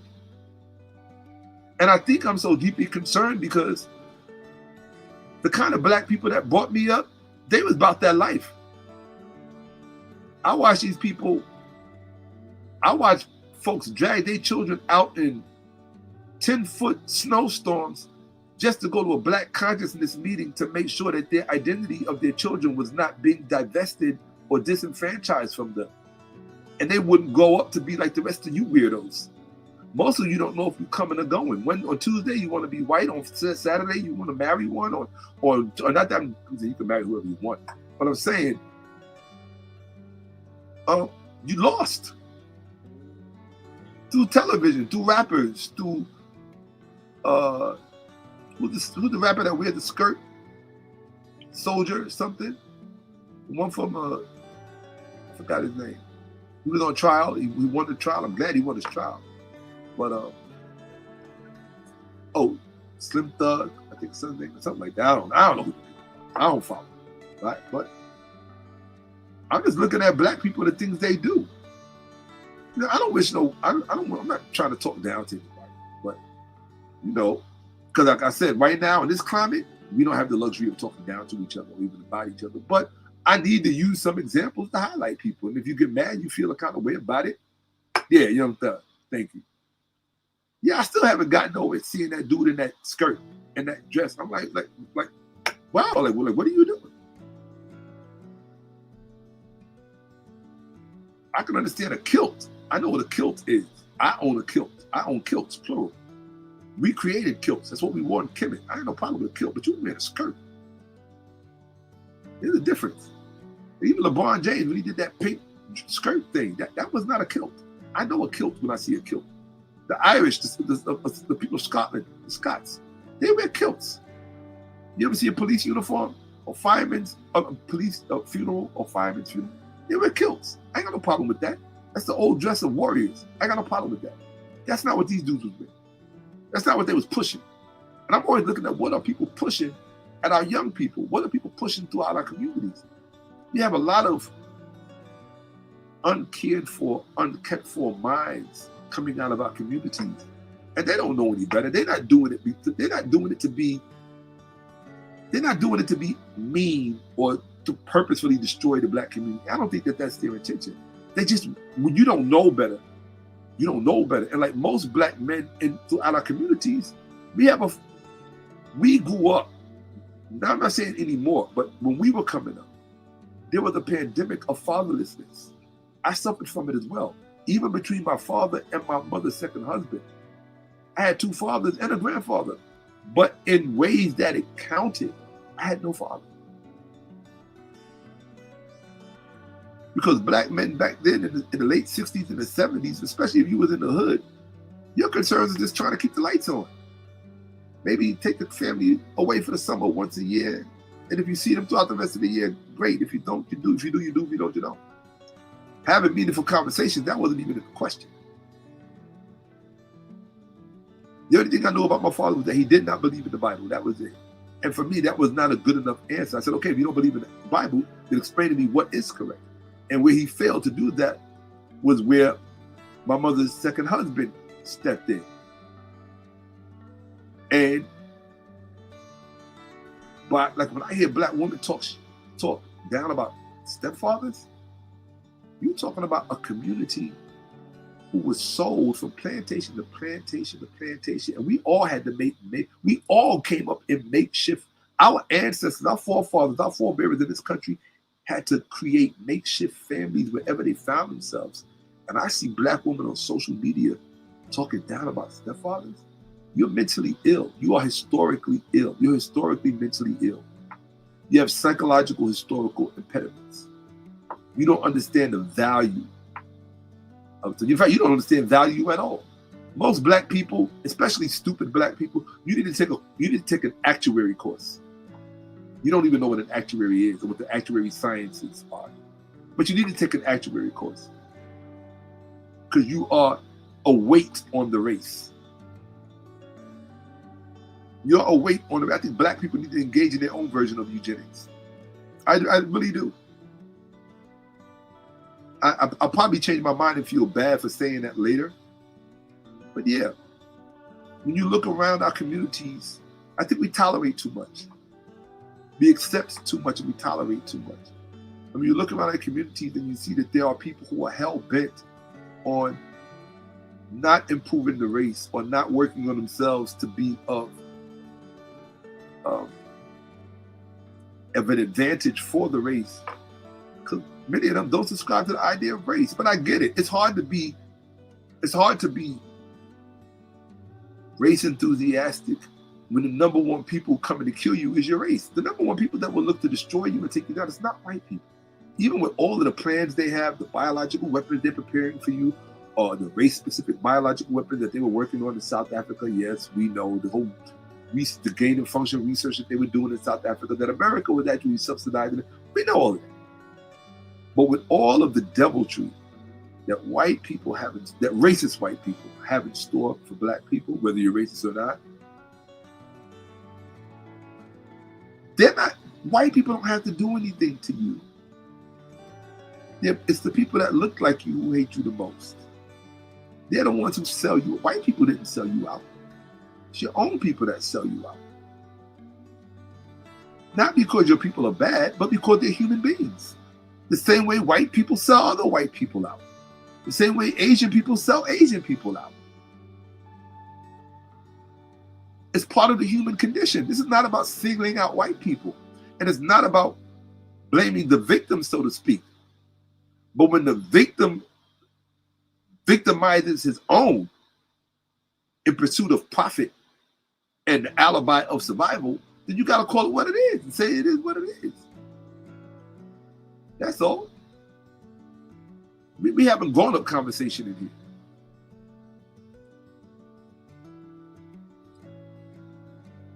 You know when I know it's time to get back to the presentation? When I forgot what the hell it was I was talking about.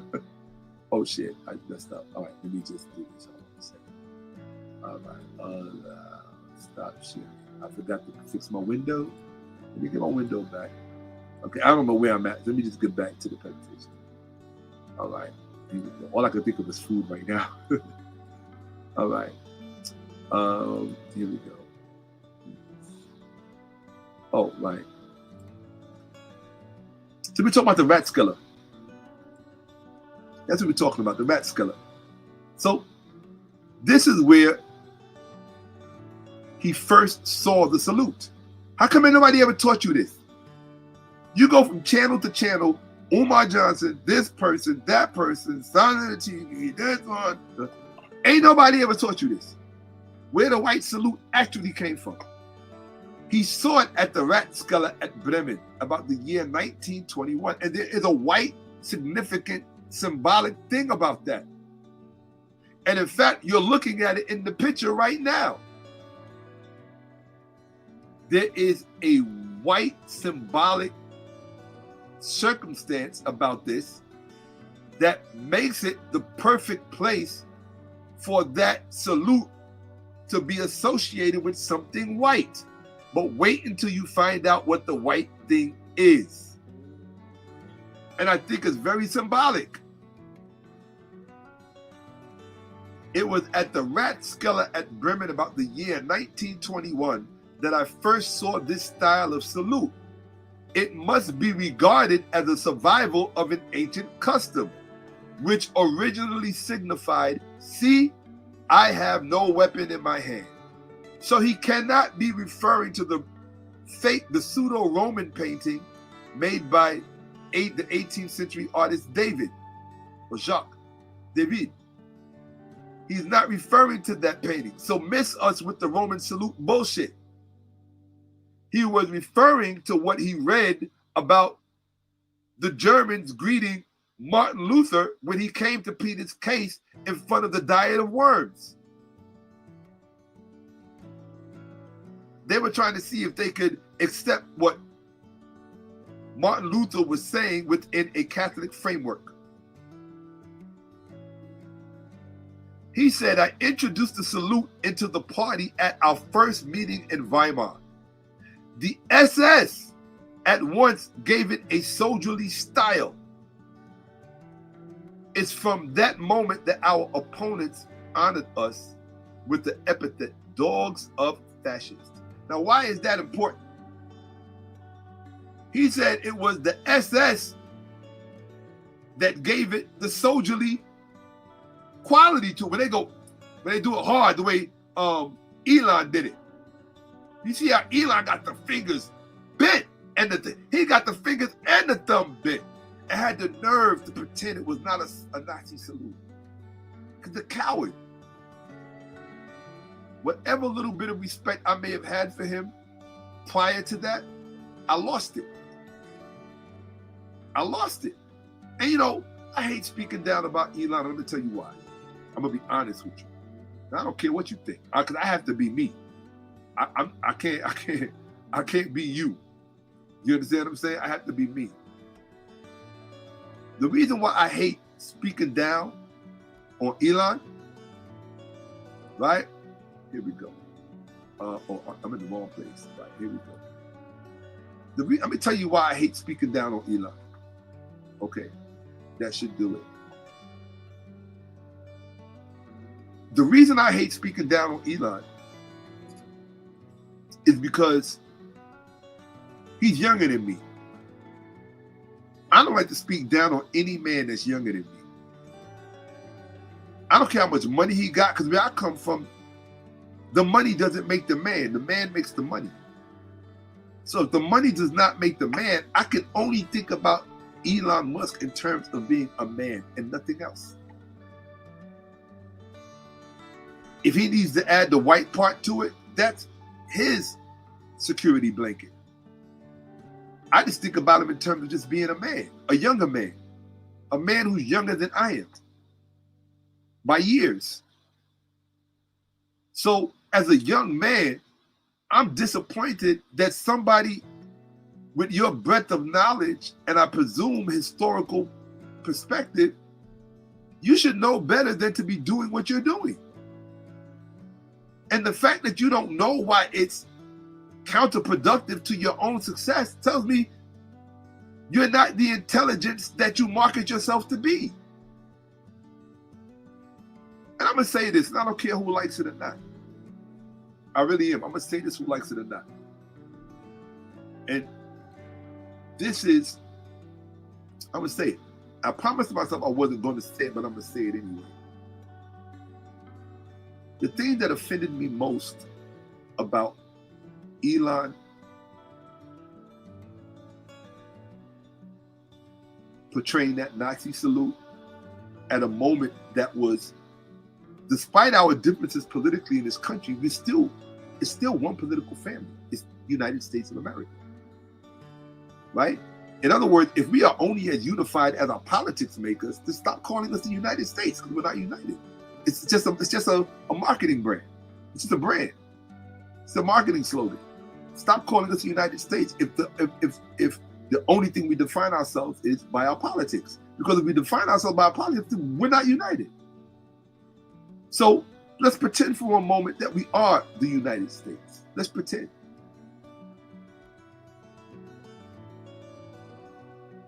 As the United States, what Elon did was supposed to be an offense to all of us. But the reason that it's not, and this is where you got to stop blaming Nazis. Stop blaming the German people for the Nazi party. Why? Because those race laws that they instituted at Nuremberg, where they devised those race laws that were the feature of the Nazi social sphere. The model that those race laws came from was America in the Jim Crow South. They said so. It's documented. It's documented that the race laws that the Nazis used came from America. So it's the problem is not the German whites. The problem has always been the white Americans. You were the model for the Nazis. White America needs to own up to that. You need to really own that. Stop with your self-righteous bullshit calling Germans Nazis. You're the original Nazis. The Germans did not kill any Native Americans. Well, actually they did, but you understand what I'm saying. Right? Why? Because many of the settlers who were enslaving blacks and killing Native Americans and other, they were from Germany too. They weren't just from Great Britain. Europe was being settled in America.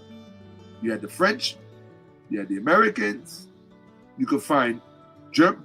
Now, one thing I have to say on behalf of many of the early Germans, though, many of them, they practiced a certain brand of Christianity that actually promoted peace and brotherhood, and many of the early ideas about brotherhood.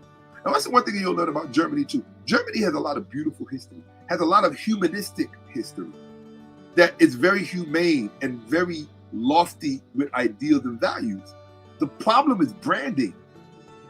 You keep letting your unintelligent, I'll give you an example. First, let me say what I said I wasn't going to say. The thing that I was offended most by when Elon Musk did the Nazi salute is not because I call it what it really should be called, which is the Brennan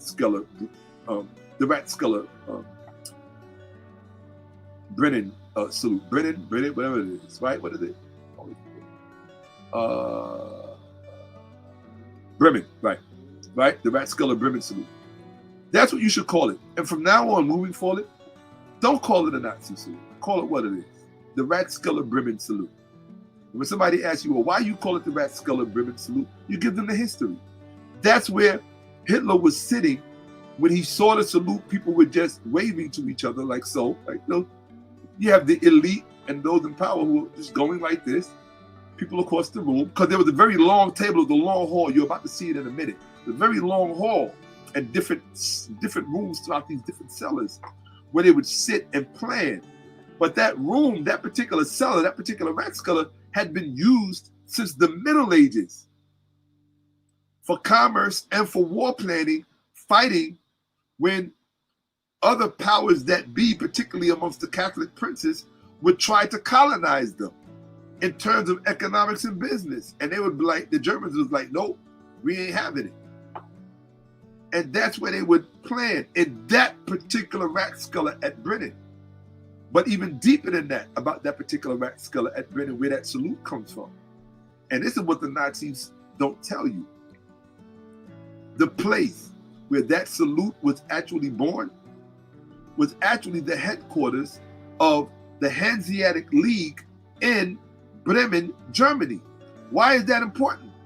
Because the Hanseatic League was involved with enslaving white people in the Baltic countries and the Slavic countries. Yes. Why do you think the word slave comes from Slav? Because the Hanseatic League, which the Rathskeller at Bremen was a part of, was their headquarters, served as their headquarters. I think it was in the 12th century or something like that, 11th, 12th century, right? CE. I learned about the Hanseatic League years ago from Dr. Ben's colleague, Dr. Mackey. And those of you who study, George Mackey, those of you who study, really study with real black historians, you know who Professor Mackey was. I have all of his lectures, which I'm going to make available to you guys in the future if I make it on my website. But he was the first person that taught me about the Hanseatic League, and that was 35, 40 years ago. That these were the people responsible for the slave trade in Europe amongst enslaving white people. And why did they enslave the Slavs and the people of the Baltics? They enslaved them because they were pagans. They were outside of Christendom. And the papal bulls enabled Christians to enslave pagans. So when you see all of the free labor that was moving around Europe, building Europe up, it came from the Slavs and the Baltics, the Baltians, whatever you call them, people from the Baltic regions. That's what they're known as, the Slavs and the Baltics. They're called Indo-Europeans. That's what they're called. But they were only Indo-European linguistically, not racially. The article won't tell you that. I know that. So when you look at this salute, that salute represents a place that was involved with enslaving white people for profit and sending them to North Africa.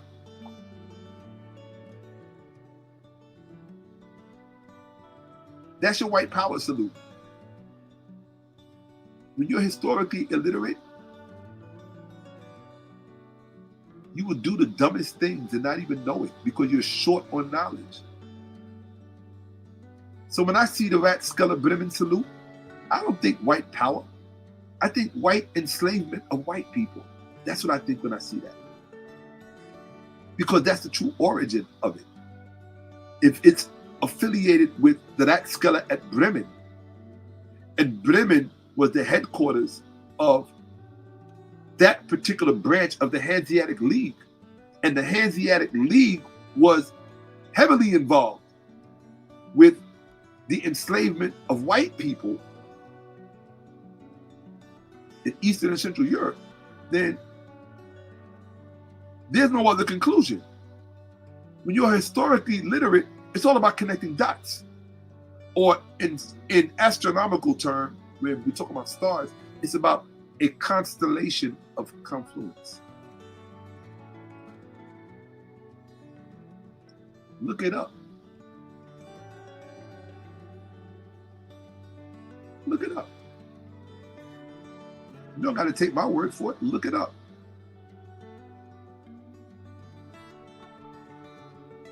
That's what you should think when you see that salute. Don't look at it as a salute. Look at it as a confession. When you see a white person go like this, you got to do it right, right? When you see them make that salute, or go out to the side like the leader does, right? When you see them make that salute, ask them. You'll tell them, I accept your confession. Act like a Catholic priest. Tell them, I accept your confession. What do you mean? You're confessing that you enslaved your own kind. That's what you did. You enslaved the Slavs and you enslaved the people of the Baltics. And you used their free labor to build up your countries. Where do you think the labor to build all those castles and fortresses came from? And those boats that made trade possible throughout Europe. Where do you think all that labor came from? Free labor. Free. Like they did to us. Free. Okay. I just wanted to give you, so when you see, people will do and tell you anything because they know that you don't know, because they don't know. I always tell you, you can't teach what you don't know.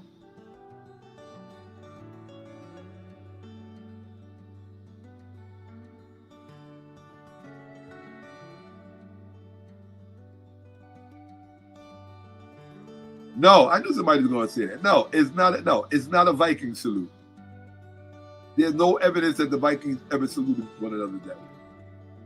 If there was, those morons would have documented it a long time ago. And there's a reason why they haven't, because they didn't. It's that simple. Right? In fact, Hitler's telling you where he got it from. Hitler didn't tell. That's black people. The man is telling you where he got it from, and you still going to try to attribute it to some fucking Vikings. Black people will do the work for them. They will rationalize it for them. If that person is black, I don't know if they are. August, you black? Let me see. Yep, you black.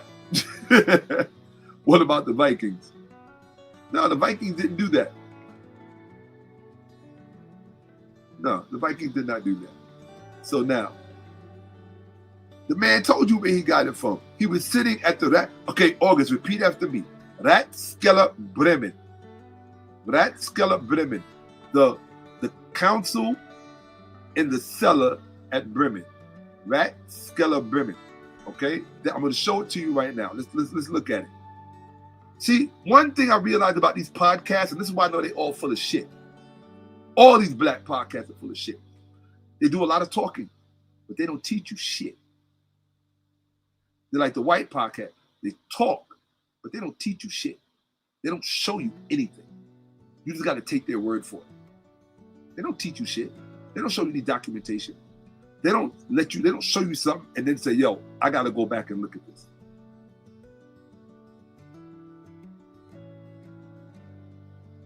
Okay. If I see somebody say something stupid, I swear to God, I'm going to exit you out of here. I will, yeah, because I don't allow ignorance to float through my chat. All right? If you say that the Vikings were the ancient Egyptians, you better put some documentation in that chat to back it up. If not, you will get blocked. If I see somebody put nonsense, I'm not here busting my ass to teach you with facts and documentation just for you to come and pollute my chat up and miseducate somebody because you think you know something. You prove it, and if you don't know it, don't put it in my chat. I have standards. My platform has standards. Okay, now let's go. Yeah, it gets on my nerves. I'm sitting here busting my ass to give you something you can't even get in a college classroom, and then you want to put something silly that you heard on the internet in my chat. Don't do that. This is the wrong platform. Okay, back to the lesson at hand. Let's finish learning about 𝓈𝓔𓄿������������𝓁 and where these people got this fake ass salute from. Their salute of confession. Their confession salute. Let's look at it. Here we go. I just remember. Let's see. I just remember that I have coconut water. I'm like, oh my God, my food. Yeah. My favorite coconut water.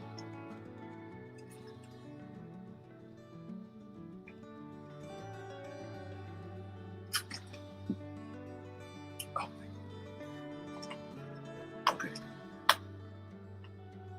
All right. Okay. Am I good? I'm good. Oops, I hope that was. Okay. Here we go. He said it must be regarded. He said it was at 𝓈𝓔𓄿𝅅𝓏𝑀𝢢𝓁 at Bremen about the year 1921 that I first saw the style of salute. This style of salute. That means prior to 1921, he never saw it before. It must be regarded as a survival of an ancient custom, which originally signified, "See, I have no weapon in my hand." Oh, and by the way, this part where he says the SS at once gave it a soldierly style, let me tell you what's so ironic about that. Those same SS members that he said gave it a soldier style. Now let me show you why you white supremacists better be careful. You so-called neo-Nazis and white supremacist ideologues.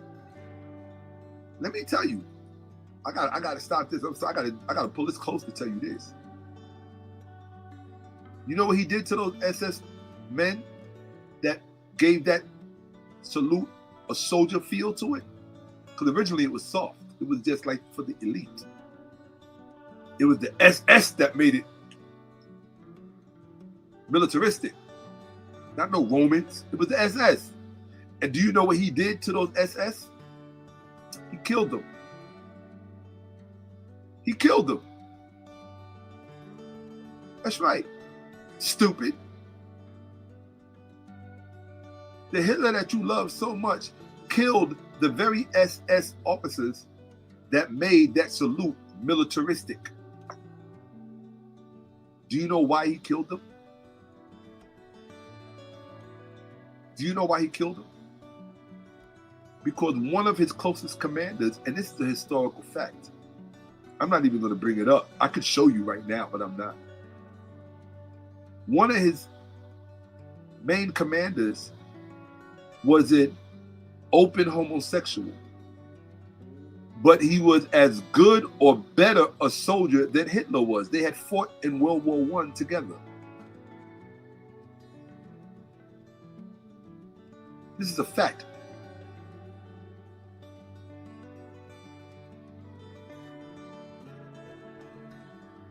This is the fact. Oh no, you're not going to get this on. That's why I told you black voices are important, because you're not going to get this on the History Channel. One of Hitler's main commanders was an open homosexual, and Hitler knew it, and he tolerated it.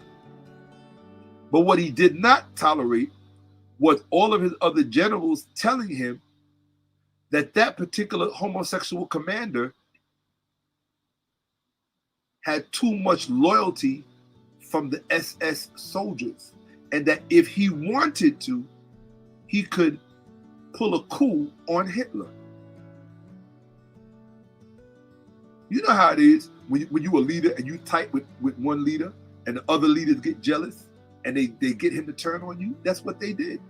And Hitler killed him and killed the SS officers that were loyal. The very same ones that made that militaristic, that symbol, he killed them all. That's a fact. You want to put $1,000 bet on it? Because y'all know I do this for money.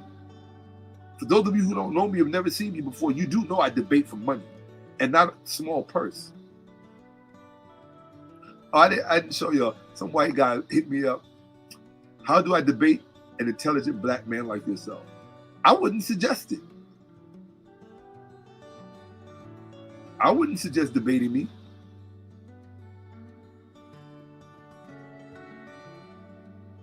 I really wouldn't. Not unless you just want to give me some money.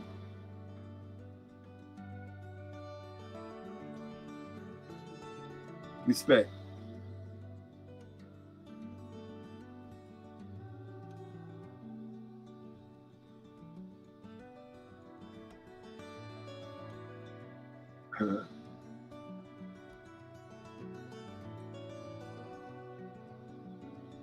I appreciate you, Lone Star, very much. Very much so. I wouldn't recommend debating me.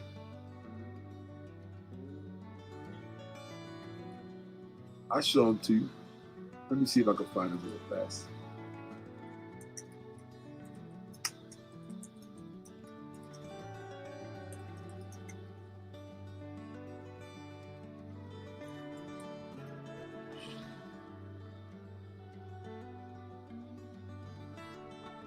Nope.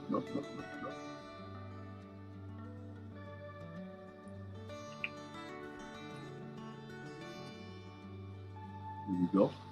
Here he is right here. Let me see if somebody had put his name. I think somebody had put his name in the chat. Let me see. I want to see if they did. No, somebody put the wrong name. Okay, I'm gonna tell you who he was. I'm gonna put his name on the screen for you to see it.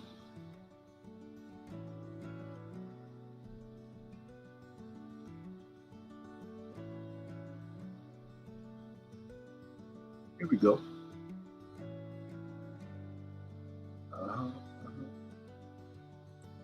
Oh. Here he is. Put his name on the screen.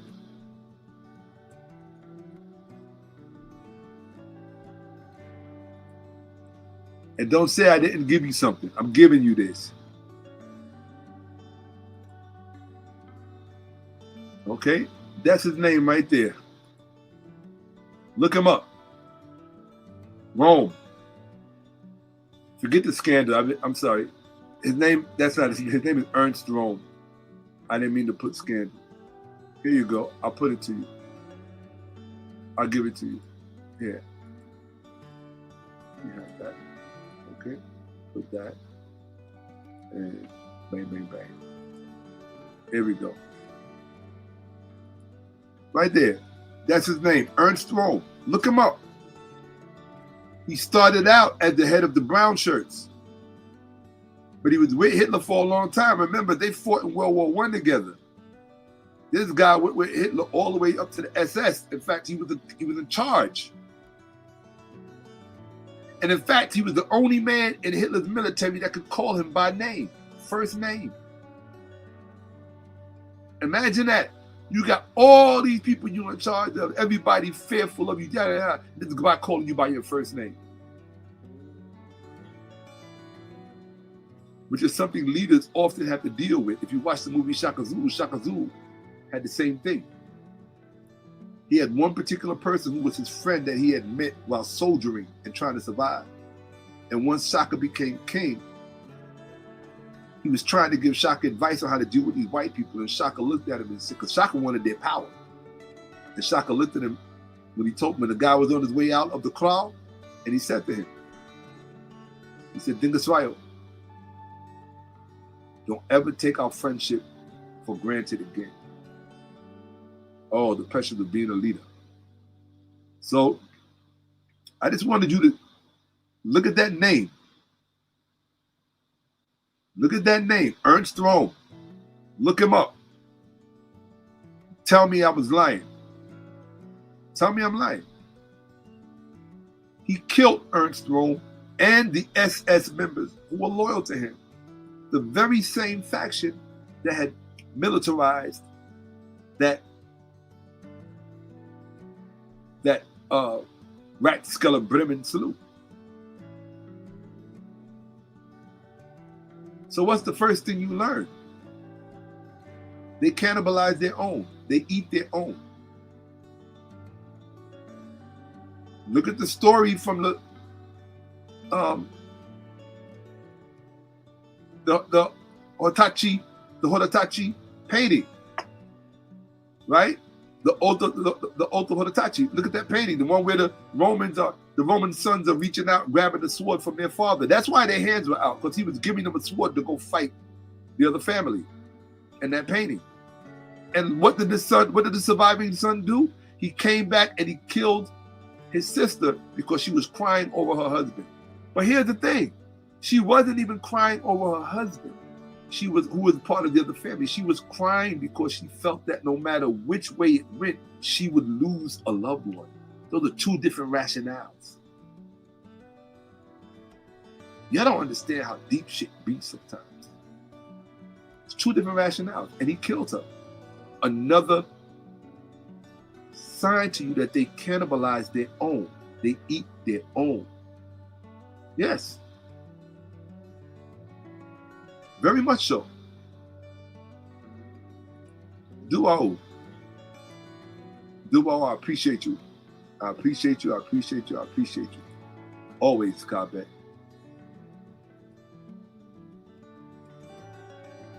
Let me see. Y'all don't even know, like, this is like just the beginning of it. There's no way I'm doing this whole thing tonight. I'm going to come back up here. So what I'm going to do is this, and this is the promise I'm going to make to you guys. And I'm going to keep it. I'm either going to be up here every day just to teach you guys for a while before I get back to my... I think once I get the schedule going, I can then focus again on the series. So shout out to my 𝓿𝓿𝓿𝓏𝓿 family. I haven't stopped. In fact, there's something I could show you, but I'm not going to show you now. Who knows? I might show you. I have to actually save it for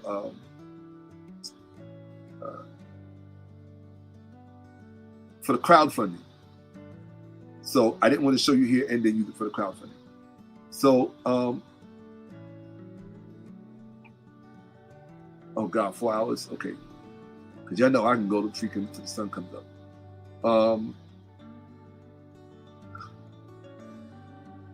Here we go.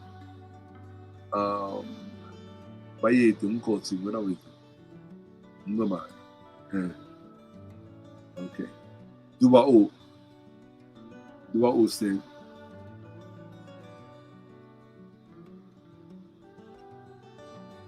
come on, guys, you got to hit my cash app. If I can't pay for my computer to be on, then I can't teach. Now, let's go. All right. So, remember that.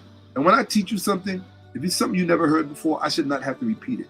If you've never heard the term 𝓖𝓔𓄿𓅓𓏭𓀢𓀁 when it comes to that salute, now you know what it is. It's your job to remember it and to teach someone else. Preferably one of these dumb wannabe neo-Nazis.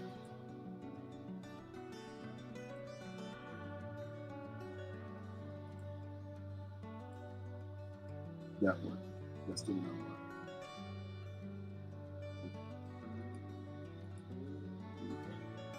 All right, let's make it off this page. I've been on this page for a minute.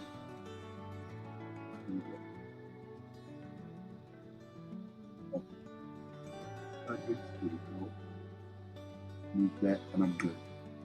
Okay. This is the 𝓖𝓔𓄿𝓅𝓁. This is where they would sit. It's a long hall, and in each one of these side areas, there's a room. And you could go in there and have a room to yourself where you would taste different wine. Now listen, the Bremen Ratskeller is the council wine cellar, German Ratskeller, of the town hall of Bremen. Since it was erected in the year 1405, so you're talking about the 15th century, German wine, I thought it was 12th to the 15th century, German wines were stored and sold there. With its history over 600 years, the Ratskeller of Bremen is one of the oldest wine cellars of Germany. Furthermore, the oldest wine barrel of Germany, a wine from Rüdensheim, which is dated 1653, is stored there. So they got a 17th century wine still sitting there. In the cellar, there has long been a traditional tavern. And today, a large part of it is a gourmet restaurant. Since 1330, so the 14th century, listen, since 1330, the Council of Bremen held the privilege of white wine. This is where the true white symbolism comes from as it relates to the salute that comes from the Bremen Ratskeller. It comes from, look, privilege, white privilege. White privilege, yes, the privilege of white wine. You see, the Council of Bremen held the privilege of white wine, which was valid until 1815. No citizen could sell wine without permission of the council. All wines had to be stored in the cellar of the council. The purpose was what? To control the prices and the payment of taxes. Now you will find when you want to get to the true history of something, you always have to go to those two things, prices and taxes. What do they say? Follow the money. And that's what I do when I study history. I usually stick solely to the economics. With about 650 varieties, the Ratskeller has the world's greatest collection of German wines exclusively. In total, there are about 1,200 different spirits available. Here it is. The large hall in front of the Bacchus Hall, the Rose Cellar, the rooms are for the Senate of Bremen, and the Kaiser, the Bacchus Cellar, treasure room. Oh, these are the different rooms, right? These are different names of the rooms. They have the large hall, they have in front of the Bacchus, they have Huff's Hall, the Rose Cellar, the rooms for the Senate of Bremen and the Kaiser, the Bacchus Cellar, and the treasure room. So these are the different rooms that they have in here where deals are made, right? And this is the only raised hand you're going to find in there. It's holding a drink. So when people make that, I ask, what, are you ordering a drink? What are you doing? Right? So I'm going to explain something to you about white people before we move on. Okay? I'm going to explain something to you about white people before we move on. And this is why I want white people to pay attention to me, especially if you're a younger white person. White people in America in particularly, because they are not historically literate on average, like most Americans, and I'm not singling them out, it just has a different impact when you are the economically dominant demographic. It hits different. Somebody who's not empowered, somebody who's disenfranchised, somebody who's marginalized socially and culturally, their historical literacy also has an impact, but not on the same scale. Remember we talked about scale and size and gravity and morality, so on and so on. So what I want you to consider is this, and I want you to know something about white people in America. They have a habit of creating their own monsters, and they do it again and again and again because of their worst instincts, and their monsters know how to appeal to their ego. Their monsters know how to appeal to their ego. That's what the Frankenstein story was all about. And there's a reason why it's German. This is the history, this is the dark side of the history of German people. Constantly create, or Germanic peoples, period. Constantly creating monsters that they then set loose upon the world. And the rest of the world has to clean it up and deal with it while being accused by the same people that created the monster. How's that for you? Now watch. This is important because, as I said before, when we were talking about believe, oh man, my ribs. I was working out, folks, so my ribs kind of hurt. And I didn't stretch. I'm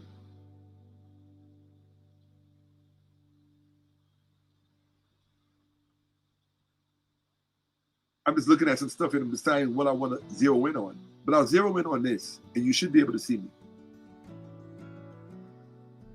Victor Frankenstein becoming disgusted at his creation. That's this picture down here. This is a famous picture. It's a lithograph of a painting. It's an illustration from the frontispiece of the 1831 edition. Steel engraving to the revised edition of Frankenstein by Mary Shelley, published by Colburn and Bentley, London, 1831. We were still enslaved in America when this book came out, when this painting was made. When this edition came out, when the revised edition came out, we were still under that 33-star flag. We were still enslaved in America. How many slaves do you think was reading Frankenstein? How many slaves do you think were reading? Period.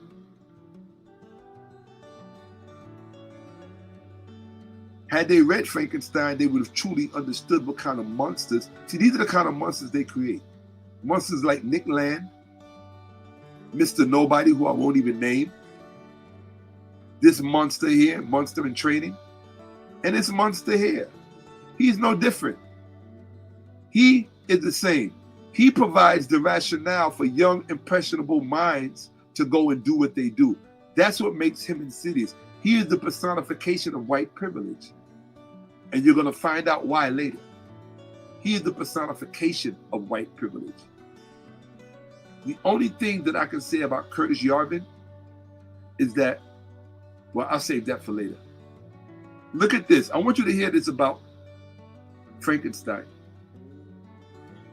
Scholars have suggested that Shelley's work, talking about Frankenstein, can be read as reflecting broader political and social anxieties of her time, which were influenced by events such as the French Revolution, the Napoleonic Wars, and the shifting political landscapes in Europe after the Congress of Vienna. The Vienna Congress aimed to restore balance in Europe and suppress the spread of nationalism and revolutionary movements that had gained traction during the French Revolution and Napoleonic Wars. So you got all of this political shit about who's great, who's not, who is the proper adherence to the land. All of this influencing a work like this that's talking to you about how these people create their monsters. And here go the MAGA, the Tiki Torch MAGAs in the movie Frankenstein. You think I'm making this up? These people are so ignorant of history, they repeat it. In fact, that's their romanticism with their history. They unconsciously repeat it over and over and over again. This is the precursor to Charlottesville right here. Angry villagers like these from Jane Wales. This is 1931 from the film version of Frankenstein. That's no different from Charlottesville. We will not be replaced. These people have not changed. They do not change. And you're going to learn that the hard way. When we come back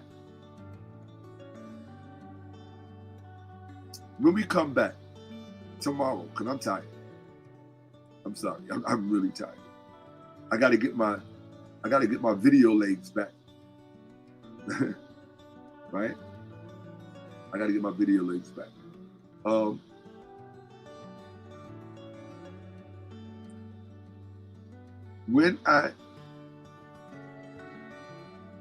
fact, I'm going to stop here and save the rest for tomorrow. Because this is a lot, and there's no way to do this all in one night. We'd be up here till the sun comes up. This presentation has over 100 slides. I've shown you how many? 35. 35 of 106. You say, well, Shaka, that's a lot. That's why you don't fucking know anything. Because nobody teaches you anything, and you're okay with that. And you shouldn't be. Don't let people waste your time. If they're not going to teach you something you didn't know before to help you put things in proper place in your mind, it doesn't matter what color they are. It doesn't matter what ideology they're speaking. They can sound like they're your best friend and want to see the best. If they're not helping you gain a wider perspective and giving you a wiser vision of yourself, or a more insightful vision of yourself and of your beliefs, if they're not doing that for you, why are you wasting your time with them? Unless if your goal is strictly to make money, then okay, people jerk your chain there too as well. But I'm more concerned with things that I consider to be priceless. Because I understand value. I understand concepts like, Elon Musk doesn't understand the concept of your money is no good here. Because when you tell him that, he's relegated back down to the level of the rest of them. And I don't say down as if we're lower. I mean, no, down to earth. It must be sad not being able to be down to earth. You're missing the whole point of this experience, being here. So, I'm going to look in the chat. I'm going to communicate. I want to thank everybody, number one, for spending time with me. I have over 100 people with me. I want to thank everyone for spending time with me. This is just the beginning of this presentation, right? 36 slides out of 106. Yeah. So, and you're going to see things in here that people are not explaining to you. You're going to see things in here that Black podcasts are not talking about that they should be talking about. Stop letting people waste your fucking time with alarmism simply because they only know how to have an 8th grade education about what's going on right now.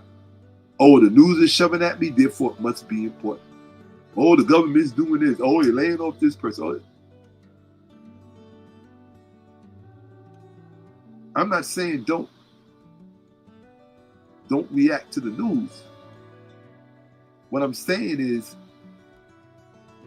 there are conversations worth having about things that are in the news, but make sure it's worth having.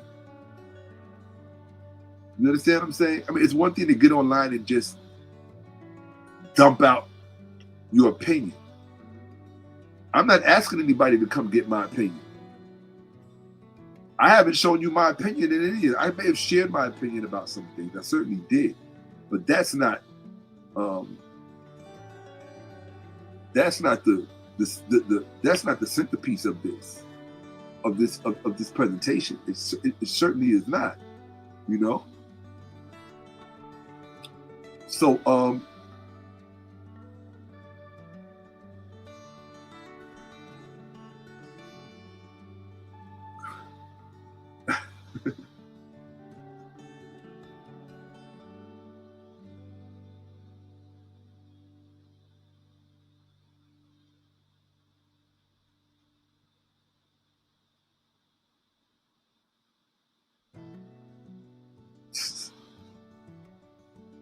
Okay, hold on a second. Nobody comes in my chat trying to teach history and saying a bunch of incorrect stuff or unproven stuff. I don't care. You don't fart your uninformed or ill-informed opinion in my chat. It has to be accompanied by a link, a source. I'm not sitting up here busting my ass giving you sources that I had to do real research to get so that you could come in my chat and just put some first grade silliness that you heard on the internet.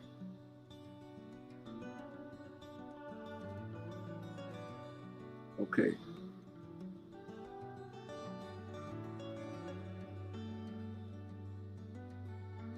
Oh yeah, you must be late.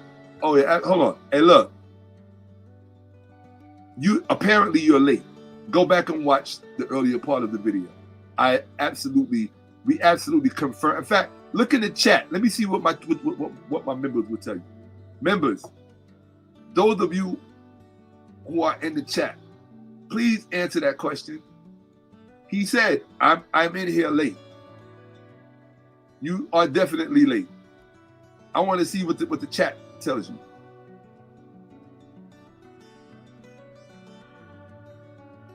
Oh no, he's not being rude. So I'm not. That other person is gone. The one that's in here talking about Hitler was a Norman, and the Normans came from ancient Egypt and all this silliness, right? Exactly. That would be about 12 hours, and you know I can go 12 hours. Although right now I want to eat. I want some nourishment, right? Okay. I'm looking for somebody to answer.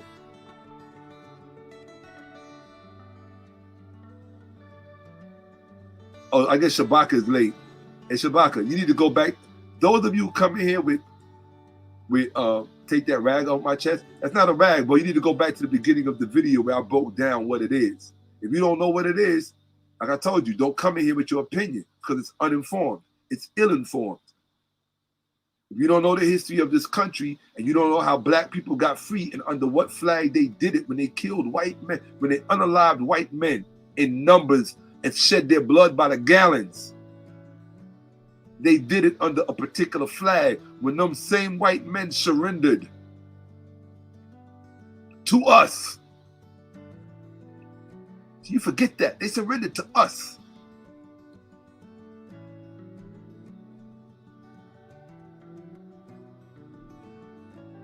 You're going to tell me to turn my back on what my ancestors and my forefathers did, stood up as men? What bloodletting did you do on behalf of the people to get black men and women, children free? What did you do? What bloodletting did you do? I'm just asking. It's a fair question. You're telling me to take a rag off my chest. The rag is in your brain. You got a raggedy brain because you ain't doing your research.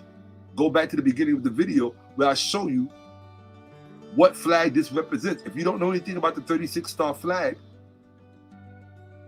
keep your mouth shut. You don't know what it represents.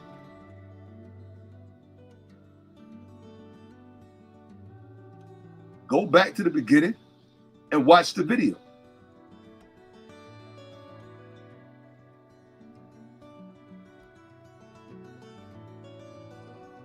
Okay, well, nobody's going to tell him. The salute is absolutely a Nazi salute. Let me go back and address the, well, where you at?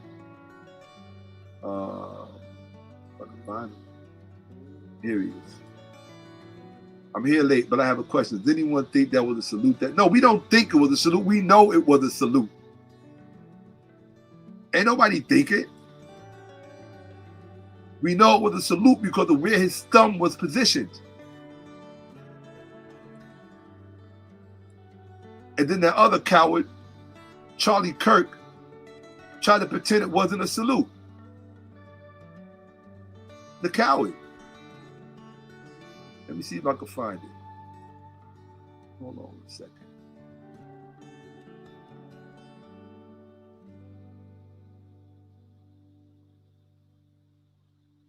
I have to wait for it to catch up. Okay, I'll do that.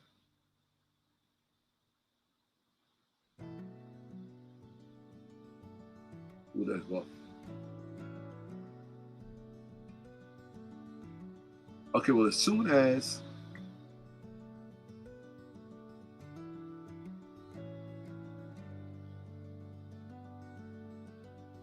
I wonder if I do that. Share my screen.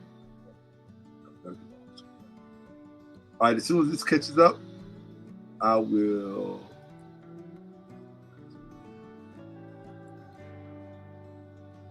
There we go. Let's see. Yeah, this thing is still catching up. I don't know why, but yeah, let's see.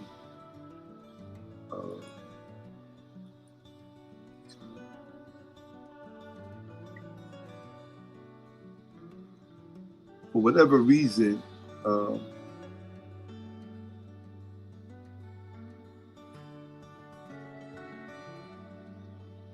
I don't know why the PowerPoint doesn't want to. I know what to do though. Hold on 1 second. I know exactly what to do. There we go. You needed some help, baby. See, I wanted you to see this. I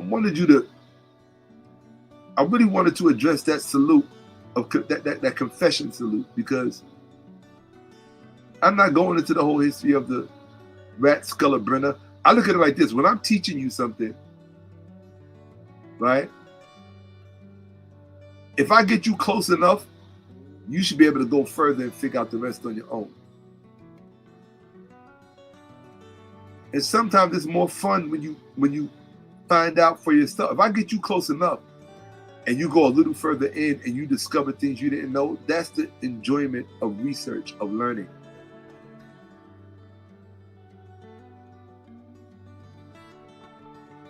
There we go. I'm just trying to bring this back for this gentleman so that, here we go. When it gets back there,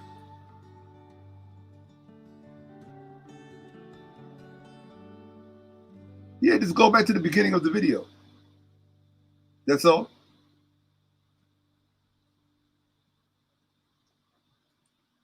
But I would strongly recommend that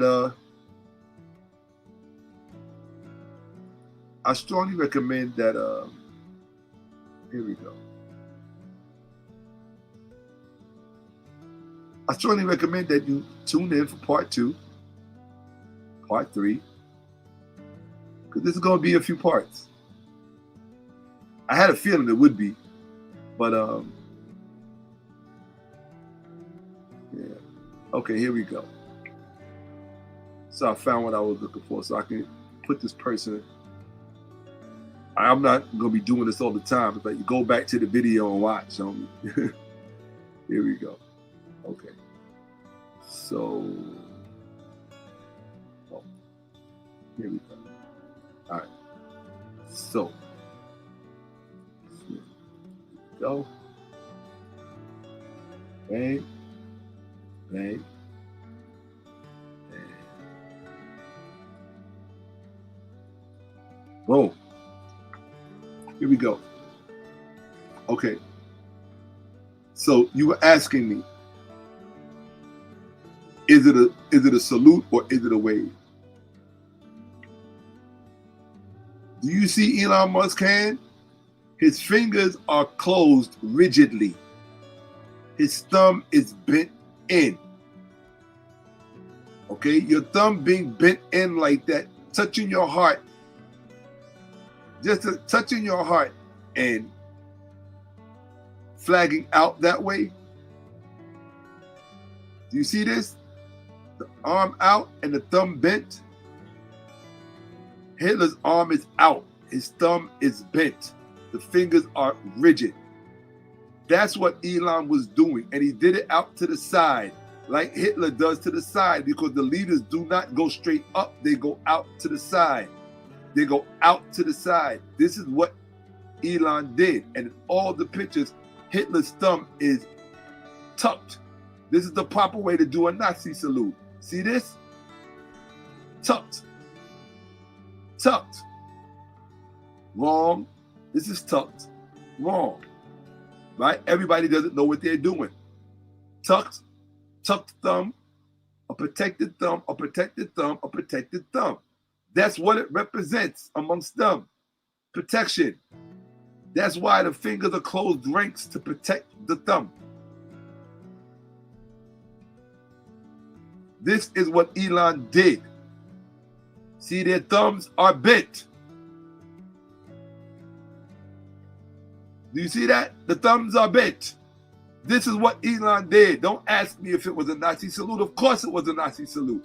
And he didn't have the balls to own it. He's a coward. He's a billionaire coward. That lets you know. The man make the money. The money don't make the man. You got all that money and you too scared to tell the truth about what you did? What are you scared of? You got all the money in the world. You're the richest man in the world. Why are you scared? You know why he's scared? Because he sees what happens. He sees what's happening to Tesla. He's seeing the whole world rebel against him. That's why. Yes, it was a Nazi salute. When was the last time you held your hand out like that and bent your thumb on purpose?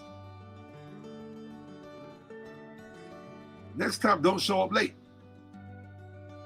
Was it a Nazi salute? Yes, it was a Nazi salute. That bent thumb, don't nobody put their thumb out like that naturally.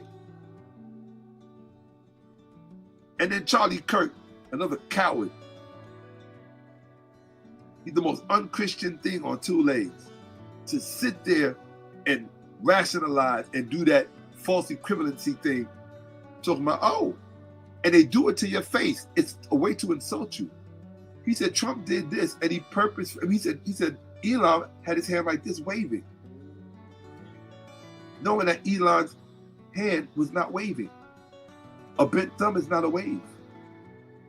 Okay, rigid fingers and a bent thumb, that's a Nazi salute. Okay, now if Charlie Kirk didn't know that, maybe it's because he's just another dumb Christian. You know, Christians have a reputation for being stupid. It goes back to ancient times. Don't blame me. Okay? So I'm just letting you know. In fact, I'll show you the studies about religion and cognitive impairment. Okay? So, I'm not saying I'm not religious. I'm just, I'm religious, but I try to have some common sense in my religion. You know what I mean? Okay. So, yes, it was a Nazi salute with no question. Like, no question about it.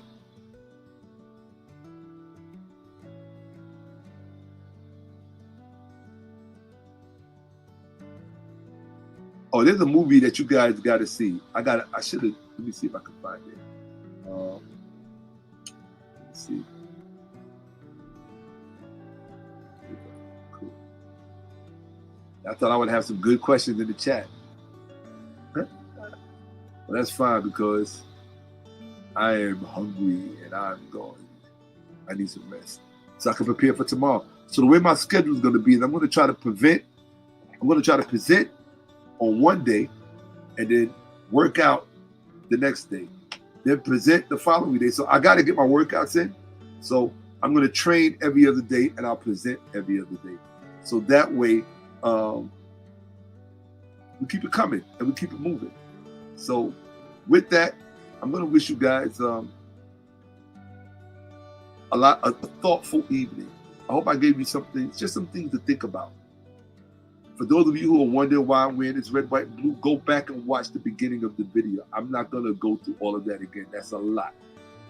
Right? A lot of that stuff, to be quite honest, is rather emotional for me anyway. And I'm not really trying to be in my feelings about anything like that. You know? One thing I understand about racism is racism is business. It's just business. Don't take it personal. Don't take it personal.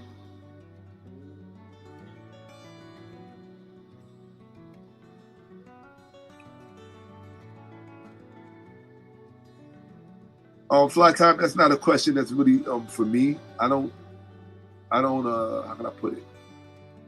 I don't interject myself into business that's not mine. And that that conflict has nothing to do with me in any meaningful sense, right?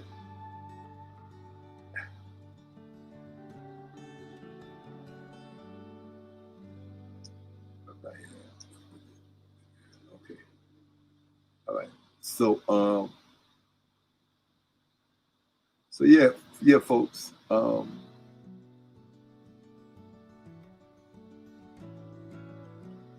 nah, Shabaka. Hey, look, brother Sabakon. It's no animosity between us. It's just that I get sideways a bit when I realize that a person is speaking from an uninformed place. If you go back and watch the front of the video, where I give a whole breakdown on the flag and our rightful, legitimate, justified relationship to it. That's not a part of your history that you just throw away because somebody else doesn't understand it, right? Our forefathers did what men do to free their women and their children under this flag. 36 stars. It's the only American flag that I acknowledge and that I salute. Under this flag. Under this flag, we conquered them. And every time I see that flag, the 36 flag, I'm reminded not only that we conquered them, but the way we did it. We dispatched them from this planet.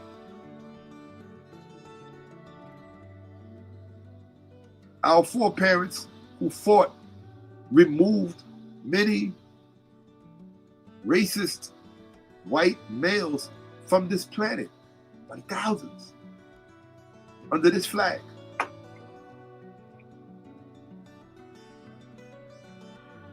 Under this flag. And this is no disrespect to Marcus Garvey at all. I celebrate the red, black, and green as well. But we did not do under the red, black, and green what we did under this red, white, and blue. Don't you ever forget that.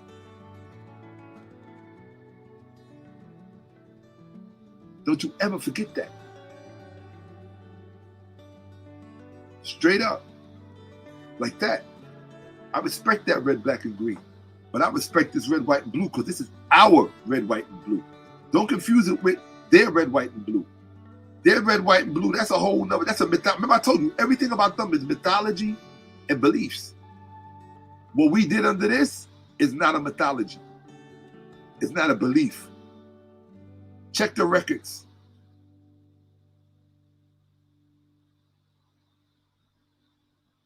Men who had been convinced for 250-something years that they were not even human.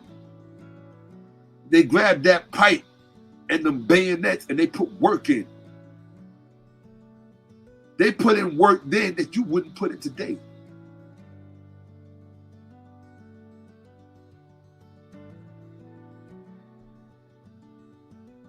Them black men did the equivalent of some Navy SEAL shit today.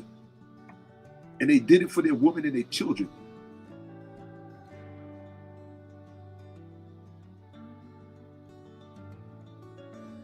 So when I see an Elon Musk stand up in the midst of our political institutions or our political rituals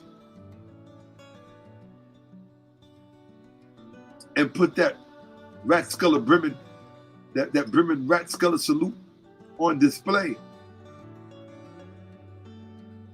Well, I took offense to it. This is what I was going to say earlier and I didn't say it.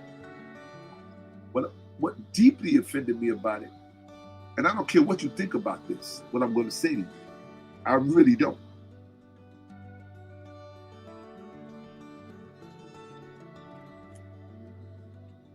I had that in my ear the whole time. I didn't even need it. I had the music play. I'm so used to it. As I fix my cot. What offended me about Elon was he didn't give, and I don't care what you, I might sound stupid saying this, and I don't care. Dr. Clark will probably pop me upside the head for saying this, but I'll say it. What I thought about was all of the young black people who looked up to Elon Musk. You got to remember, he's been marketed and promoted as this wonderkind for a long time. How many young black nerds saw in him the permission for it to be okay to be a nerd? Right? That's something Kanye West wanted. But Kanye West was not a real nerd. He may be on the spectrum somewhat. He may even be an artistic savant. But I don't consider Kanye a genuine nerd. I know, because I was in this world before Kanye. I was in this world before Elon Musk. I was in this world before. I remember what real nerds were like. And I really remember what they were like. And it was not something that you wanted to emulate. Elon Musk can tell you that. Because I'm sure his younger years of getting his ass beat, getting bullied, and all that other stuff. And those are the worst ones. The most unforgivable thing is to be somebody who has been bullied and then you become a bully. That, to me, is an unforgivable sin. Is it I am?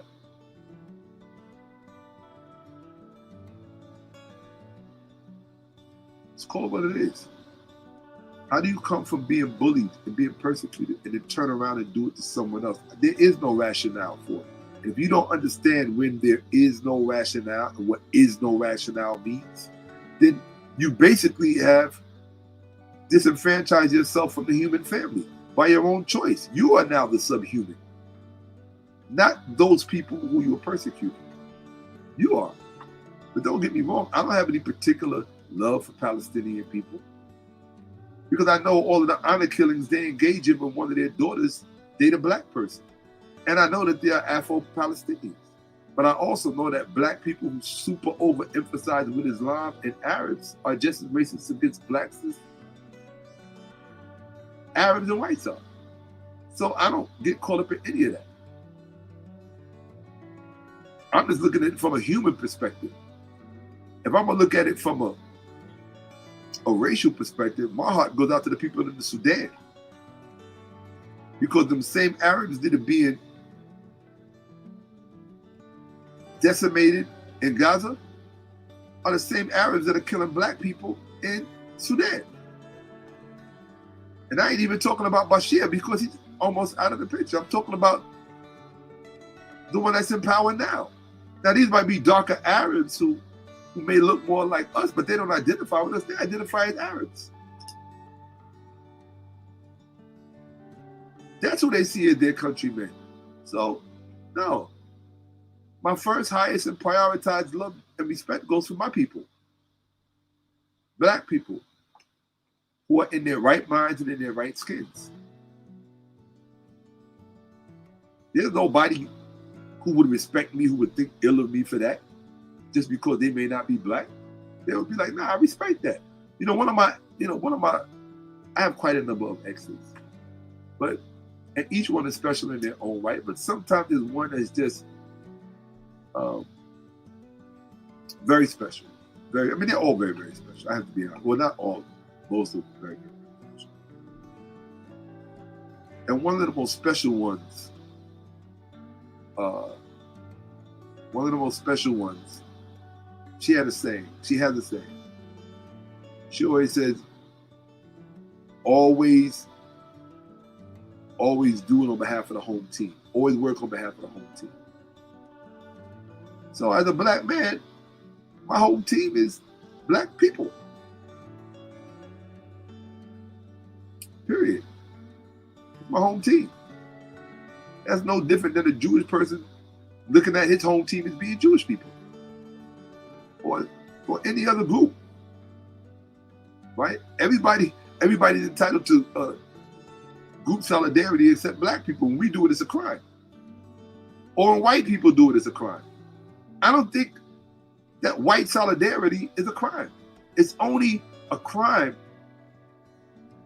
or even though I call it a crime, I would say it's offensive when you use that white solidarity to impose it upon other people and to undermine other people, particularly people who mean you no harm. But if you understand the ISIS papers of Francis Cress-Welsing, who Mark weak-ass 𝓈𝓏𝓏𝓏 referred to as a racist disrespectfully, and then referred to Ben Shapiro as a town. How do you, Mark Lamont, I got to say, we ain't supposed to be talking about each other bad, but I got to say that about you, Mark Hill.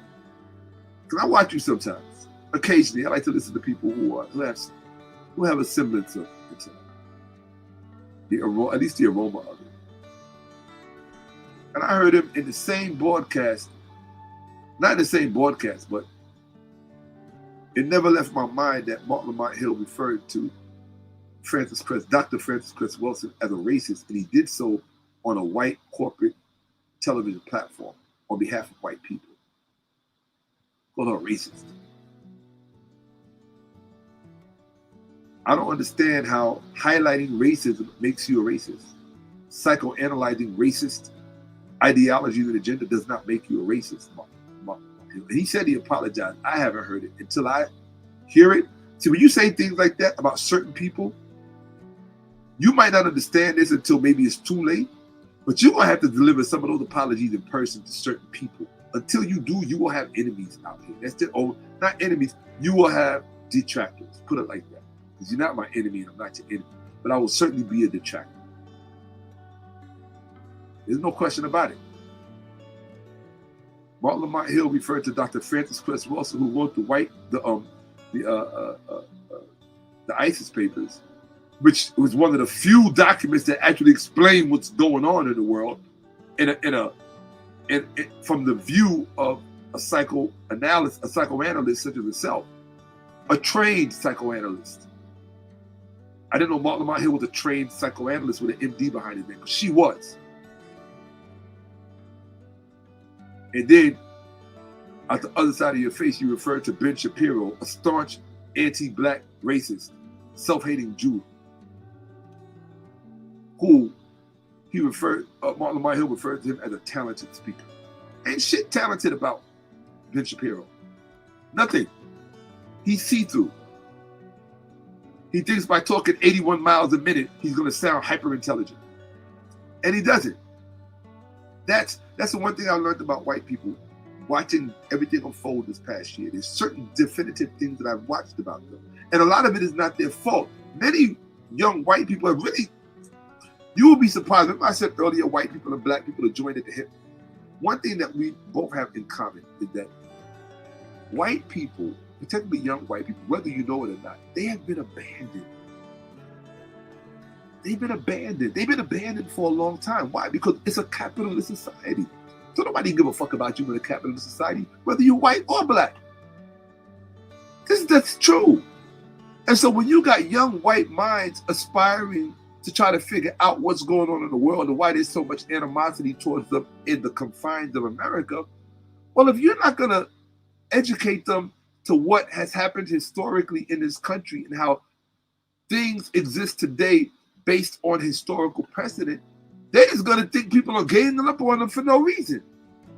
And that creates a vacuum for people like Jared Mr. Nobody Taylor, right, from American Renaissance, for people like Ben Shapiro, right, Charlie Kirk, all the grifters. These are all grifters. These are all grifters. They're about the guap. You create a vacuum for these people to come in and poison their minds. You allow them to poison their minds and their hearts. And some people might say, white people don't need a lot of help with their minds being poisoned. That's not true. That's not true. Anybody who's been out in these streets know that that's not true. Any real person who's been out in these streets know that that's not true. I know. How do I know? One of the closest people to me in this world is a white man. He's a white man. I'll show you this picture one day. His family in general. When I was in my early 20s, they took me in. This is a well-to-do family with a renowned father, patriarch of the family, all of that. You can read about him on Wikipedia. a very wealthy man who did things in very, very white areas. And that family took me in, and it was the first time. And when I say took me in, meaning that he and I, we were very tight, just hanging buddies. But he took to me, I think he was missing his younger brother who was an investment banker in China. And because I was around, he just adopted me like a younger brother. He's a white man, graduated from Harvard, played football for Harvard, was in class with Bill Two's #1 guy, I think Wozniak, I forget his first name, right? Real white bread from Maine. So I'm talking about New England, Steve Bannon, white like that. But he became like my older brother. And it was living with him and his family in Tribeca in Manhattan. If you know Manhattan and you know Tribeca, that's not the hood, right? That's not the hood. Living with them, it was the first time in my life that I realized that, oh shit, white people are just people. They're just people. They're just human beings. That's all. White people are just people. They're just human beings. But what you have to remember is that because they're human beings, they are susceptible to the same vulnerabilities as everybody else. Just like black kids can be subverted and approached and undermined by people, by predators within their own community who come to them with harmful philosophies and harmful pretext for all that kind of situations, right, to exploit them for their own purposes. White people are subject to the same shit. And it's got to be even harder for them because they live in a society where the externalities are telling them that all that bullshit is true. That they're the ones who created all of this and blah, blah, blah, blah, blah. So if you look around and they're thinking this and they're being fed all of this shit, they're going to believe it. My question is for good white people, decent white America, where are the fail-safes that you were supposed to put in place so that you would not create another Adolf, so that you would not create another Goebbels, and you would not create another George Wallace, right? Stop picking on the Germans. We got enough Nazis over here who taught Nazis how to be Nazis, right? We got enough Andrew Jacksons over here. Let's start naming the American ones, right? Because their descendants are still here.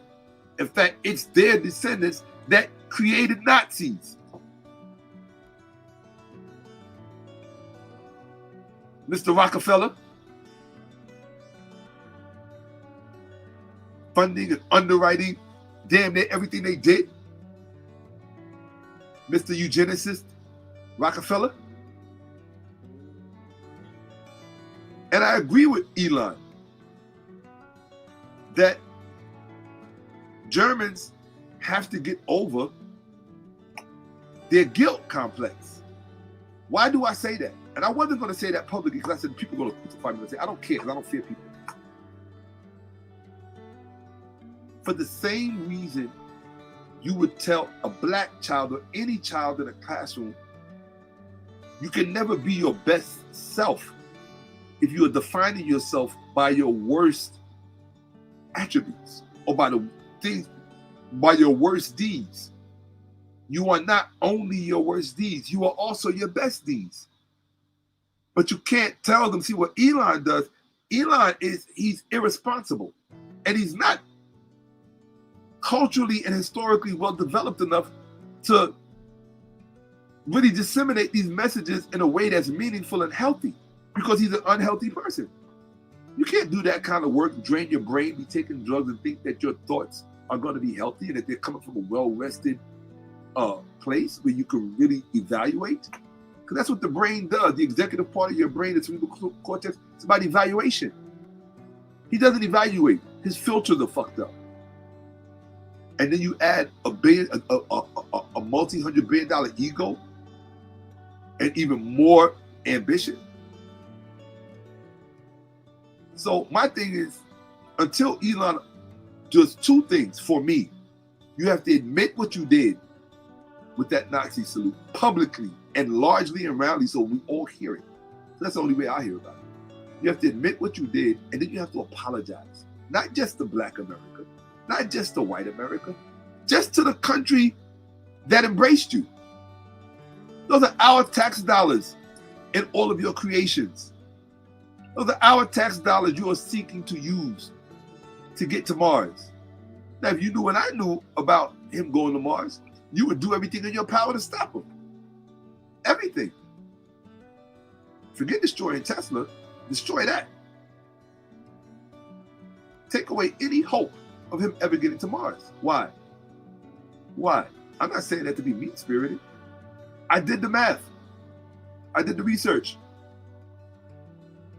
What kind of harm can someone like him do to the people on Earth from Mars?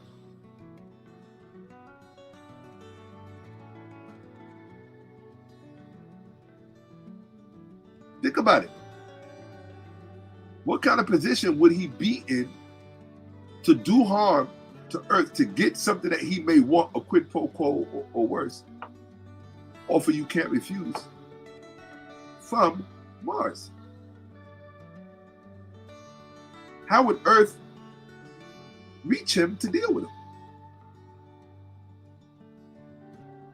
If at all you could. So you make what's called a threat assessment. What is the threat to humanity if someone like Elon Musk is able to colonize Mars? Because that's what he's talking about, colonization. He wants to be Napoleon. He wants to be Hitler. These men have, I'm not saying delusions of grandeur. I don't think there's necessarily anything wrong with colonization. But actually, in my personal opinion, if you really want to know what I think, and I shouldn't say this out loud, I've never said this in front of anybody, I think that's where white people are from, originally. Mars. It's the planet of war, the red planet. Mars, the Roman god of war. And I think they know it. Somehow they got from there to here, and they want to get back home. That's why he's in such a rush. I tell him, go. I don't want to say take all the rest of them with you, but that might be my sentiment, because a whole lot of people would be thinking it, just wouldn't say it. You want to go to Mars? Cool, go to Mars. Take the rest of them with you. Take Yarvin, take Sax, take Teal, take them all with you. This place is for human beings. And the first part of the word human talks about humaneness. If you are not with being humane, you're not one of us. And the worst part about inhumane people is they force you to deal with them in an inhumane way. That's the worst part. That's what me personally, that's what I hate most about inhumane people. They force you to deal with them in an inhumane way. Put your back against the wall. Do you think people just woke up wanting to set Tesla chargers on fire? You think people had nothing better to do other than go basically wage war against his showrooms? You don't think people would rather have just been going to work, paying their bills, seeing their grandchildren? Maybe, Elon, everybody's time here is limited. Some people just want to build as many good memories as they can with their families. And you might say, well, that's selfish. They're not thinking about the future generations. The future generation needs that as much as the ones who are here now. That's the problem with the world now. People are not going up with the nurturing that they should get. So you end up producing the Netanyahu's of the world. You end up producing, at this point, the Elon Musks of the world. And the Putins of the world. Unfortunately, that's the worst thing about men in power. When you think of all the good that they could do, and this is what they choose to do, the only thing that humanity continues to prove is that you are not worthy of the power that ended up in your lap, in your hands. That's it. That's all you prove. That you are not the people that should be entrusted with power. Why? Because everybody has to suffer for it. You're going to tell me with all this power and all this AI shit, you couldn't figure out a way to solve our problems without. Well, problems are good when you benefit from them. I think any first principle engineer student would tell you that. Problems are good. Without problems, there are no achievements. So they need to create as much chaos as they possibly can. Break it all, break it all, break it all, make problems, because it's from out of that, out of the ashes, Phoenix will arise. Okay, that's your solution. All right.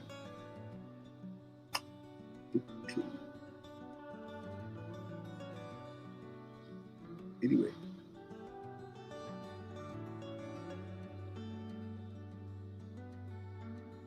And do you want to hear something interesting? I don't know if they told you this. Do you know why Elon Musk and Doge, or wait till I show you about Doge, where that really came from.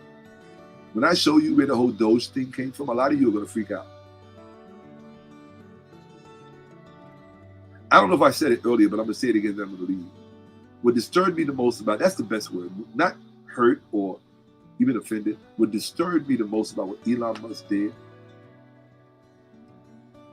I don't think he realized how many other non-white young people looked up to him. I care about young people. And you could only imagine the hurt they felt when they saw him do that. And he didn't care. That's my whole thing. You could, whatever beef you had in South Africa, you should have left that beef there. You're coming here to America, you know, there are different breeds of people. The same thing, but different breeds.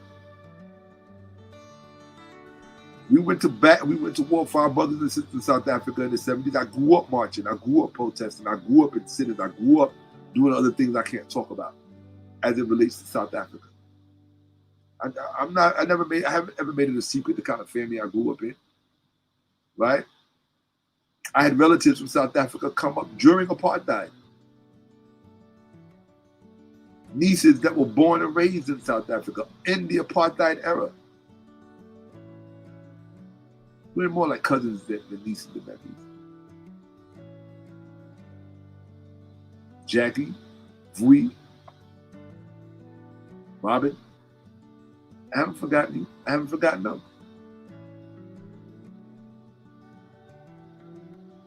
Right? We spent our youth together. And I remember when they came here, they were shell-shocked because black people in America could not imagine that what was going on in the 40s, the 50s, and 60s was still going on in South Africa in the 80s and the 90s. That's what people couldn't wrap their minds around. The death squads, the neo-Nazi death squads, they were doing some insane shit in South Africa. And to them it was normal, it was okay, it was fine.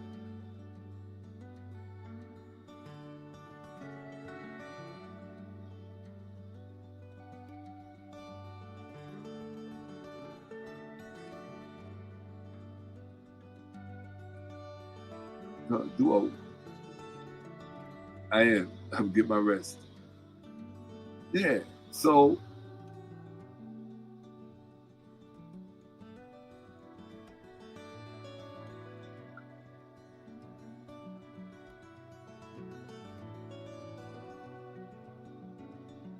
yeah, but at the end of the day, white folks are just human beings. And sometimes I feel bad for the youth, especially the ones that you can look in the face of these neo-Nazi. They're not the sharpest tools in the shed. They're not. You can look at them and tell. They're not reading Tolstoy. They're not even reading Nietzsche. They're not reading Seneca. Who are they reading? They're not even reading. Look, who are they reading? Are they reading Schopenhauer? Elon Musk, yes. Read Nietzsche, read Schopenhauer, but I don't think Elon Musk read everything Schopenhauer said. Because if he did, he wouldn't be on. You want to see what Schopenhauer said? Show this to Elon Musk. Here, let me show you what Schopenhauer said. Here we go. Let me see. Open up. I want you to show this to Elon Musk, and I'm going to end it on this.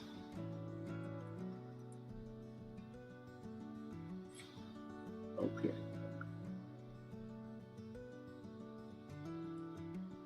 Here we go. Oh, it's not going to be able to fit. There, you lucky. Okay. I'm going to show you on my screen anyway. So let me close this. And I'm going to show you what he said. And I know for a fact that Elon read Schopenhauer. He said so. Here you go. Elon, I hope one of your white acolytes show you this. Since you read Schopenhauer. Here we go. Wish me luck on this. Oh, I have to do this.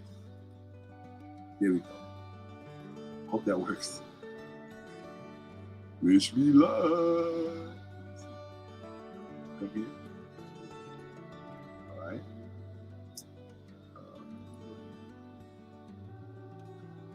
In fact, I'm going to take myself off the screen. Okay. That's it. Share screen. Title screen.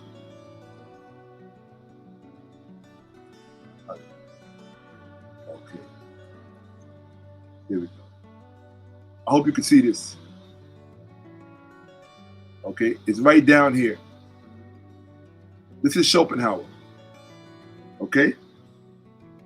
He said, I may here express my opinion in passing that the white color of the skin is not natural to man, but that by nature he has a black or brown skin. That consequently, a white man has never originally sprung from the womb of nature, and that thus there is no such thing as a white race, much as it is talked of, but every white man is a faded or bleached one, forced into the strange world where he only exists like an exotic plant, and like this requires in winter a hothouse. In the course of thousands of years, man became white. Okay, that's Schopenhauer, the German philosopher. So, Elon, let's keep it a buck. Let's keep it a. That's your German philosopher, Schopenhauer. There's no such thing as a white race. You're just a faded and bleached former black person. That's for those looking at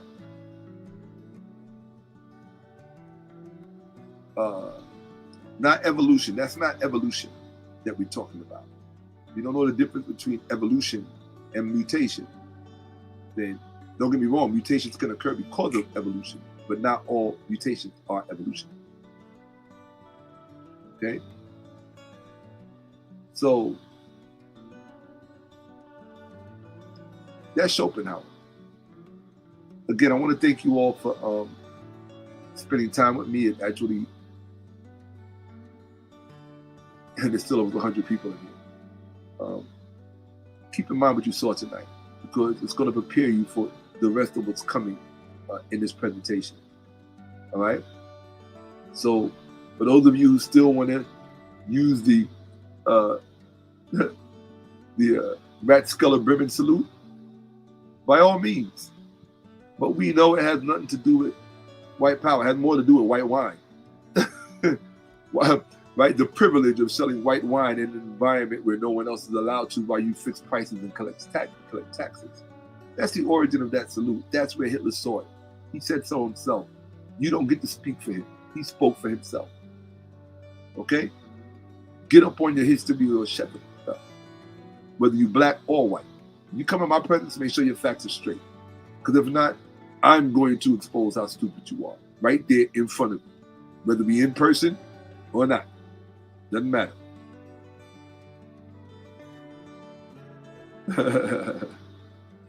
Absolutely. No question about it. Okay? You're more than welcome.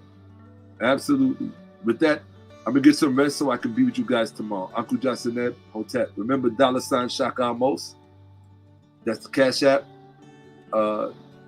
Every contribution counts and makes a difference. It's what makes it possible for me to do this and be here. All right? That's real talk. So, because it ain't like I do anything else but study. And, yeah. When you study as much as I do, you'd be like, where's the money coming from? All right. So, here we go. Yeah, some people are just addicted to study. All right. So that's for those of you who want to know. $Shakka-Ahmose. The link is in the chat. It's also at the top of the YouTube chat. Yeah, inspire me to come on back. Give me some get up and go. Okay. All right. Uncle Justin Hotep. Let me take us out of here properly. Proper style, like. Let me see here. Now I gotta come here. Oh no, first I gotta come back. Oh man, this is so much work. I don't know how people be flying between this stuff like this. Okay. Let's see. Let's go to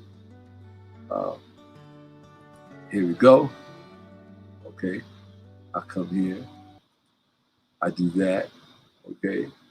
And then I'm gonna come here and I'm gonna do this. And then I'm out.